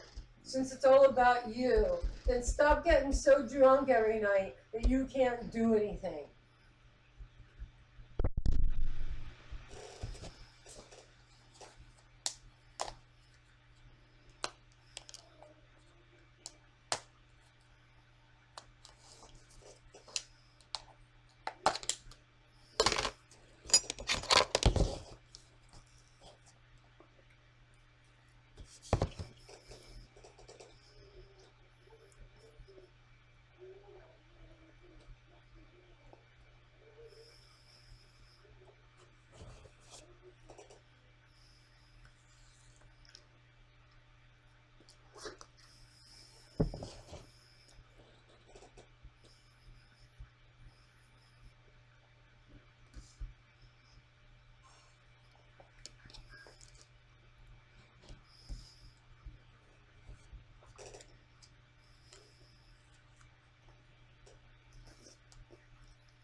Oh.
Yo. Yo. Yeah. How'd the class go? Well, class went great. I couldn't get the live stream going in time because I haven't done it live stream to YouTube in a while, and I ran out of time right before class. But it was definitely the best. I got the recording, so I'm actually uploading it to YouTube right now. You know, Awesome. all of these classes are on YouTube, man. So, you know. I think you got to do another one when we're doing the DC wiring at Keesler. Okay, yeah, that sounds fine. I mean, I'm telling you, I got fucking awesome.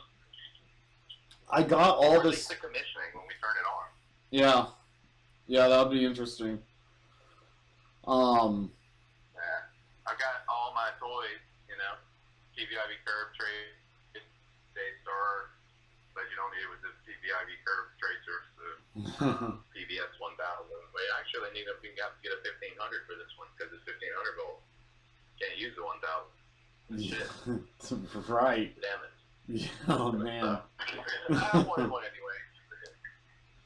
Well, I mean, any residential installer can. Yeah, go ahead. Yeah, a couple things on it. The class stuff is going to get really awesome shortly. I did employ Laura Bigger. She'll start December 31st as we get the green light.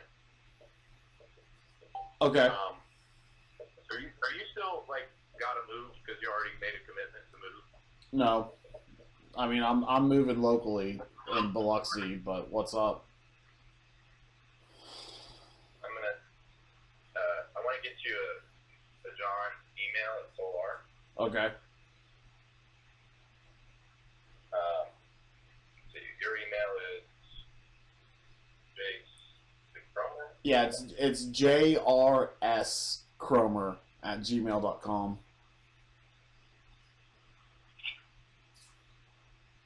Okay.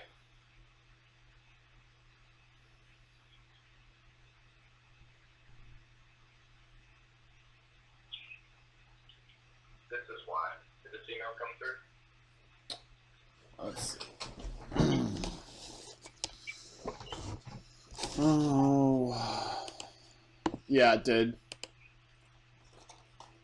You need me to live somewhere? The first email is... Huh? Oh, okay. Huh.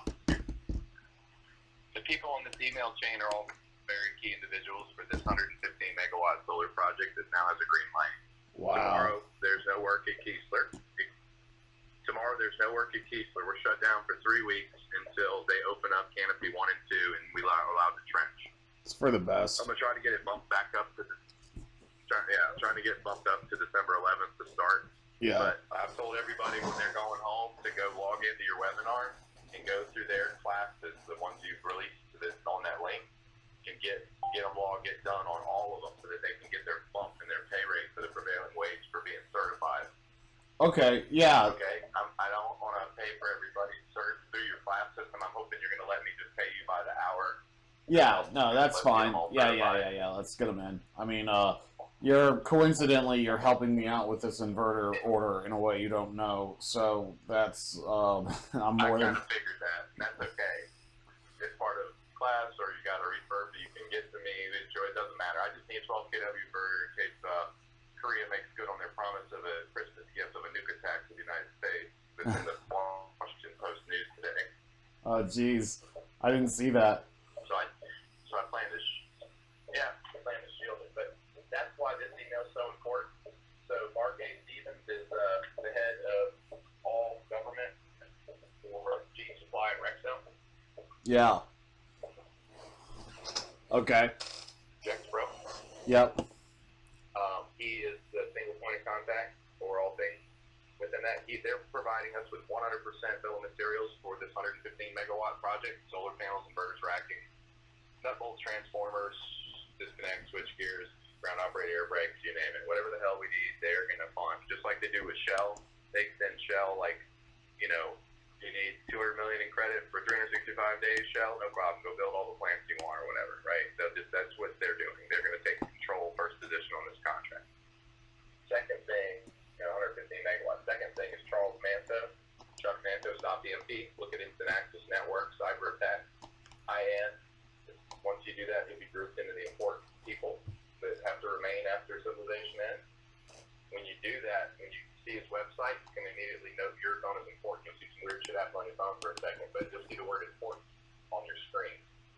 that means you've been approved. So don't worry about it. If you are worried about it, don't go to it. But I'm just telling you, it's important to be grouped. It's good to be grouped. Chuck has got a top secret clearance. He also has a sole source 10-year IDIQ indefinite duration, indefinite quantity contract for any government base walk-on for critical infrastructure that needs to be EMP hardened for nuclear attack or solar flare. So as long as it's microgrid that's resilient and hardened against EMP or anything that it's powering, like energy efficiency or whatever, or a government base or a state, local muni or whatever it is, they can get a walk-on contract. They don't even need a bid or an RFP of any kind. Huh. Laura Bigger works for Shutterfly. Used to be Marine Corps Reserve Center next to me, environmental. And she's an important person on that email stream. She's going to be managing this project as a project field coordinator. She's badass. When it comes to it just, like, I don't know, I can't explain, but she does also work for Shutterfly and for ADC Energy. ADC Energy is the ones that figured out you can clean the harmonics on the grid and be able to transmit 10 times as much electricity down the existing utility lines as we do now with their patented technology that is already in place in NSA, NASA, Langley, Virginia. So she's been coordinating that with me, with Chuck, and now she works for us. Very important person. Randy Monahan is on here twice. Monahan, I tell you, just remember he's Monahan. He's in charge of the United States. He's in charge of the United States Marine Corps' budget at Mickey Comp. Answers directly to General Ayala, the 3-star general for the Marine Corps, and he sits in Secretary of Defense office, but he is the Assistant Secretary of the Navy as well. He's dual-headed. Randy Williams, you know, from Northeast. He's an asshole, but we love him. Ramonda Young is the lead AP architect. Dr. Ramonda Young is the lead AP architect and engineer in charge of the Army Corps of Engineers Cold Work. So every possible contract that the Army Corps does on any engineering project, whether it's a building or a roof or solar or anything that the Army Corps does, is designed in her office under her direction. And is contracted then out to its Army Corps district, whatever state that ends up being in. Anywhere in the world, not just in the U.S. She's a very good friend of mine. I taught solar classes for her at college over there, which she also teaches at, and got all of her Army Corps people certified to design solar power systems for the government. In my classes, there were webinars with her that I had to throw together. Benjamin Wilcox is Naval Engineering Command Expeditionary Warfare Center's GS-15. So he is in charge of all energy for the Navy and all contracts that have to do with EMP work. I think microgrid batteries or shielding for the Navy. He's a liaison between Idaho National Labs and Naval Engineering Command. PWD is for nuclear energy as well as solar and renewable energy battery and wind. So he's a very important guy. He's a wonderful project manager. I've worked with him, known him 8 years. Luke Bach, Master Sergeant Top. Luke Bach worked for me. He's a Gunny Sergeant, Master Sergeant Chief, who retired and then came to solar with me for a while. Now he went back to the G6, working as an IT energy expert for all things information technology, government networks, like monitoring of solar power systems, stuff that we do with government. Edward J. McGuire is the Deputy Chief of Staff for Marine Forces Reserve, headquartered in New Orleans, a 411,000 square foot building that he's facilities chief of. He's the Deputy Chief of Staff, he's GS-15 as well. He's in charge of 161 locations nationwide for Marine Forces Reserve centers located in 48 states for energy and all things those buildings, whether they're nukes, whether they're arsenals, whether they're buildings, everything in the country is under his control with the Marine Corps Reserve Center. Framingham is a lowly assistant to Mr. Randy Williams from Sean Army with this email. Bram and Solar.Energy owns active harmonic filters. He's an old Jew with patents since 1999. He's selling this as intellectual property, so I can get him a tax credit on his IP. And he also is the foremost expert on vanadium oxide flow batteries in the United States and power electronics expert. Cool. Harmonic filters with great voltage demand, current demand, peak shaving, time use, and all those great things that we all love. But his power electronics was the very first space station that NASA ever had a power system. He built, designed, and everyone thereafter. He's also very interconnected with about 80 different key individuals within NASA's framework. He's an expert in space-to-space power beaming, Viasat, Siemens, GSA, NSA, very high level of clearance.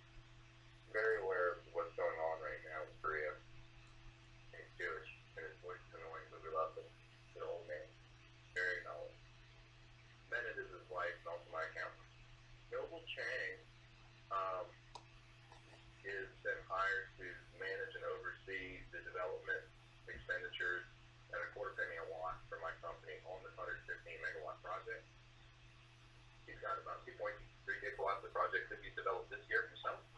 He was previously Pine Gate Renewables in charge of over 500 gigawatts of projects that he's been.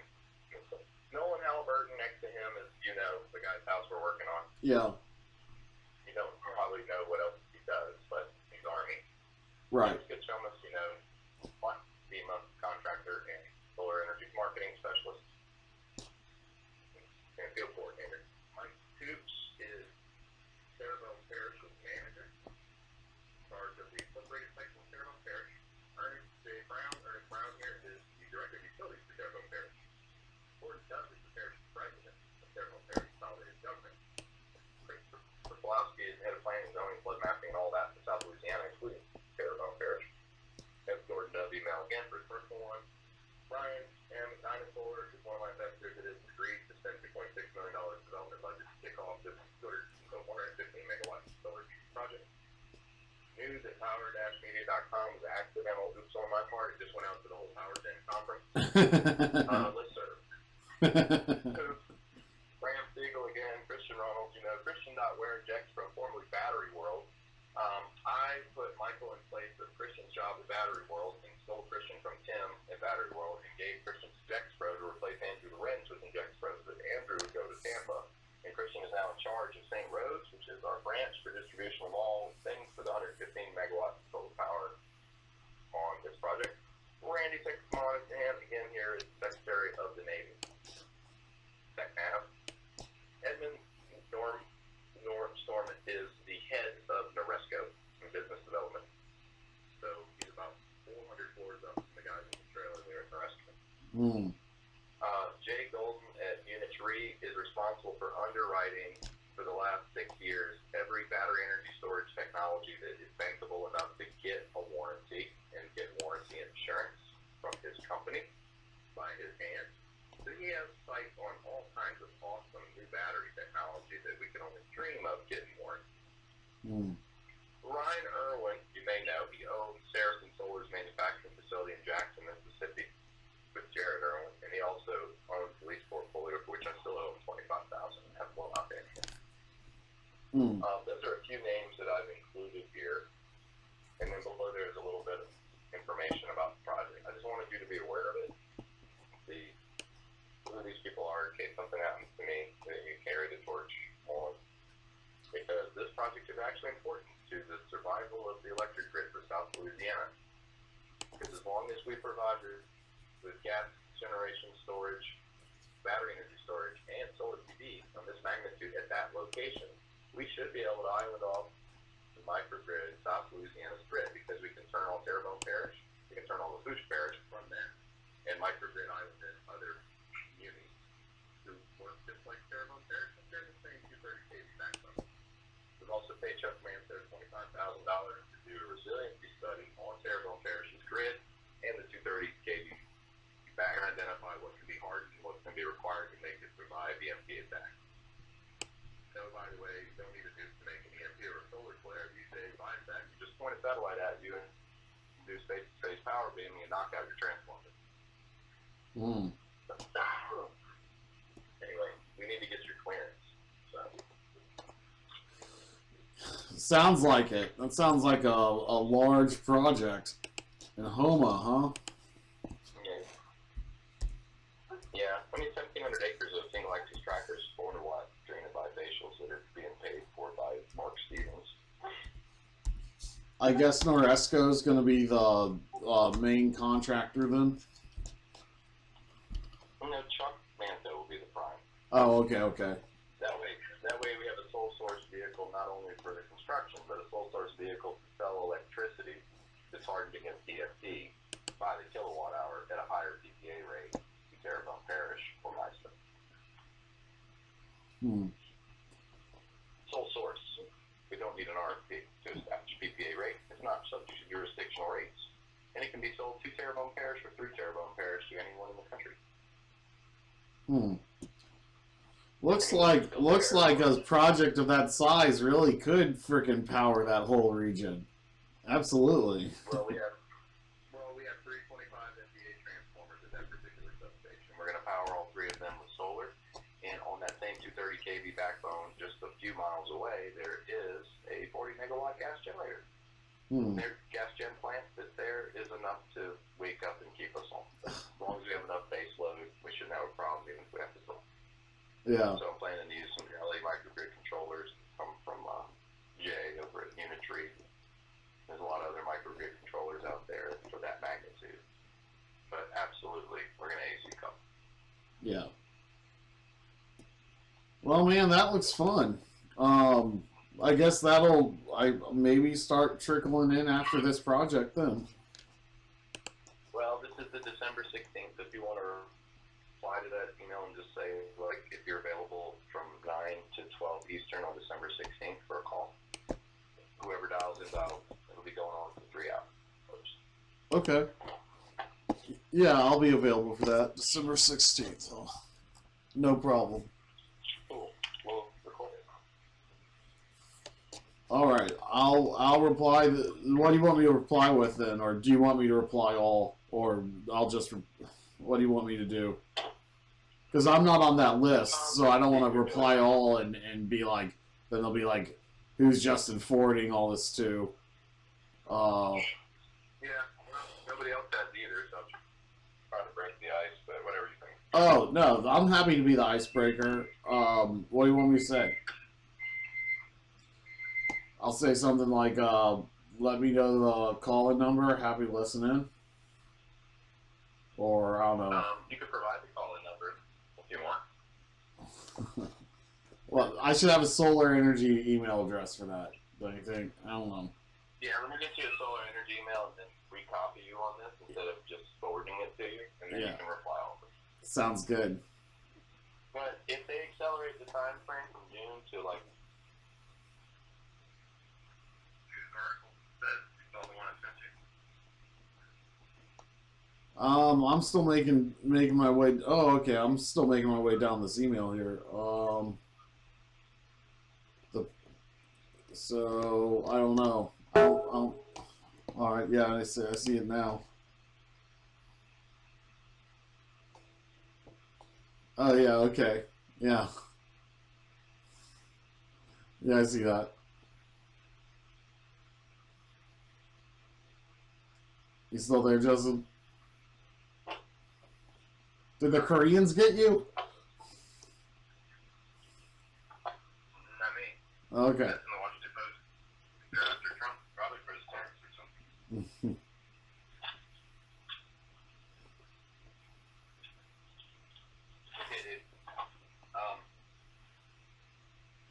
As the big hours that people got after this weekend, I told everybody that they're basically not coming back at all until they just finish their classes. They need to do that on their time. I'm not paying them anymore. They're getting a good deal. They just need to use the links and get certified. Go through all your stuff. Yeah, it's going to be so easy. I'll send out an email or something. They just need to go to my Discord website. And just let them know, like, okay, so far Keesler is off limits. We got just Elijah. Line works on site tomorrow. It's 2 holes are done. Once the perimeter is moved, they'll be back doing 6 more holes, 6 ground rods, and getting that done. And then once that's done, they're saying that probably be 3 weeks because they want to move the trench into the dead cores. So I would just say email out to them of in this downtime while we're waiting. Everyone, if you'd like to have a bump in your pay, should be completing your certification because the number of hours you complete is a direct percentage of your pay increase. So it's not 1-to-1, but it's like another $9 an hour, or whatever percent that they complete determines how much of that 9th hour they get. Okay. According to the prevailing wage act. Okay. Position in solar electrician.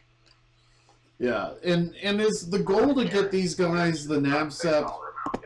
Is the goal to get these guys the NABCEP PV associate certificate? It's really just electrical safety. It's like an electrician, a solar electrician for DC wiring. So whatever you think is the best match, lowest level is fine. Yeah, well, because the NABCEP PV associate training is, I think it's like 12. It might only be 12 hours required. Oh, I've been telling everybody that it's a 45-hour class. Half is hands-on, the other half is John's webinars. Yeah. So we've done more than 20 hours of hands-on according to my $14,000 Okay. So, your labor, which is crazy. You should have had $400. Well, I've never not just done one in one day. We always found every day, wiring a day, done usually the same day, usually 2 hours. Even when I put these posts in, I usually just sink them in the ground, sample them dry, put all the panels up. yeah, but and walk away. But we don't know one's plan, and it's running the clock, and it's going to cost them dearly. your in clips are too large for the solar frame modules, just so you know. I'm going to add another row anyway. Okay. We're going to go to, instead of 4x5, it'll be 4x6. It'll span out, because we're going to put the other 2 posts and pass them up. Put the box out on the end. Yeah, it'll just kind of extend all the way out the fence to the fence. Yeah. Yeah. Yeah. The posts will be where they're going to be. They're set. And all the anchors are in dry. As soon as it's totally dry, we set the other 2 posts. I'm just going to show myself. Like, you're welcome to join me, but it's going to be like me and Nolan. And that's it. Yeah. And if you want to come, fine. But I don't need anybody else there anymore. Yeah. They can come at the end and we do DC wiring or something, but not until I get a release. I've asked NCI to co-sign on labor finders, so we get a bigger credit limit for hours. Until then, I'm gonna shut everything down for a minute. Yeah, I think that's because that shit was stupid. I just don't see why it takes that many people so long to do it. It's 1 or 2 guys do that work 5 times fast. Don't understand. well. That's the problem is we have had. 8 panels up. I can put up 8 panels in 15 minutes. They have 4 people that can't put up 8 panels in 2 days. It's like, are they stoned or like something? I don't understand. Is it all Nolan? Is it all just so new? I mean, I think They actually I saw them set a panel up upside down with the cells down.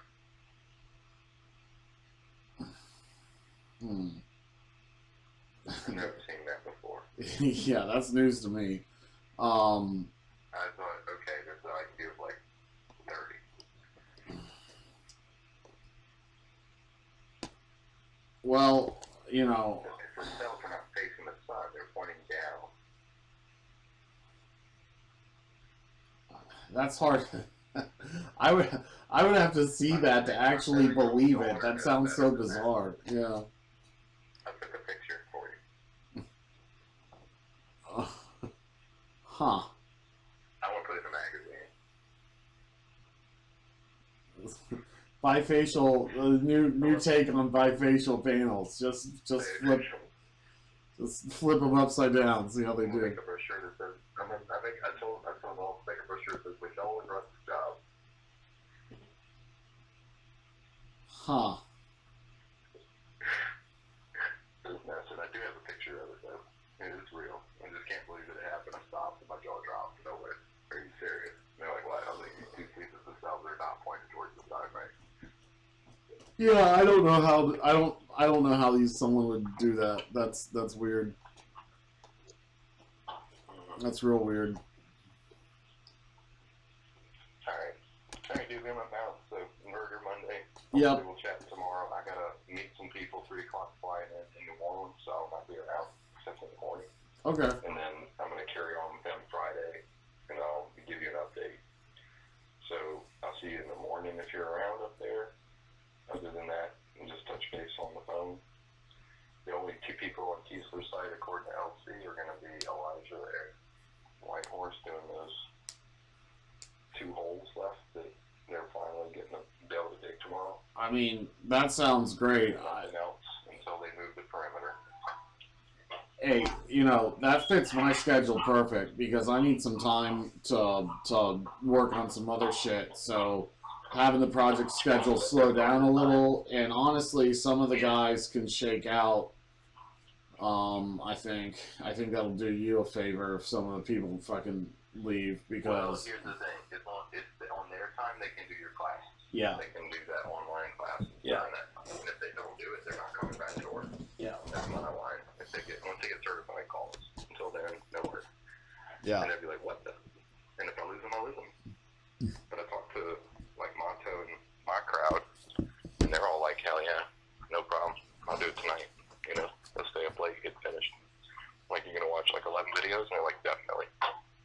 They love it. Well, good. Because they've been doing solar for years without certification. Right. Yeah, yeah. No, those guys are perfect for a NABCEP PV associate. Yeah, exactly. Yeah. I don't know. I thought I was going to have a good phone call today with a Georgia Public Service Commissioner about potentially funding some NABCEP certificates and OSHA trainer certificates for me, but he was he told me to call him at a specific time, and I called him, and he's like heading into a basketball game with his kid. It's like, why'd you tell me to call you right when you're like walking into a sporting event? It's not. So I'm going to talk to him tomorrow, but anyway. So I thought that was going to go a little better. I got two commercial entities interested in my load leveler system that I'm going to try and develop a little further. One's a hotel. We're using them to control all the plug-in floor units in each hotel room. Every air conditioner, they're now going to have load leveling. So not only can they turn the air conditioner on and off from the front desk, but they can the air conditioners can also cycle as a function of demand to reduce their demand charge. So they're gonna get a 2-year payback or less on this. Oh. So they're gonna pilot that. Have you ever heard of? Are they smart? Do they communicate through some IT? Yeah, they don't even need access to Wi-Fi. They just use their own antenna, Z-Wave. Okay. Yeah, it's like Zigbee. So they have an IP address for radio. Yeah, Zigbee on Sparrow. Yeah. So it's like they have the Z-Wave equivalent of an IP address, but I don't actually need. It's IP over radio. Yeah. Right. Yeah. And Mississippi State's Forestry Department wants to test it out too. Well, here's the deal with that. Just so you know, there's a really cool company thing I want you to see that I've met directly. Let's see, TAL. It's like this handle, but it's different. Tallison. Yeah. Not Tallison, but Tallison. Okay. Tallison Technologies. Sades. Missouri. I'm not very good at spelling. Missouri. How do you spell Missouri? MISSOURI. Yeah, I see them. They're ESP. The article says saves Missouri. Yeah. 22% off of its entire electricity. You found it? The state of Missouri. Yeah, I see a video that they put together for it. Look for ways to drive. Tallison or Tallison? Tallison. Check. Okay, so when I met the CEO of Tallison Technologies, there it is, Tallison Technologies, in St. Louis, Missouri.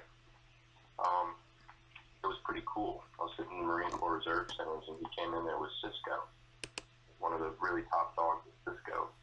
He said, Tallison is one of our 9 approved vendors for a new energy-wise software. It is Cisco. And I was like, okay. And I'm the energy program coordinator, so it's me and G6 in there. And the G6 guy was like, don't care why you're here. And he says, well, the thing about energy security is that if you run our software, we can control your building demand, and we can also tell you where your air cards vulnerabilities are in the hardwired system that you don't want air cards in, like your Johnson Controls and Honeywell stuff that has hidden vulnerabilities. He's like, we have intrusion detection, we're disapproved. He's like, no, you're not. He's like, yeah, we are. Trust me, we're G6, we're tighter than anybody. And the guy in Tallison pushed a button on the laptop and shut the lights off on the whole floor in the room that we were in. They said, how'd you do that? And he said, we're already in. He said, energy security is something you pay for. And he turned it back on. He said, now if you want to regulate your building demand, you need to know that any device that can talk through a Cisco switch or router has drivers that are licensed to us, no matter what it is, whether it's LED lighting controls, PDC HVAC controls, whether it's just computers that happen to be on a switch with a router, a fan, or a phone, or a fax machine. So we tap one IP under a subnet. We get everything under the subnet. Tell us what energy it's using by the component level. Here's how much energy is going in the screens on the computers, how much is coming from the fans inside the PCs. It tells us by fax machine, even internal components, itemized out to every part number, exactly what is working, broken, how much it's using, is it more or less than it should be. So it tells you if you're under a cyber attack. It tells you if the server room's getting too hot. It controls the temperature. It can regulate occupancy. It talks to all your occ sensors and daylight sensors. Integrates everything and everything. So it's sort of like Jelly's EOS for battery and solar inverters, but it's for everything else. Anything that has an IP, anything that can talk to internet through one mechanism or another. And what it does is it allows you to aggregate and control your load, so that if you want to stagger your load, like, okay, the air conditioner is about to kick on and surge, instead of a spike, we want a flat line. So what it does is slows down the processors inside of 500 computers and cubicles for just enough to turn the air conditioner on, and then lets them speed back up again. So even the processor speeds and the clocks inside the computers move slow for a minute, just so that the building demand doesn't ever go above 100 kW. We said our building demand is 2 megawatts. He's like, would you like it to be 400 kilowatts? You can change the demand, it's programmable. So you can program the demand on a building, and it will prioritize and itemize what it thinks is the best way to do that. And it will set limits and targets and alerts. And then you can run a few simulations to bring it in. And so they do a quick software check one time remotely, don't even have to come on site. Just tell us your password to your main switch. Once they're inside your firewall, we can immediately tell you how much energy we can save you. We can measure it. And it's called. So that's one way to do energy X-ray. And the other one that we did, which we combined with that, was for all things that are not smart, they're still stupid. What we do is we put this really cool technology called Enertiv. Have you ever heard of Enertiv? Uh-oh. Okay, so when I combined this guy's stuff on the NOMA school next to the Marine Corps, we used them and we used Enertiv. Enertiv is something that they try to sell you something to leave in place, but you really don't have to leave it in place. The deal is that it's so accurate and it's so much analytics that they already know just from looking at a building for 2 seconds what the results are going to be. But this is something you should know about, because you can put these 42 circuit 3-phase 480 and 208 panel board 3-phase commercial meters with more CTs and just clamp them on to every circuit in a panel board. Right. And do one for every panel board in a building. And then they all talk either Ethernet, and I just use in-phase as little Ethernet bridge over power lines to plug them back into a pigtail and let them suck data out the main switch. But what they do is they run the analytics before you do energy efficiency upgrades, and then after. And that tells you, gets you a baseline, does an energy X-ray that way. It measures 1 minute interval demand on every single circuit in the building, and it maps out which floor it's on. Sort of like an in-phase map, tells you which one's not working and how much. But this stuff runs pretty cool programs, and it tells you, oh, well, on the 3rd floor, that guy just plugged a heater into his cube. And he shouldn't have done that because you're not allowed to have space heaters. Your thermostat settings are off by this much. By the way, your chiller only has about 18 months left on its life in its compressor, according to the curve that it's set. So it's analytics on temperature. It's very useful for maintenance, just like Taliesin Technologies stuff is too. But it does it for things that are not analog, no digital, no IP on a building, and it's older. You can throw this on there, whether it's new or old, make it all digital. Yeah. At that point, it can then be pulled into the enterprise software and combined in. And it'll tell you, like, okay, you want to save 90% off your lighting costs? We see if you go from your T8s to your LEDs, you can get measured energy savings. And then when you put in the lighting upgrade and leave it in place, you see the differences. So you can actually measure the savings and graph it, which is nice, because then you actually see their dollars and cents, not just guesstimate. It's measured savings. Yeah. And it's just getting a baseline. And so I know you don't have to leave it in place for 12 months and then do another thing and leave it. You can actually just leave it in for a month or two and extrapolate and then move it to another building, and another building, and another building. And they did that so many times that they built this huge database for buildings. And now you just basically tell them how many circuits, give them an electrical plan, uploads into the software, and it drops out an answer that's accurate to within 6% without even putting them in.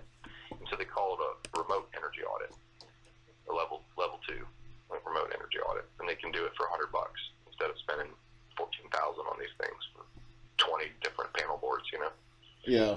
But they usually cost really about $500 each, and you can get them with a SIM chip put in them already. And those are pretty cool to move around. And I've got some. I still have display cores. I used them. I just wanted you to know about them.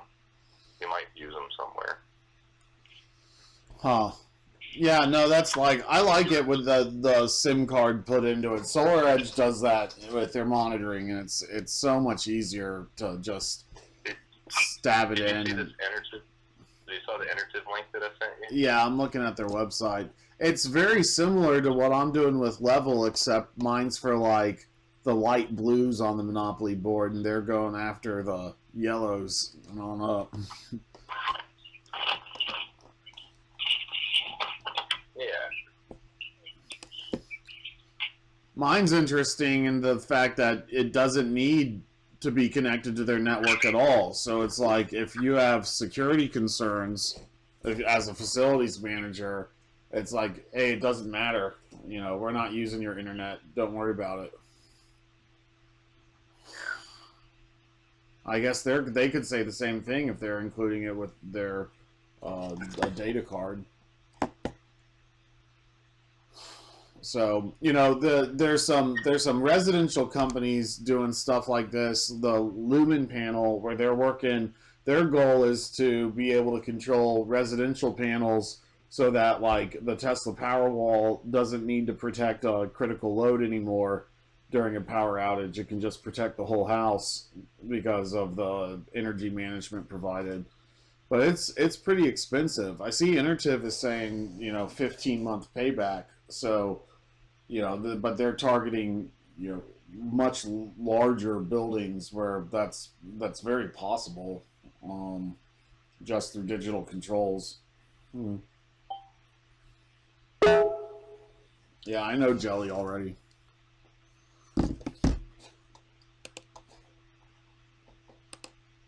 Yeah. Alright, man, I think I lost you. I'm here, man. Oh, okay. Yeah, it's cool you know Jelly. Yeah. You know, theirs uses a very similar looking energy X-ray to Enertiv. And I can superimpose them and get a lot of information with both those same two graphs. It's the 1 minute interval data file for the whole year. Yeah. And you can see it with or without solar. I have an example report. It's pretty cool. Yeah, Energy Toolbase does that real well. But I think Jelly is more interested in being like a solution provider, whereas Energy Toolbase is much more of just a modeler, and that's it.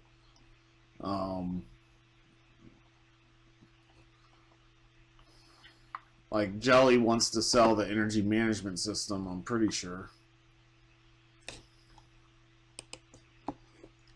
You know? Oh yeah, but I mean, they don't really have a whole. I mean, it is good for aggregating. But what is this?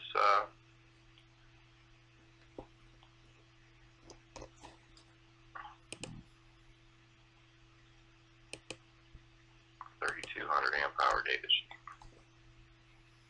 Terrible. Tubular gel. Terrible. These are so outdated.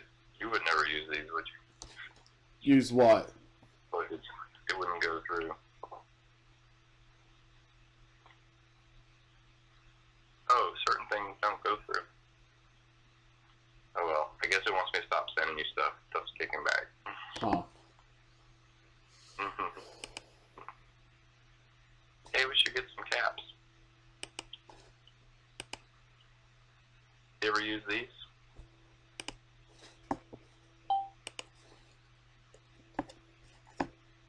I haven't used any yet. I bet they've gotten better. Yeah, I'd still like to know more. I'd still like to know more. And like, it seems like caps are great for DC coupling. It seems like there's not a. I was just thinking with like, if you took a cap and you took it on, say, like an inverter that has burst mode on it, like, could you just run the inverter as like you know, instead of it being a 7 kilowatt continuous load, could you just run it as like a 14 kilowatt for 1 minute peaker off a incredibly small cap? I bet you could. So like, really, what you really do is, I gotta go. Yeah. All right, I'll talk to you later. What you really do is you bias your panels really hard, so you're pulling more blue light carriers. You can get like 40% more energy out of the same solar panels. You just have to put a 4-volt bias on them with a cap, really strong capacitance. They can catch enough blue light that way. Otherwise, your charge carriers just recombine too fast. You miss the blue light. Huh. Interesting. That's what Delta did, 30% more energy. And we tested it in the lab, Delta inverters. The only other company that did it was Gemma. And they fixed the DC ripple problem too, and they built really nice 500 kW inverters for $50,000. And they can take battery and solar panels on the same inverter. Wow. They're sweet. Even if you're only using like 100 kW, you still use a 500, it's fine. You know? Yeah. But they work. Gemma. Francisco Garcia, my good old friend. They did like, I don't know, 200 gigawatt hours in Brazil last year. Yeah. But they're still using shitty batteries. Mm. I don't even like the lithium titanate. I think it's weak. Really? Like vanadium. That's supposed to. I thought lithium titanate was like a step above quality almost than anything else that's on the market. I mean, it's better than nickel metal cobalt a little bit, but I mean, it's still old shit. You know, like the solid state batteries are all one. Like your USB drive. Yeah. All one. That's the shit. Make them all one. Energy density higher than it. Yeah. You can take them out at 0 anytime you want. You partition off a section of your EV for music or for your drive range, and you can change the formatting. So, like, why are we screwing around with all this antiquated technology? The tin oxide coated polystyrene from Idaho National Lab was shown at low cost like 8 years ago. That one is cool because you can charge your EV in 1 second. When you bump into the charger, you just bump it and it's fully charged. It's instantaneous charging. Imagine your iPhone, just tap it and it's fully charged. You don't have to wait. That would really be the future right there. That would be crazy. Old news. That'll make future generations look at us like we're dinosaurs. If they did that, that'll be like internet. 286 Pentium or something, right? You know, like they're waiting on a processor, you know? Yeah. What are you gonna wait for your battery to charge? Why? Yeah. Jeez. It's just surface area. You're a mechanical engineer, right? It's just surface area. Hmm. The polystyrene colloid, or CVD, chemical vapor deposited with tin oxide. And that gives them very high conductivity, but just enough capacitance to steer to be able to store charge. Hmm. And it's styrofoam, it's very light. So the energy storage becomes the shape of the plane that Lockheed builds. And they go, wow, we got not just a battery, we have a very strong structure. It's very lightweight. It flies. But you know what I'm worried about? Bloomberg. This stupid thing from Lockheed Martin they keep putting out there. If you go in the news, they keep dragging it on and on. Like, oh great, the cold future conversation with Lockheed Martin is still going on. Oh, we have a work prototype and put it in our plane. Yeah, sure you do.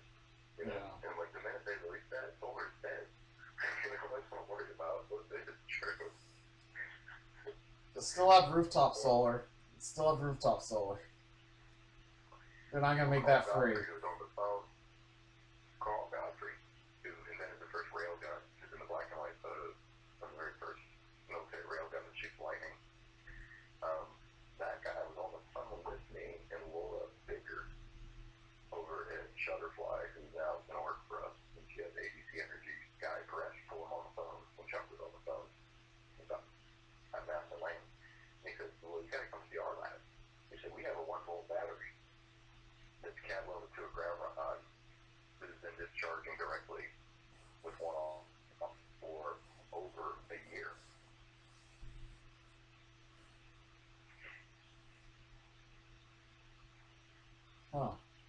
So it just holds a charge for a real long time then. No, it's not that. They're getting into the 1 volt regime. When you get to low voltage, half a volt, 1 volt, that's where you have all the power you want for free. Because the Earth, even though it's infinite superconductor, because it's basically infinite surface area relatively, right? Right. It's the deviations in the volt, just depending on how much you put a ground rod down. 10 feet below the ground or 2 feet below the ground in different voltages. And so people start to figure out what Tesla how it's going. That's some Ayn Rand shit going on right there. That's some John Galt stuff. You have a Fermi C. Yeah, you have some Fermi C. Okay, you have a thing called the Fermi C. And that's the 0 reference point for your voltage, your ground. Yeah. So where are you below Fermi C or above Fermi C? Because that's where all your free electrons are at 0. So you go positive or negative. And all things are, when they're discharged, and all combined is Fermi level 0, but everything below or above is somewhere on that reference point above below. So very low voltage, like half a volt, like silica, and gap energy of a half a volt. It doesn't take much light to kick an electron up because it's already got a p-n junction, right? Positive, negative layer of the cell. It's silica 4, boron 5, and phosphorus 3.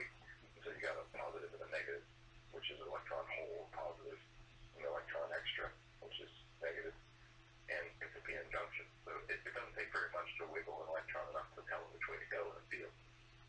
But you got to understand that's going on anyway. When they're right out in solar cells, anything that's shiny and metal is doing that. Right. The only reason that free solar electricity is pouring off anything that's shiny, according to Heimer Kurtz in the photoelectric effect in 1953, is because why? Because metal has a work voltage. So if you bias the metal and give it 4 volts, they pour off. And you'll get all the blue light charge carriers you want. Free solar from your old shed. All you got to do is put 4 volts on it, and then it'll pour off on it. But it'll shock you. So it's not in glass. So it's not NEC code compliant. Huh. Turn any metal roof into a... Anyway. Yeah, no, I'm telling you, that's like... That's what, like... Only if it's shiny, not if it's oxidized. Yeah. Huh. Heimer Kurtz. That's the guy that invented the Hertz 60 cycle Hertz, 6 years, right? Yeah. And photoelectric effect. This is the beginning of the understanding of quantum mechanics. Because it doesn't matter how many photons you get. That's not what determines how much energy comes off the metal. It's how blue the light is that determines how many electrons you get. Because the bluer the light, the more electrons pour off. And classical physics doesn't work because it's not billiard balls. It's color. It's wavelength. That's the cool shit. It's being started there. Once you start going into like critical states and all that, they start going, oh shit, you have like things that have infinite viscosity, 0 viscosity. You have super fluid helium 3 and super solid helium 4. And you just push it in a motion, lock it into a state under enough pressure and temperature, and it continues in that direction for all time. So then in the universe, you can't stop it. Nobel Prizes are won. People get talks. And they're like, okay, we understand super fluid helium 3. Once it's locked in critical state, it's staying the same forever. But you do not understand super solid helium 4. Because it'll just keep moving. Because it has 0 mass. How can it have 0 mass? Once it gets in critical state, where's the mass go? You can see it. Can't touch it, can't weigh it. Fun shit. Right. And that simple stuff from Heimer Kurtz, that's where the cool shit about solar is, telling you. And then when you get into the Broglie wavelength, that's when shit gets weird. The Broglie was figuring out, sometimes light's a particle, sometimes it's waves. Depends on if you're looking at it or not. If you're watching it, it's going to be a particle. If you're blindfolded, it's going to be a wave. Just depends on if you're observing it. Because if you look at it, it changes. Because if you're blindfolded, one scientist, the other scientist will understand. Then you can measure the difference. And you can turn it on and off like a switch. Oh, it's particle to wave, it's particle to wave. It just depends on whether or not the other scientists are wearing a blindfold. And they repeat it over and over and over. And they go, wow, that really is the way that the universe works. Well, if light can be a particle and a wave, can matter? And the Broglie goes, yeah, indeed. All matter is a wave. We all work the same way. We're always sound light. Field-based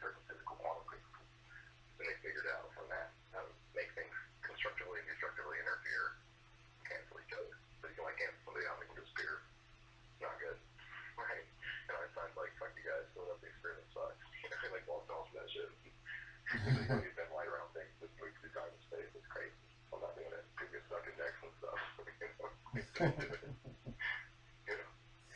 But the Broccoli was the one who figured all that shit out. That we all have wavelengths. Any mass can be converted into a wavelength because mass is just energy. Equivalency squared. What's the wavelength? E is equivalent to that mass, and then if you know what something's mass is, and then you're therefore you know what its energy is, you can easily derive its wavelength and its frequency. You know what color it is. Anyway, Heinrich really started all that shit by a simple thing. He's like, wow, I got some polished plates and shot some blue light on them. If the light's blue enough, then it pours off. And if it's not blue, it doesn't. That's why the sky is blue. That's why the car shocks me in winter when the sky is more blue. That's cool. That's cool. Yeah, that is cool. Anyway, that's why I can't do solar classes. I get on rant. Yeah. Yes. I love teaching more than anything else, but you know, you gotta have some advanced classes. Let's go somewhere. Yeah, that's you'll get a larger audience for that stuff on InfoWars than you will in NavSap, sadly. Yeah. Alright, man. Peace be with you. Alright, I'll talk to you later. Bye.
Should I see a doctor for this sinus infection or will a virtual visit do the trick?